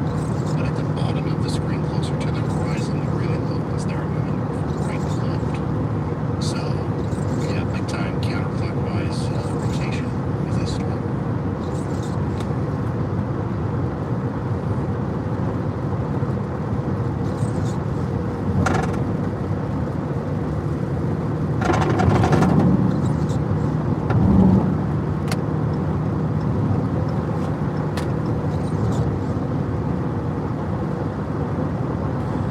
For you just tuning in, we're heading towards a developing supercell in eastern Texas that is slowly making its way over into southwestern Louisiana. It's about sundown, just about it. So, lower level jet should start cranking up here a little bit.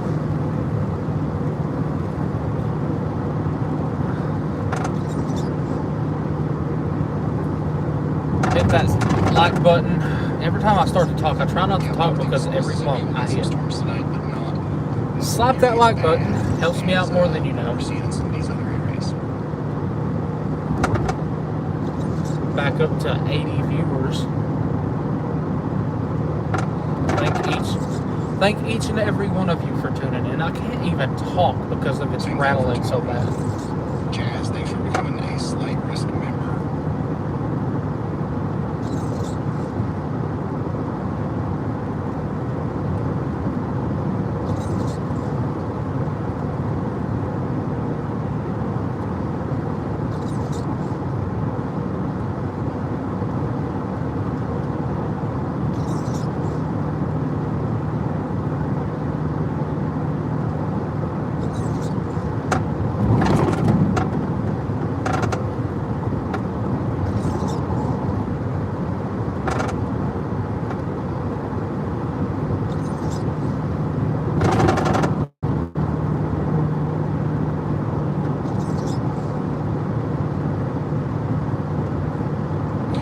So that's our Austin storm. I'll check back in with it periodically.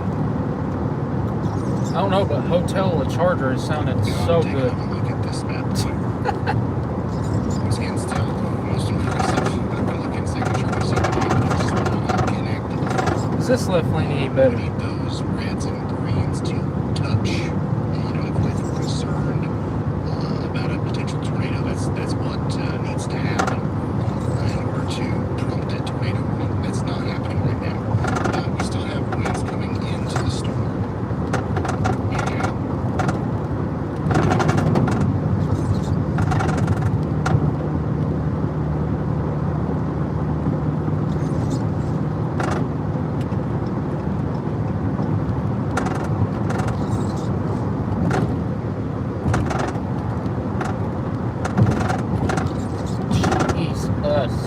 Yeah. Jesus Christ.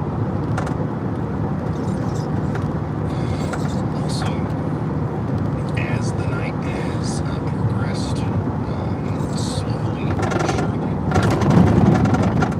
waves are getting a little bit more enlarged in this area. So there's more spin. And remember, the whole day we've been talking about how we just had the atlas man, and like that's the big problem. Yada yada yada. That is solving itself slowly. This road was good. You know, from a storm chaser perspective, it's been nice everywhere. We're talking about the perspective of expecting tornado genesis.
Or Brad Fort, is going to stick whatever. with those storms and let us know what happens. Down here.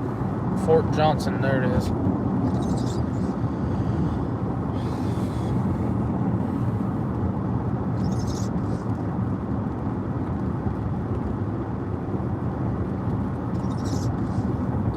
Killeen, Texas is doing just fine. They're on the northern side of this severe warning. We've got a camera there. So, as you can tell, the storm is to the south of the city for the most part. It's definitely raining, it's windy, probably some hail, lots of lightning. The biggest part of the storm is to the south of Killeen, Texas. In 1 mile, at the roundabout, take the second exit. I'm onto probably North 6th gonna Street. pull off up here at this gas station, wherever I find a gas station. That's probably right there and I'm passing it. But get up here and I'm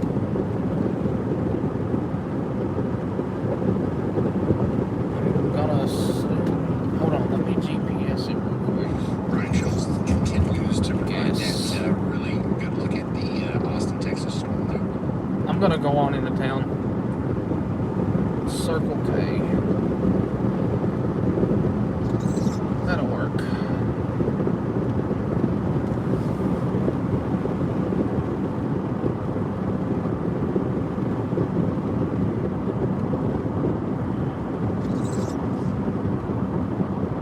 At the roundabout, take the second exit onto North 6th Street.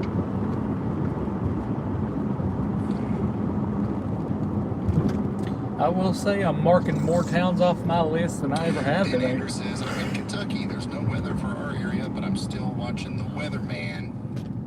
Anytime Ryan Hall y'all is on. Ben, thank you for the support. How many people do we have here watching right now that aren't even expecting any weather tonight? Show yourselves in the chat. Show yourselves. I know you're there. We appreciate you all. Obviously, the main goal here is to reach people who need information about incoming. In 1.2 miles, turn right onto Nolan Trace. So that we can do that at the meaningful level that we do it is by What is all? rapid spread. Is everything here Chevron? Mouth and sharing and, using the algorithm to our advantage to get in front of a bunch of people. And like, none of that would be possible if it wasn't for all the people that are here for whatever it is, whether it's a level of entertainment, education. In 1 mile, turn right onto Nolan Trace. Thank you for being here. It's the first time I've ever been here. Playing a part in this big orchestration that ultimately, in the end, just helps people. And even if you're just here literally because you think it's entertaining, you're a part of that.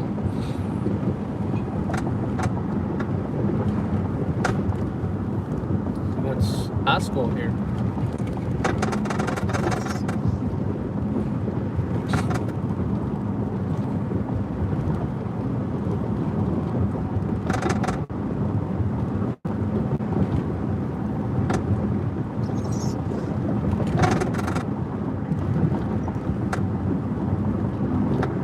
Yeah, there's a lot of you. Oh, there's a Sonic. I knew you were in there. If we in the chase here, at least we know there's a Sonic. You're doing this street right now. This is exactly why I'm watching. That's why I'm here. Go past this light, then at the next one, turn right. Sorry, This, Siri, I'm who's done turning this way, here. or I could watch this happen in this Oh way. shit. I just started doing it.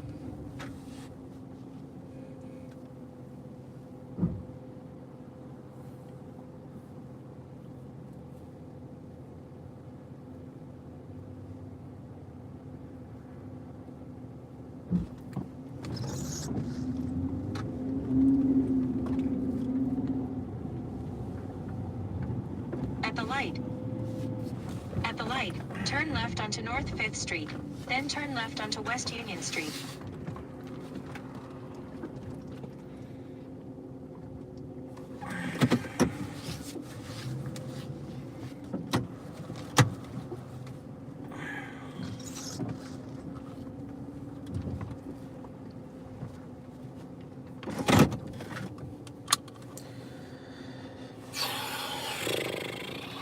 Let's see.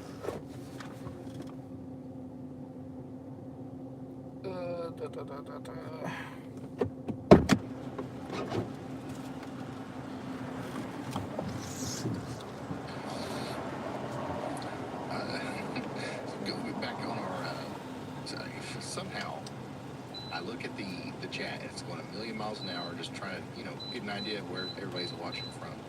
And I see the one comment that's relating to an old topic that we just discussed. I don't know why I keep doing that, but somebody said, ice cream isn't keto. Who said that I was keto diet? Where did that come from? I literally just like hamburger patties. They're better without the bun. I'm not on any sort of restrictive, no ketone, whatever it is. I feel good whenever I eat a bunch of hamburger patties. So that's what I'm doing. I can still have ice cream every once in a while. I will eat a cracker from time to time, even. I'm not afraid of them.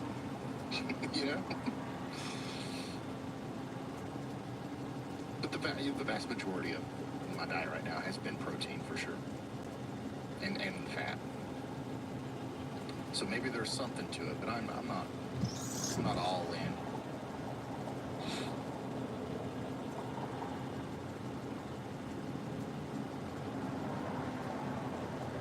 Storm over Austin once again looks really impressive. Getting some new hail reports now. 1.5 inches, 1 inch in diameter up there between Windsor Hills and Pioneer Crossing West. That hail is going to probably keep getting bigger as the storm moves towards Manor and Elgin again.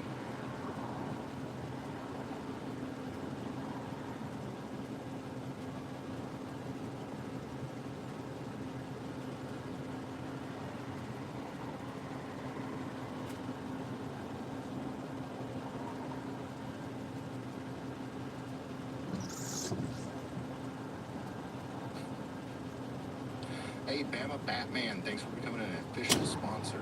That's big. Thank you.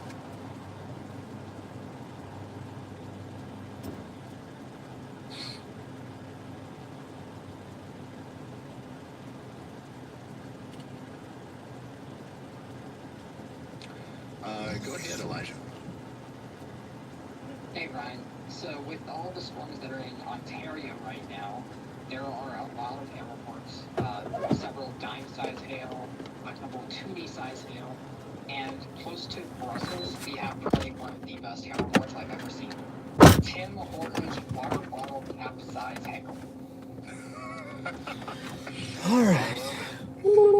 Man, the hail reports up here in Canada are something else. I like it.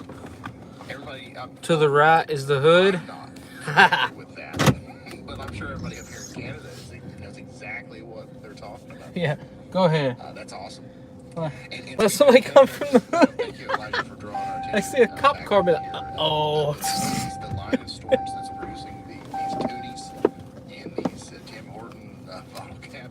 At the light, turn right onto Nolan Trace. The general direction of Toronto. It's going to hit the north side first. Okay, Markham, Uxbridge, North Lakes. Much later today, I think that. I don't have high hopes in these storms. They've really not came together much at all. They're going to have to take a hard right turn here now in the next 30 minutes. And if not, they're done. Miles, continue straight. Especially just in terms of hail. And I'm sure that we're getting some damaging winds out there as well. So make sure you guys are paying attention to the radar and the local alerts over there. Going into Ohio, because that is connected to the Canada storm system. We've got some lingering storms down here, some rumbles of thunder and some heavy rain getting ready to move into Norwalk and Tiffin. Lima, Ohio, you guys are getting ready to get a pretty decent little storm. This goes all the way back into Indiana. Yeah, I do. Here's where I was less than 24 hours, well, no, a little bit more than 24 hours ago, experiencing the total solar eclipse. It was sunny, if you can tell from my face, it burns. But now it's not. In fact, there's a little storm heading there towards you in Columbus. Our friends over at Country Christmas, sorry. If you're still watching, get ready. A little heavy downpours on the way. And yeah, that's pretty much what's going on there. All the way down to Texas, which is where we just got a brand new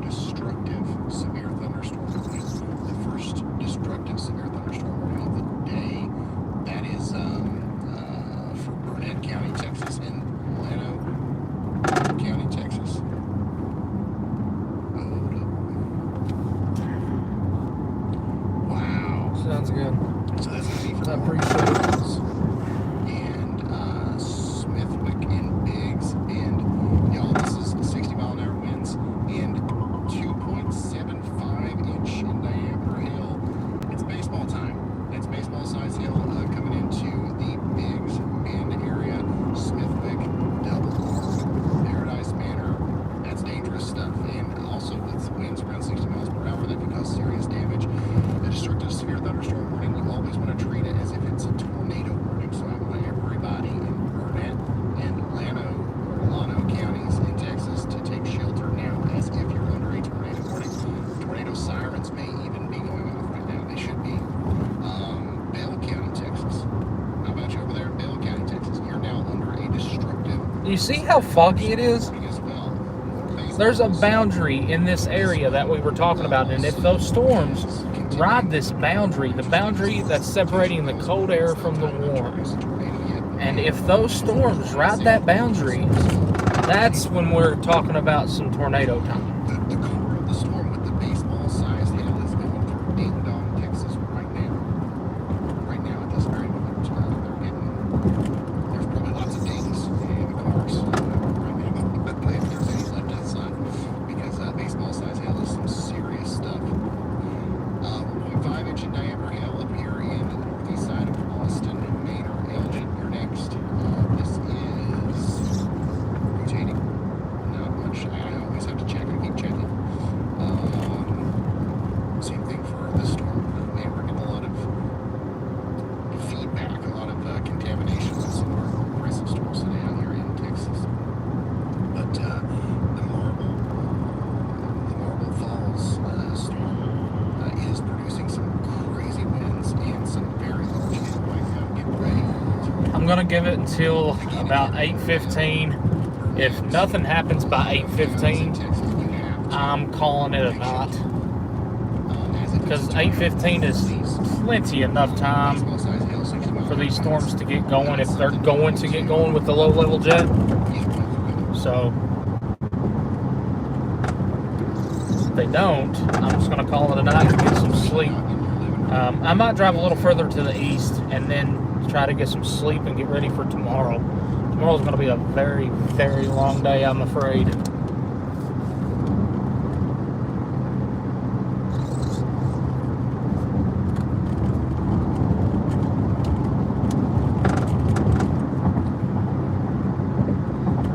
Heading to the state line. That's as far as I'm going with this, is the state line.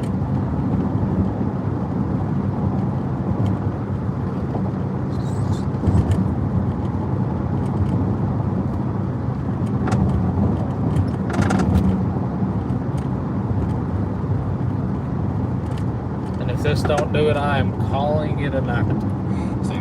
I've been up for over 36 hours now with 30 minutes of sleep, so I would really like some sleep. A couple of destructive severe thunderstorm warnings, which is it's good serious business. I do want to show you this incredible view once again from right there on the storm near Austin, Texas.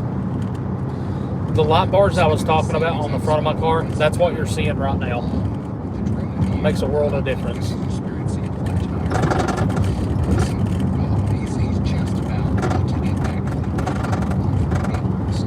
Nothing out here? Good. That's what I like to see. Nothing. Well, is that an airport? That was an airport over here. Yeah, it is. Huh, cool. That looks so ominous.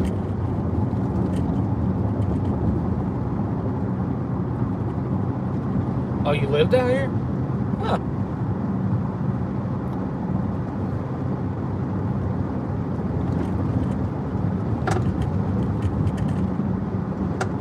If you're just now tuning in, we've got a serious situation unfolding as a severe weather outbreak is underway in Texas, in and around Austin, Texas. Just to the west of Austin, Texas, Marble Falls is currently experiencing baseball-sized hail at 60-mile-per-hour winds, destructive in nature, can destroy cars. We're talking about millions of dollars. I see flashes, and then roadwork signs, but I can't tell if they're in the road or not. Moving over towards Smithwick. The same kind of thing could be happening around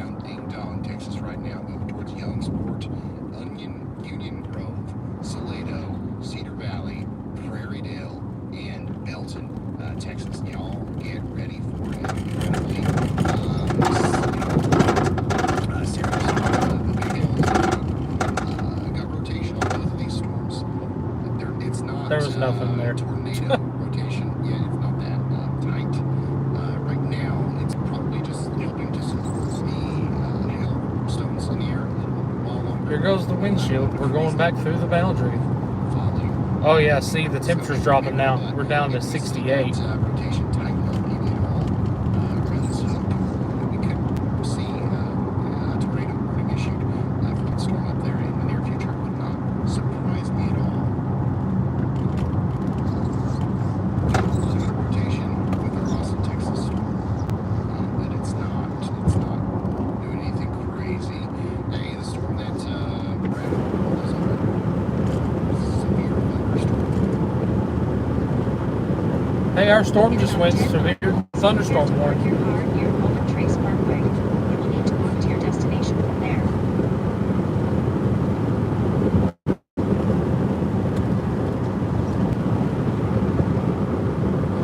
The leading edge of some strong winds is now moving into Dixie, Mississippi. 70-mile-per-hour winds, inch diameter hail. Tornado possible. Yeah, I see that. Very strong winds coming right across the Mississippi River, northwest of Dixie. Near Eagle Bend, moving towards Redwood, Mississippi. 70-mile-per-hour winds on the way. Get ready.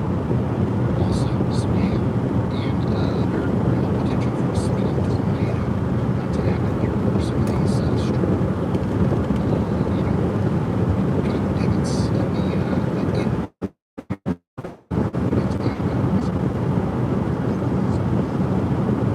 Cell service is about to go out. Figures, yeah, there it goes. Good catch.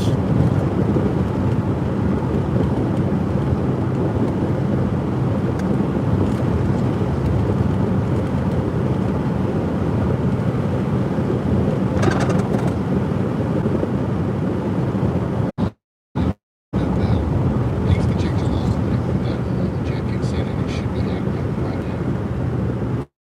It could enough to get these storms to not produce tornadoes, and hopefully that's the case. Becoming a little bit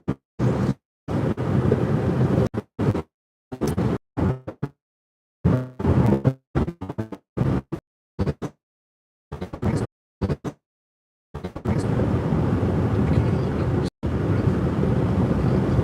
There's just not a whole lot of shear. And I think that as the jet increases speed and sundown, that might make this at least spin a little bit.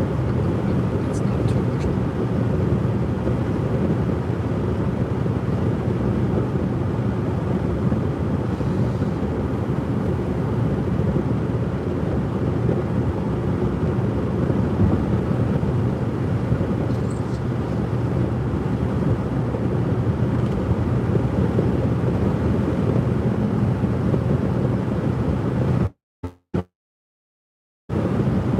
Is he behind me?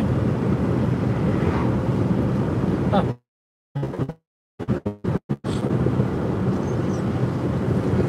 Okay, so the storm that's hit EDS severe thunderstorm. that's a EDS severe thunderstorm. PDS severe thunderstorm. 3-inch in diameter hail now expected in 3-inch hail. Holy cow. Smithwick, Paradise Manor, Travis Peak, Durham Park, Liberty Hill, Oat Mill, Rock Inlet, Texas, Jonestown, Cedar Park, Hudson Bend, and Valente, Texas. So yeah, that's a PDS severe thunderstorm warning. Rare, but very serious. This is a destructive storm, and it's likely going to,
noticing a lightning uptick. That's over in Texas for a destructive hailstorm. Used to big storms, but I'm telling you, this is probably one of their bigger storms right now coming into these towns. If you're in Leander, Cedar Park, Johnstown, La Vista, Liberty Hill, Texas, please get shelter. If you know anybody out there, you gotta call them, let them know. You know, obviously they're here. It probably don't clear up from the trees out through here, does it? Because I'm coming up on the state line right now. This is going to be a little bit more intense. Hopefully it heals itself out here and doesn't make it all the way across the warning box. But if it does, this will go through Cedar Park, and then we might need an extension of the warning or something. In 2 miles, prepare to park your car near Nolan Trace Parkway. You will need to walk to your destination. That's my view. Texas. Figured. That storm is now moving towards Prairiedale and Salado or Salado. I-35 is about to be a dangerous place to be between Belton and Gerald, Texas.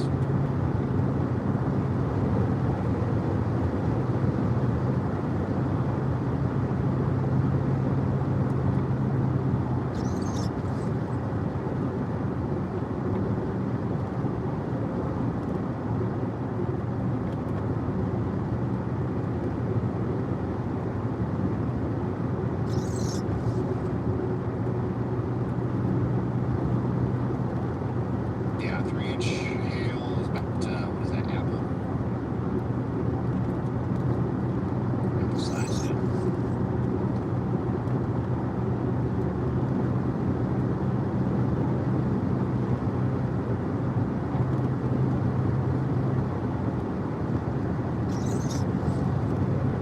What in the world?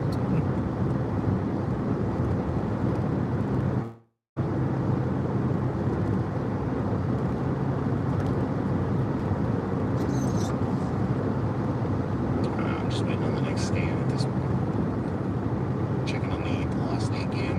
Still some rotation. Thankfully nothing overly concerning.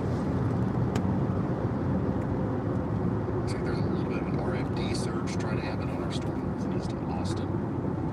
Hey Ryan, I got a nice view of the supercell near Gerald, Texas right now, being just north of town. Okay, that was Freddie McKinney.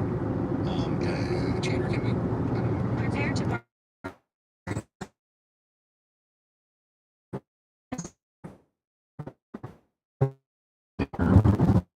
I'm trying to make your job harder. But Freddie is, he's got a look at our storm up here near Gerald. And it is really impressive looking, that's for sure. I guess I'm going to pull him up. Just go ahead, I will wait. But that is a live look at the storm that is north of Gerald, Texas, now moving towards Salado, with the baseball size hail in there.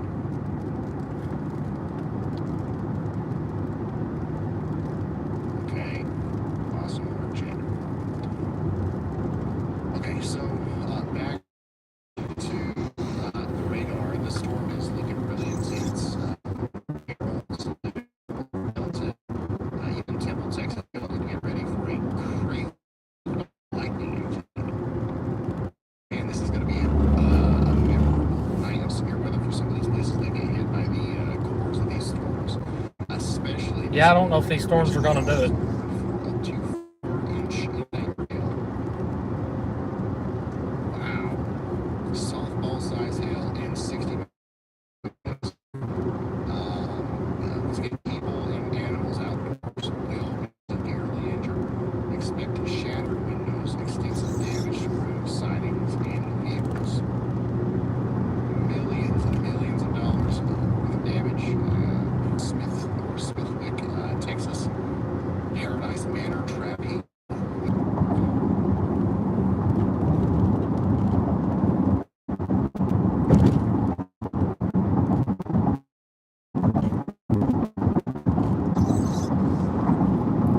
Here I said I wouldn't go back into Texas, and here I am in Texas. Wow. If you're just now tuning in, we have an explosion of supercells currently around Austin, Texas that we're keeping a close eye on. None of them are producing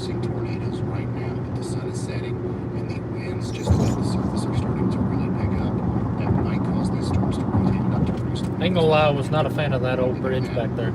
These storms are incredibly dangerous, whether or not they've got a little danger due to hanging off of them or not. These things are dropping some destructive hail, and they've got an incredible amount of lightning with them, like we don't usually see here. Mostly active lightning evening, so maybe farther to the east near Jackson, Mississippi.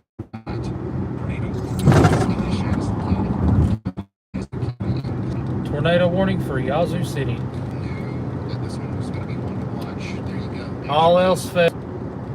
Chase Yazoo. Anytime you get a big surge of winds and inflow wrapping around it, that is cause for concern that could lead to a tornado. And they know this over at the National Weather Service. That's why they had issued that radar indicated tornado warning. Once again, for Hines, Madison, Warren, and Yazoo counties in Our storm's starting to. Jackson, Mississippi. Get ready. The storm's heading. It may be latching to the boundary, folks. So hold on. We may be starting something here. Ryan Shaw's got some hail. It's back up. I'll turn it back on. But my goodness. About winds are a major storm. That's One lane bridge ahead. Diameter hail near Smithwick. This storm is more capable than ever producing a tornado, and that is the worst because it's already so dangerous by itself without that. Once again, 4-inch in diameter hail, 60-mile-per-hour winds right now moving into well roundabout in Leander, Texas. Take shelter immediately. Treat it as if you're over a tornado warning. Elgin, Texas, also 1.5-inch hail. Strong winds.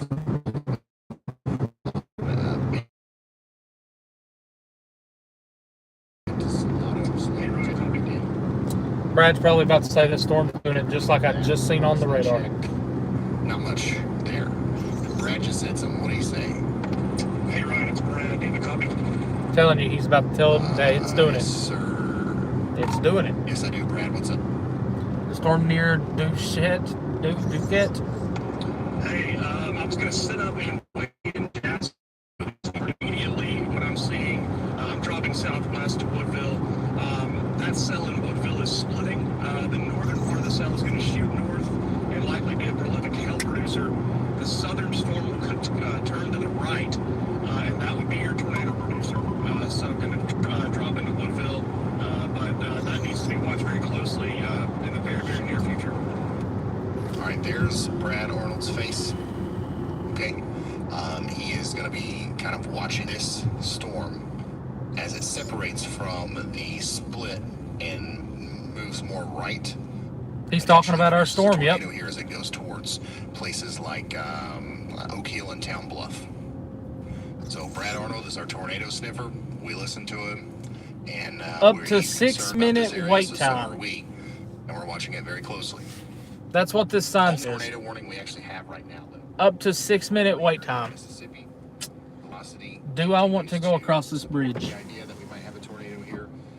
Very close together, we have some bright reds and some bright greens and blues. I don't know if I want to cross this bridge. At the top there, you can see that the greens and blues indicate wind. If this storm's actually going to start doing it. The reds indicate. Because if I get caught here, we're anytime you get that really close together like this, and it's in a counterclockwise fashion, you can only assume that something's about to produce a tornado there, if it isn't already.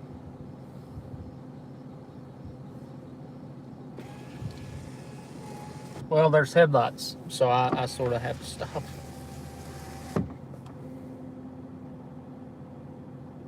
So we've got a tornado warning over there.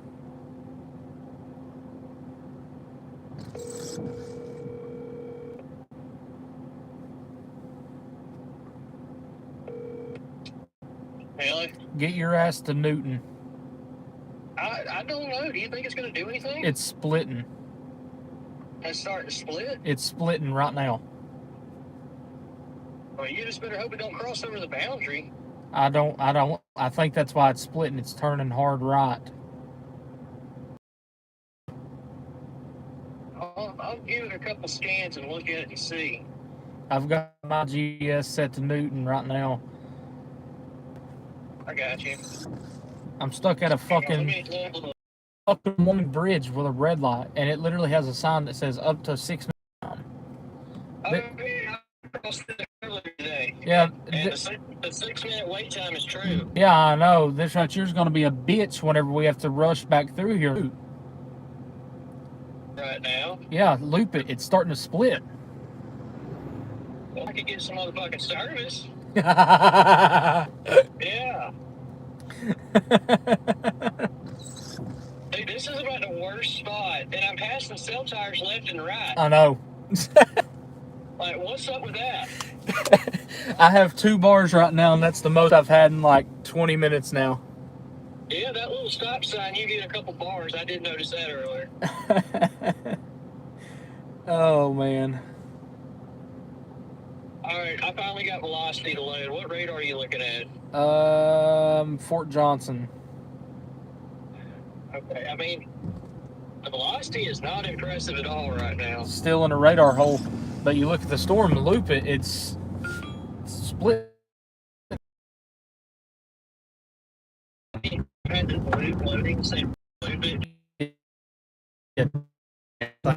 Holy shit! Why'd you? Just too much upscale growth.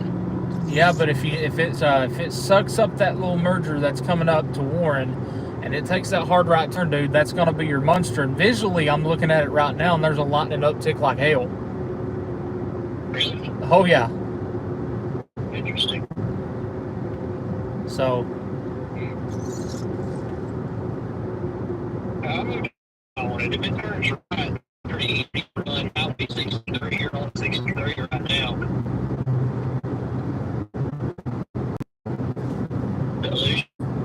No, I'm still here, I reckon. I got you. Yeah, I'll go to Newton. I'm gonna give it a chance. So. That's a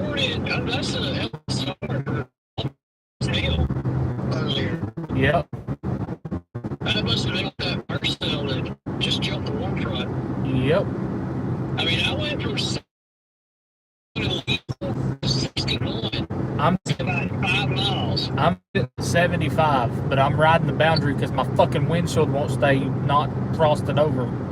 Yeah, that's right. Louisiana, so it's a pretty long boundary.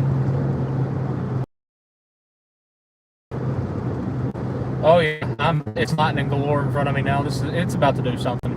I'd get down here if I were you. I see an uptick on radar. Yeah, I'd get down here. Just give it a chance. If there was any storm that I told myself I wouldn't cross them back into Texas. And if any storm that was to do it, it was going to be that one. And I watched it since it started up near Beaumont. And I just told myself I'm going to Alexandria. I was going to do that too, but I never did.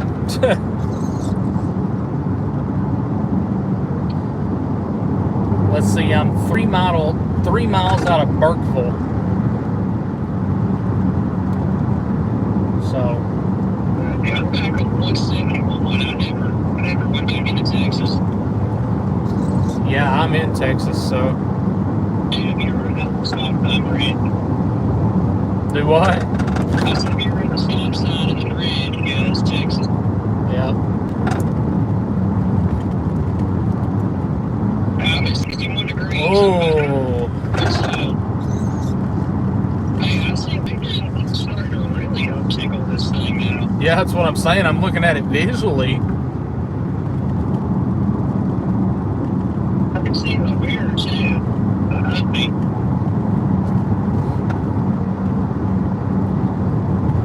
All right, well, there's your answer. I'll meet you in Newton here in a little bit. I'm still gonna think about it. I'll see you in Newton. I'll see you in Alexandria in about an hour. All right. All right, bye. Bye.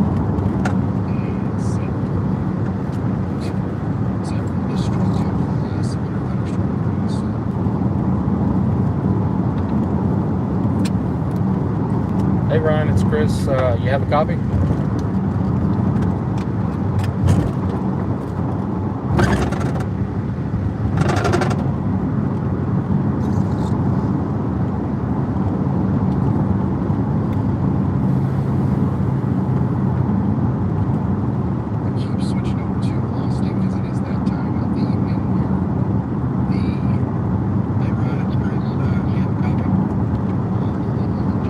Yes, sir. Go ahead.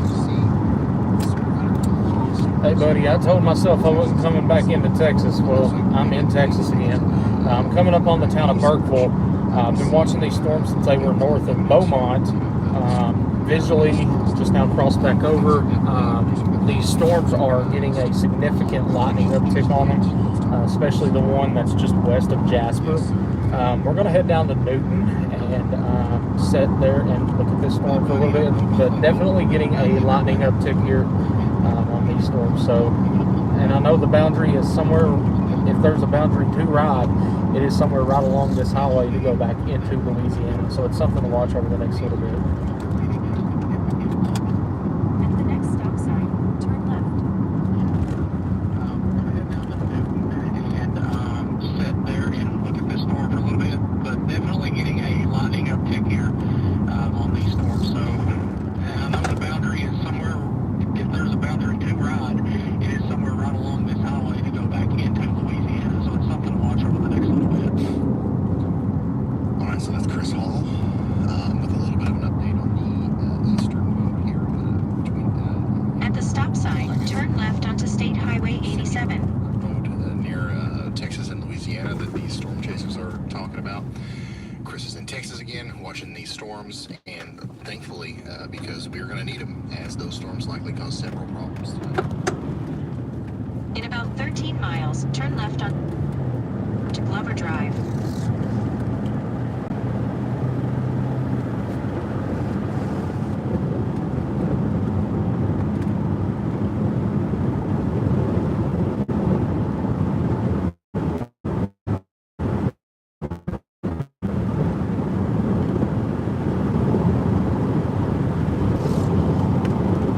Yep, I will check on the tornado warning, which, by the way, y'all, that's the only tornado warning currently in effect. And it still looks really concerning on radar. I don't see a specific area where there could be a tornado. I see a large... Speed limit goes to 75 on this little road. I love it. It's about to affect an area between Edwards and Russellville in Mississippi. This tornado is still possible, so we need you to stay in your C spot in Florida. Certainly.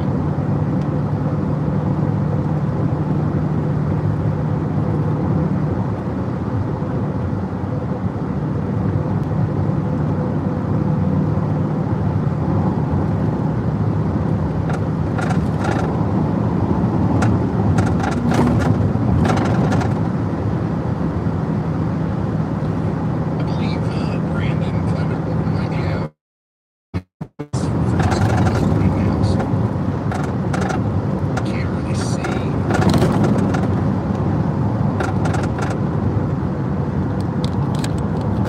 Just gonna end up knocking my phone out of the mount.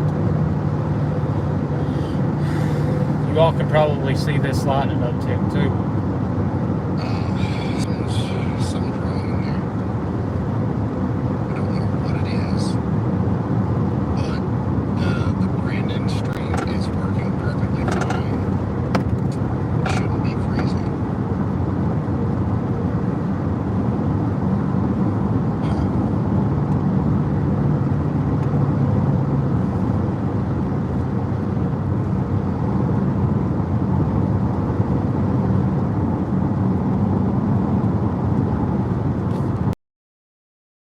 Oh, Yazoo.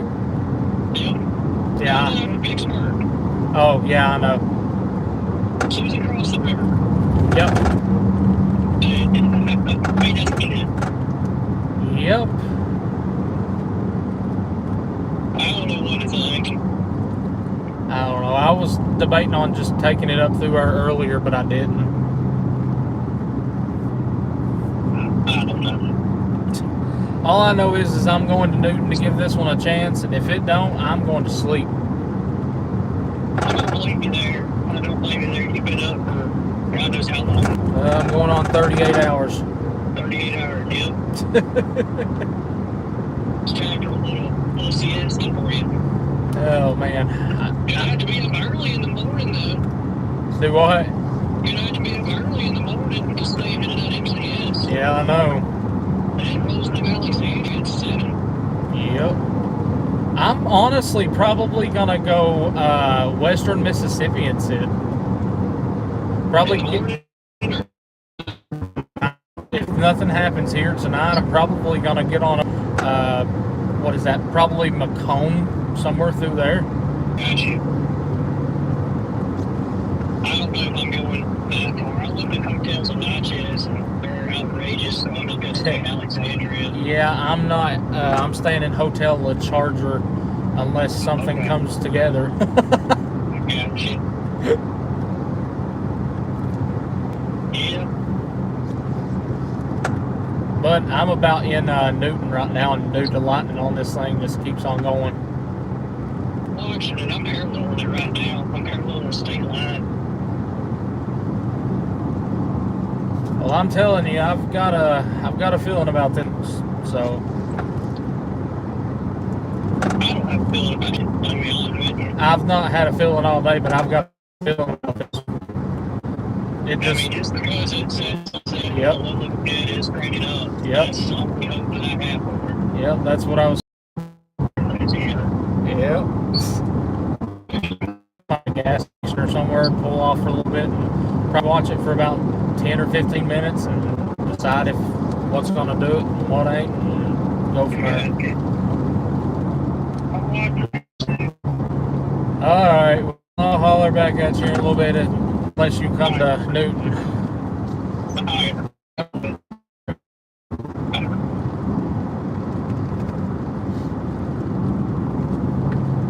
By the way, Brandon Clement is in Vicksburg, Mississippi, actually. For windstorm as well. It's yeah, definitely be away from windows. Or when this thing hits, does look like it's going to pack quite a punch and maybe cause some power outages. So be ready for that ahead of time.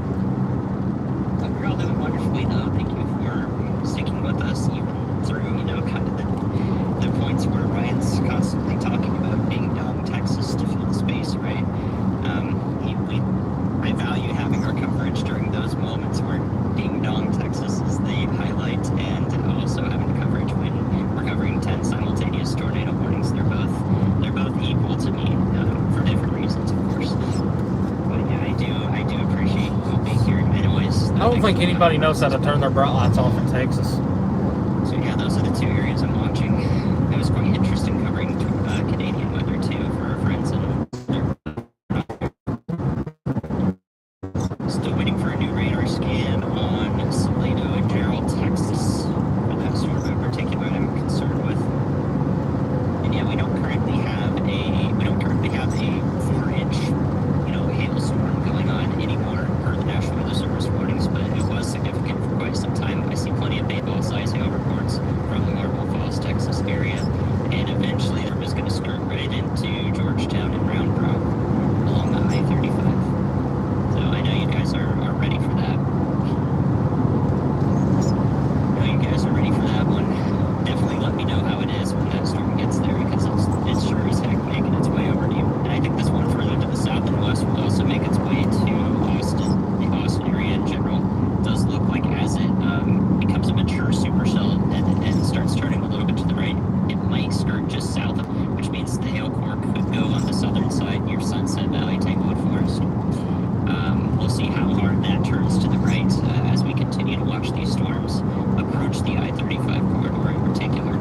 So if you're in Austin and you want severe weather, I will tell you there's a chance that you just get storm gapped. The classic storm gap where it goes to the north of you and to the south of you, but nowhere else. I've experienced that many times. But yeah, we got, I think we are planning for maybe 2 to 3 more hours of coverage tonight as it stands. I definitely think if we start seeing a tornado threat, which we might, it's going to be more difficult to, stop the coverage at any point, but there is a good chance that as these storms come together into a rather, singular system, that we actually will see maybe a bit more spamming of tornado warnings with spin-up tornadoes that we constantly look at. It's always really difficult to stop streaming, stop doing coverage when those are going on, but we're only human, right? And we have to cover tomorrow too. I wish we had a whole team at some point. We'll have a whole team to do non-stop wall-to-wall coverage of a 36-hour event like this could possibly be. Is Ding Dong safe?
Index scan on our Gerald Slater, Texas storm definitely looks like it's trending more towards a tornadic storm. This is all about pattern recognition. Ryan, when he's back, there he is.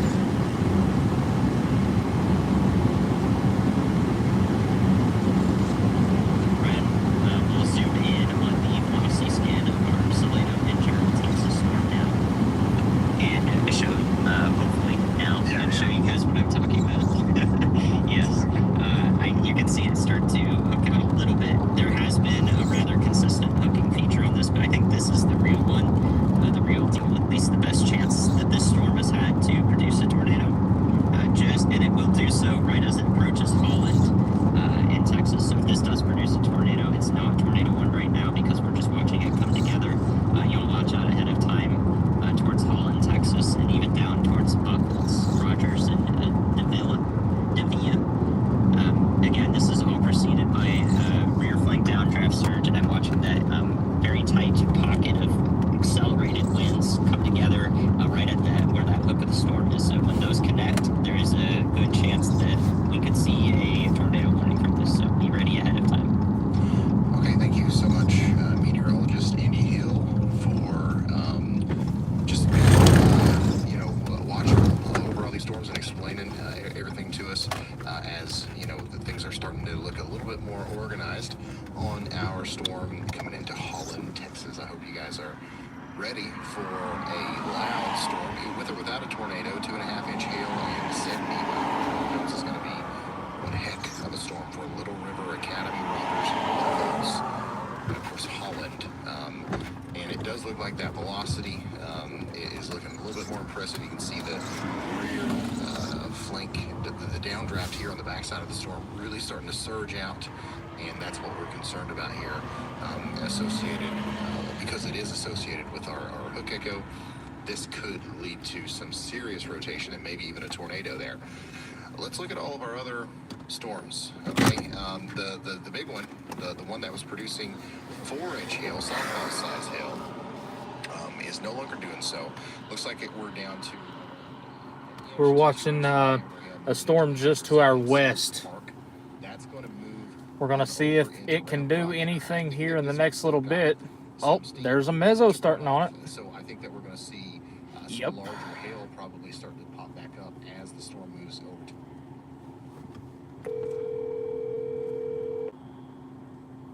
Yeah. Your mezzo's starting on it. What? The mezzo is starting on it. I'm watching. Just to the east of Woodville. Where's that? And it's taking a hard right turn, loop at velocity. It's gonna ride right up whatever that highway I was on is gonna ride right up that highway. 63, yep. Yep. That's literally what it's doing right now, is going right up 63. And it's got that lake to cross over that doesn't have any roads. Yeah. Shit. And the newest scan, it looks even better. What time was that? I got 8:18. I got 8:20. Mine's coming in. I had to pull up here and get something to eat and leave. Well, shit. Now I'm debating on going back north. I wouldn't, man. It's down to 62 over here already. I'm sitting at 74. Yeah, see, that's a huge difference, and you're only about 1.5 miles south of me, technically. If I was to move myself west, it's just how tight that boundary is.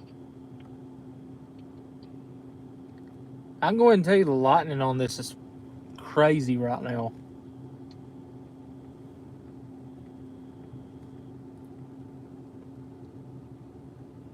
I don't know. I'd like to figure out what's today's FELMO? Just too much crap?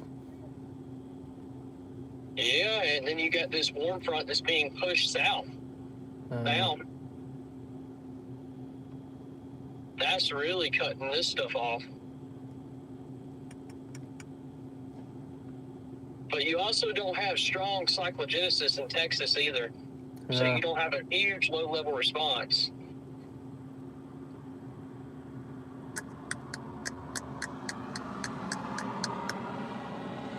I ain't gonna lie, that storm up there near Hemp Hill's not looking bad now either.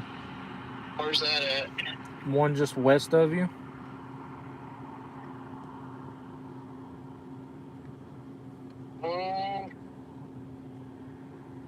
No, it doesn't, but that is definitely north of the boundary. Oh, yeah. So that's going to stay elevated. If you loop reflectivity, and if you're on Fort Johnson radar, you can tell right where that boundary's at. Yep, you sure can. And you can see it getting pushed south. Yep. Usually you have a warm front that is going north. Yep. So, actually, that may be north of the boundary right now because I am under nothing but fog here. You're under fog? Fog, yeah. Then you're right on the boundary. Yeah. And that storm that is over there to the west of me it's literally just west of me. But if it turns right now, like it's going to have to just slam the brake and turn right now to stay on the boundary. Right, it's going to have to go south of Jasper to stay on the boundary. Yeah. Which now, I don't know if it is or not, but if you don't look at the reflectivity, look at the velocity and see how it's trying to turn. Yeah, I see it. I just don't know if it's going to be able to because you got all that shit below it too. I don't know. I don't think it's going to.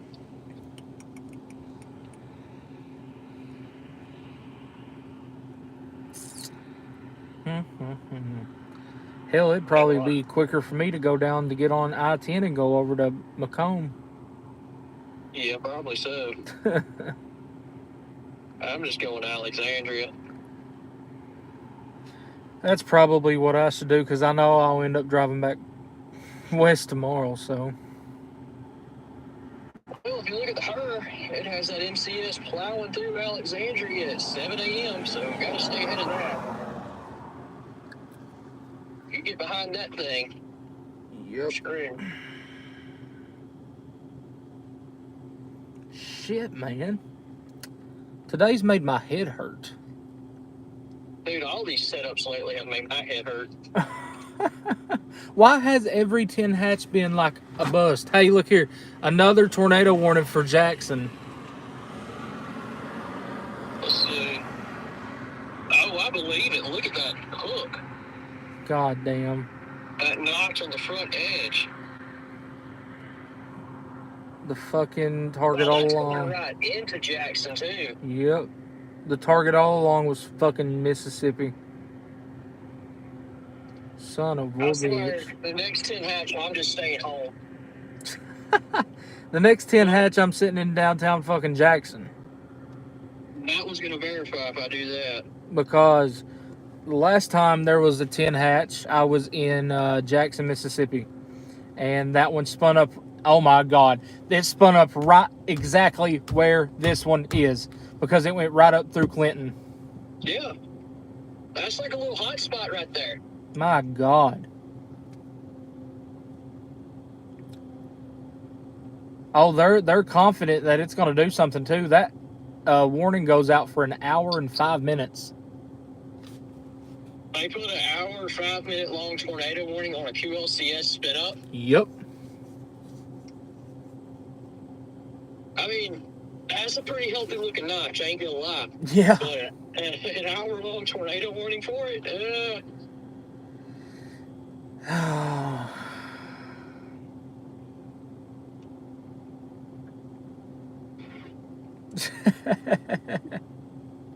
So what does a 15 hatch mean tomorrow? Does that mean an extra big bust? I think it means triple the rain. I don't know. Oh, I know we're gonna get wet tomorrow. Oh yeah, my car's leaking like a mofo. My truck's leaking too. My hoodie I had in the back seat, I didn't know it, but I had my hoodie back there, and the next thing you know, I reached back there, and it's soaked. Is it? Mine's leaking through the damn passenger side door. Mine's the back. Gosh damn, the back right door. Okay. I've put sealant in it and everything, but it ain't working.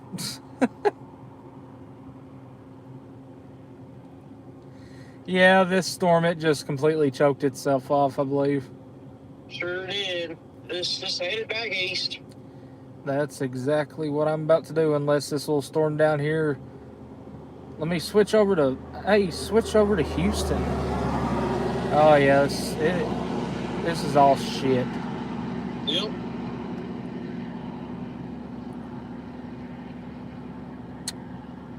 Alright, well, I'll holler at you in just a minute. Alright, sounds good. I'm probably going to mosey back east anyway. Alright, you'll probably run into me here in a little bit then. Alright. Sounds good. Alright, bye. Bye. Diesel Round Rock, get ready for yeah, the Salado, Texas Zelle is still trying. Round Rock in Pflugerville, Texas, you guys just got put under a new severe thunderstorm warning. 1 inch in diameter hail and 60-mile-per-hour winds. That's what you can expect.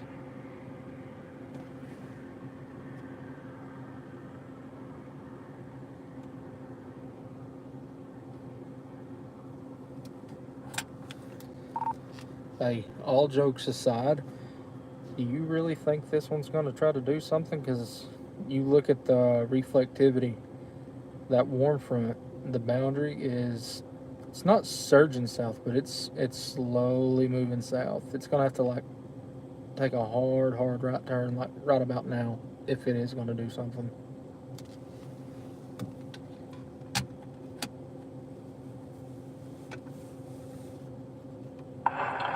Yeah, I'm not sure. I have an issue with my GPS right now, so that's what I was working on. But, it looks like it may try to make a right turn, but it's going to take a little bit. You've got your, the alpha is not surging, so it could do something. It's possible. I would say it's possible. Just because it's not on the boundary doesn't mean it can't produce a tornado, by the way. The only thing with the boundary is that we can undercut for a second, but if it survived it, which you can see from the northern cells that are near like Natchitoches and stuff like that, all that is an outflow boundary from the storms that came through earlier. That's not your actual like thermal boundary. So they may undercut them for a little bit, but they'll re-intensify like the one that just moved through a second ago, and the one's up near Natchitoches and things like that. That have showed signs of a little bit of rotation as well. So, no, it can maximize rotation, but it also, I don't think it will, I don't think it's a game changer at least. Hey, just FYI, if that storm does turn right, you're going to go right up 63 with it on the state line. I don't know if you come that way earlier or not, come through Leeville, but that one-lane bridge. Hopefully it doesn't last long. These kinds of things usually don't, but... Oh, yeah. For sure. Alright, well, I'll probably end up seeing you here in a little bit anyway. I'm going to sit in Newton for about another 20 or so minutes and watch it and see what it'll do, so...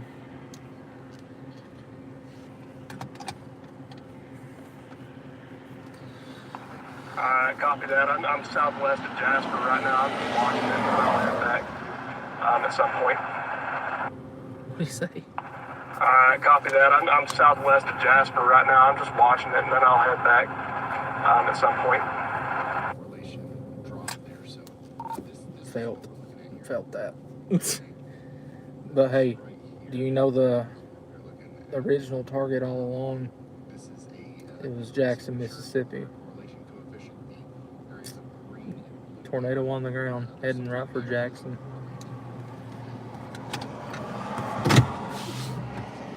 I don't have it confirmed. I don't see that it's confirmed. It's a troll storm. The place to be today was here. It's like That's like saying we're going to be chasing the Mississippi tomorrow and there's going to be a tornado that's going to happen in Ohio. But it is what it is. I mean, you just got to put yourself in a good position. I think we played the day right for sure. Oh no, I wasn't joking. That has a tornado down on it right now. CC drop. I know it was down here, but I'm just laughing because that's a CC drop right there. It's going right for downtown Jackson. I'm probably going to head back up to Jasper. That way I've got a good northern route with it. Well, shit happens, man. Shit happens. Want to claim it to be number 8? I'm joking. I'm joking.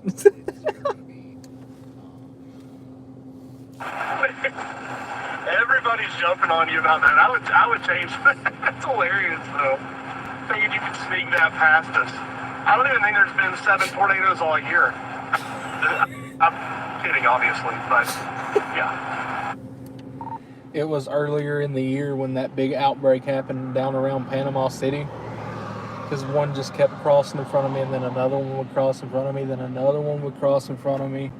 And then the question was asked, how many tornadoes have you been by this year? Not how many tornadoes have you been in or seen. It's how many tornadoes have you been by that you can like see like power flashes or, you know, like something you can say you were there, I guess is what I understood earlier. So that's what I had.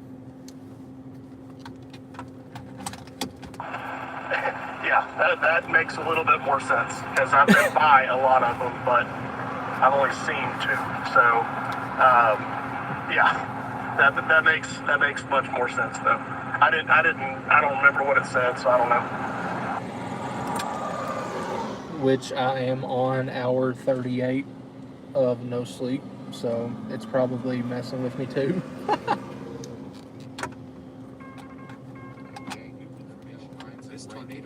Oh yeah, there's your confirmed tornado now. So you remember what I was saying about how that boundary isn't the end-all be-all kind of thing? Take a look at that storm west of Natchitoches. For everything that we just showed you, we've got the pre-signature. Yeah, I see that. We know that there's a tornado there even without a direct report of one. I'm telling you, man, the night is young for Texas. All it takes is a little bit, and we're good to go. I think I'm going to end up going, I may drive back over towards Leesville, and we'll get back over there and maybe try to grab some grub or something in a 5-hour energy, because I plan on taking this stuff back over to at least Macomb tonight. I might crash somewhere in East Louisiana or Western Mississippi. I don't know yet. I already got me a hotel in Alexandria, so if I miss, some storms that happen at 7 o'clock in the morning, I don't give a fuck. I will, I'll be in Mississippi and East Louisiana by 10 o'clock though. Yeah, the H-triple-R has the big MCS rolling through at 7 a.m. in Alexandria.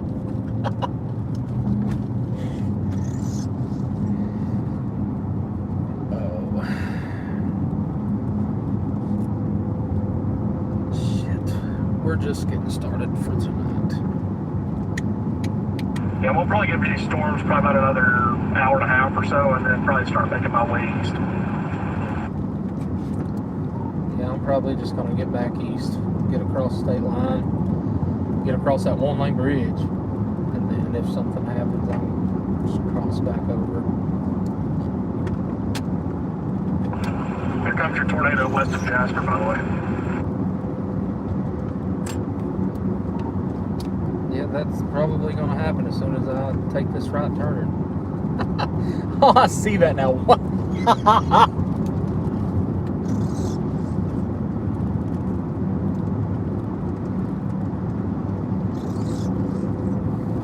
He's not joking.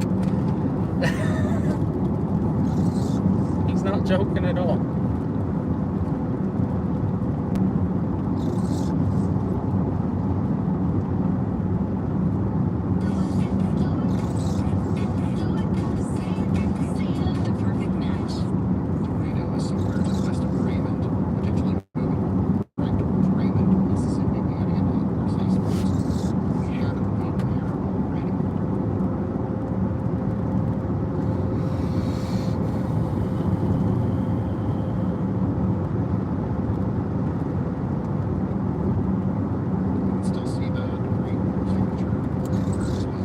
I am on a hurricane evacuation route. Huh. I guess I am that close to the water right now. Right now, make sure we're in a safe spot.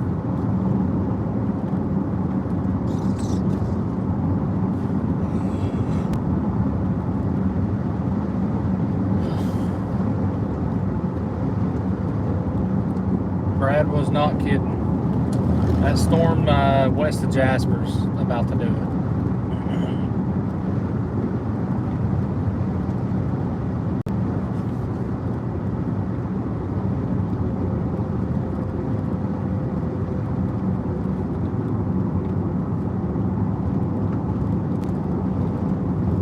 We have a camera to the southeast of Jackson. I believe it's facing west.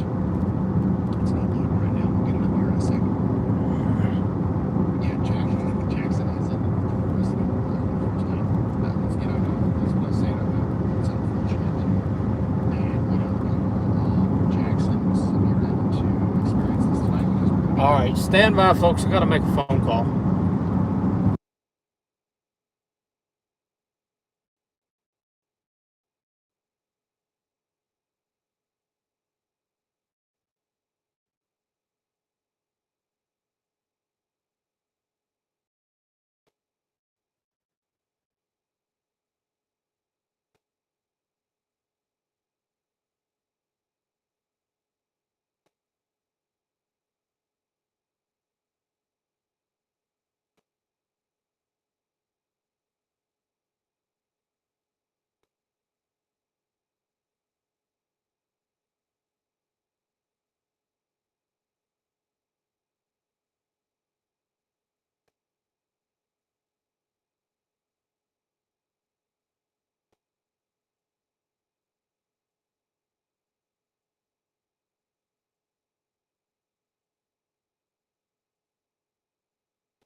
All right, I'm back. Person I tried to call did not answer.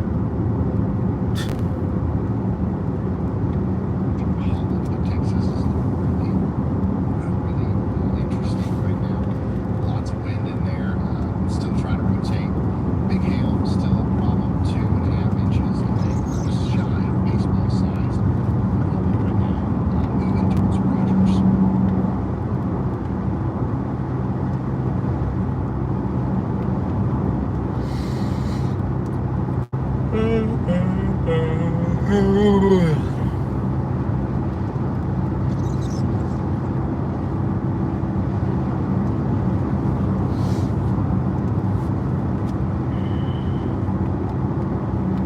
Really watching this storm just to our west.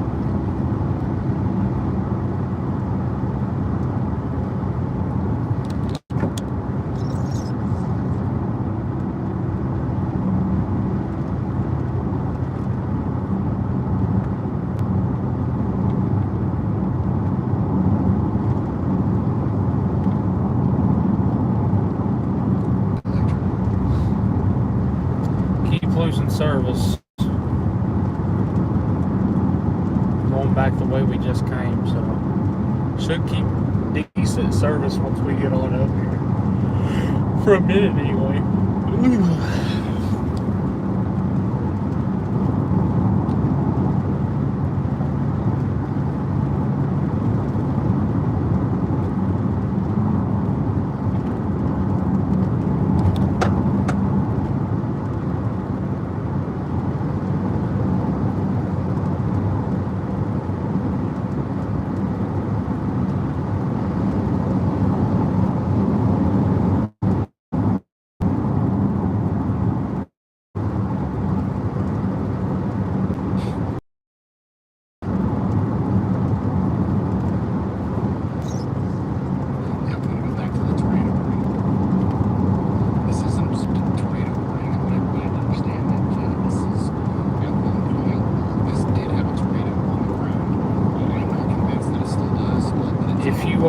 just now tuning in, we are north of Texas, watching a developing supercell just to our west.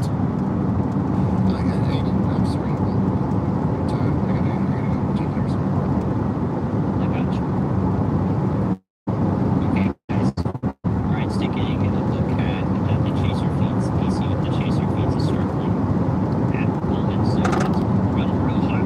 I guess, running through 6 feeds of unoptimized video stream might do some bad to a PC, right? So your friends in Florida, Mississippi can tell us Of the 606 channel, all of our pinned comments are our supporter links. there is a bunch of hail on the radar that you can see next to me here.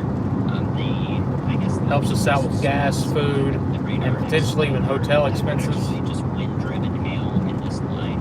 If it wasn't for our supporters, we would not be out here today. Seems to be ramping up with this. The reason why I know there's a bunch of hail in this line is because I'm looking at the correlation coefficient product. I can see some drop values of correlation coefficient, which happens when you get hail of different size, and that happens when the hail starts to melt as it's falling. And as it's getting high winds and accumulating, some of the hailstones are getting bigger as they run into other things in accrete water. So wind-driven hail is going to get to the Jackson Metro, especially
Tornado warnings. So there you go. Tornado. Alright, time to get serious. We gotta get there.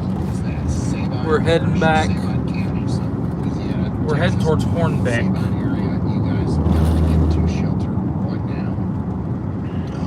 This is an extremely dangerous situation. Starting route to Hornbeck. Once again, one of the, In about 11 miles, turn left onto Louisiana Highway 111. starts from nothing and then eventually it peaks out and then it, kind of fades off a little bit.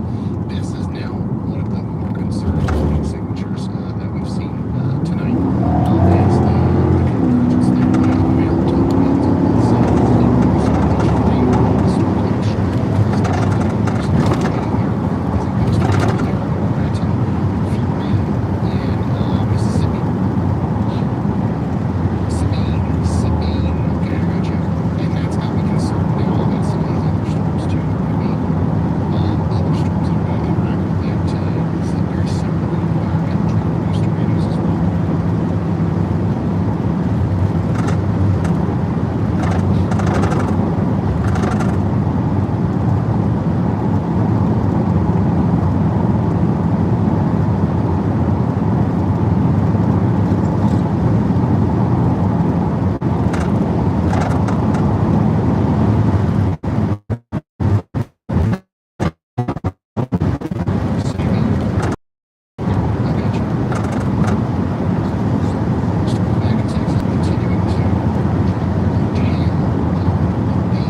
Oh, son of a bitch.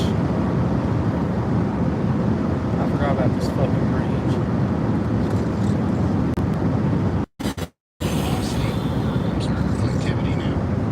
And, it's lining up perfectly with three of them about this area. I think that this is going to cause a problem in this one up here. If it's not north of that boundary, if it's south, or if it's riding it, that's probably going to try to cause a problem in terms of tornadoes. So I think that as far as the tornadic event and the eastern side of this stuff, I think we're just now getting started with that soon. At some point, I'm going to have to take a nap. Up to But I think that this Voice messages, but there's no way I'm going to make it work. The one that's down the line that I'm most concerned about next, that's showing good signs or decent signs of ramping up in rotation, is the one that's just east of Woodville. The latest scan shows a little under rotation on that. So, unfortunately, I think it's going to be a long night for me. something about Woodville tonight is just a really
It is 9:03 at night. I'm probably going to end the live stream here in the next 5 minutes. I don't see the storm that I'm on. I don't see it doing anything yet. Of Texas, but you can show them real quick that that is actually not debris associated with a tornado. It is actually just lowered correlation coefficient values in lowered reflectivity. So we call it clear air. It's not indicative of an ongoing tornado. So it's a classic, you know, 41's kind of situation where you learn the basics of the debris signature. And so We're going to try to get as far east as we can with these storms tonight. I don't even know if I'll go with the storms. I may just go east so I can get some sleep tonight. But I do believe we're going to end the stream here. And if anything major does happen, I will start another live stream. But if you want to be a supporter of the channel and help us out with our gas expenses, food, or hotel expenses, all of our pinned comments have our supporter links. And yeah, thanks all of you for tuning in. Thank you, Lane, for that PayPal donation, my friend. Glad to see you back. Lane is in every single chase that we are having. Very long week ahead. Yeah, we're going to mosey to the east, folks, and expect a live stream early in the morning. Don't be shocked if we're not live by 8 a.m. So get your coffee ready, get your popcorn, get your tater chips, whatever you want, because I think tomorrow's going to be a pretty long day. With that being said, I'm going to end the live stream here. Make sure you hit the subscribe button and hit the little bell for me. That will give you notifications to when I'm going live. We will continue to be live over on Brian's live stream. You just won't hear me like you do now. But yeah, I will catch you guys first thing in the morning, and stay safe if you're in the path of these storms.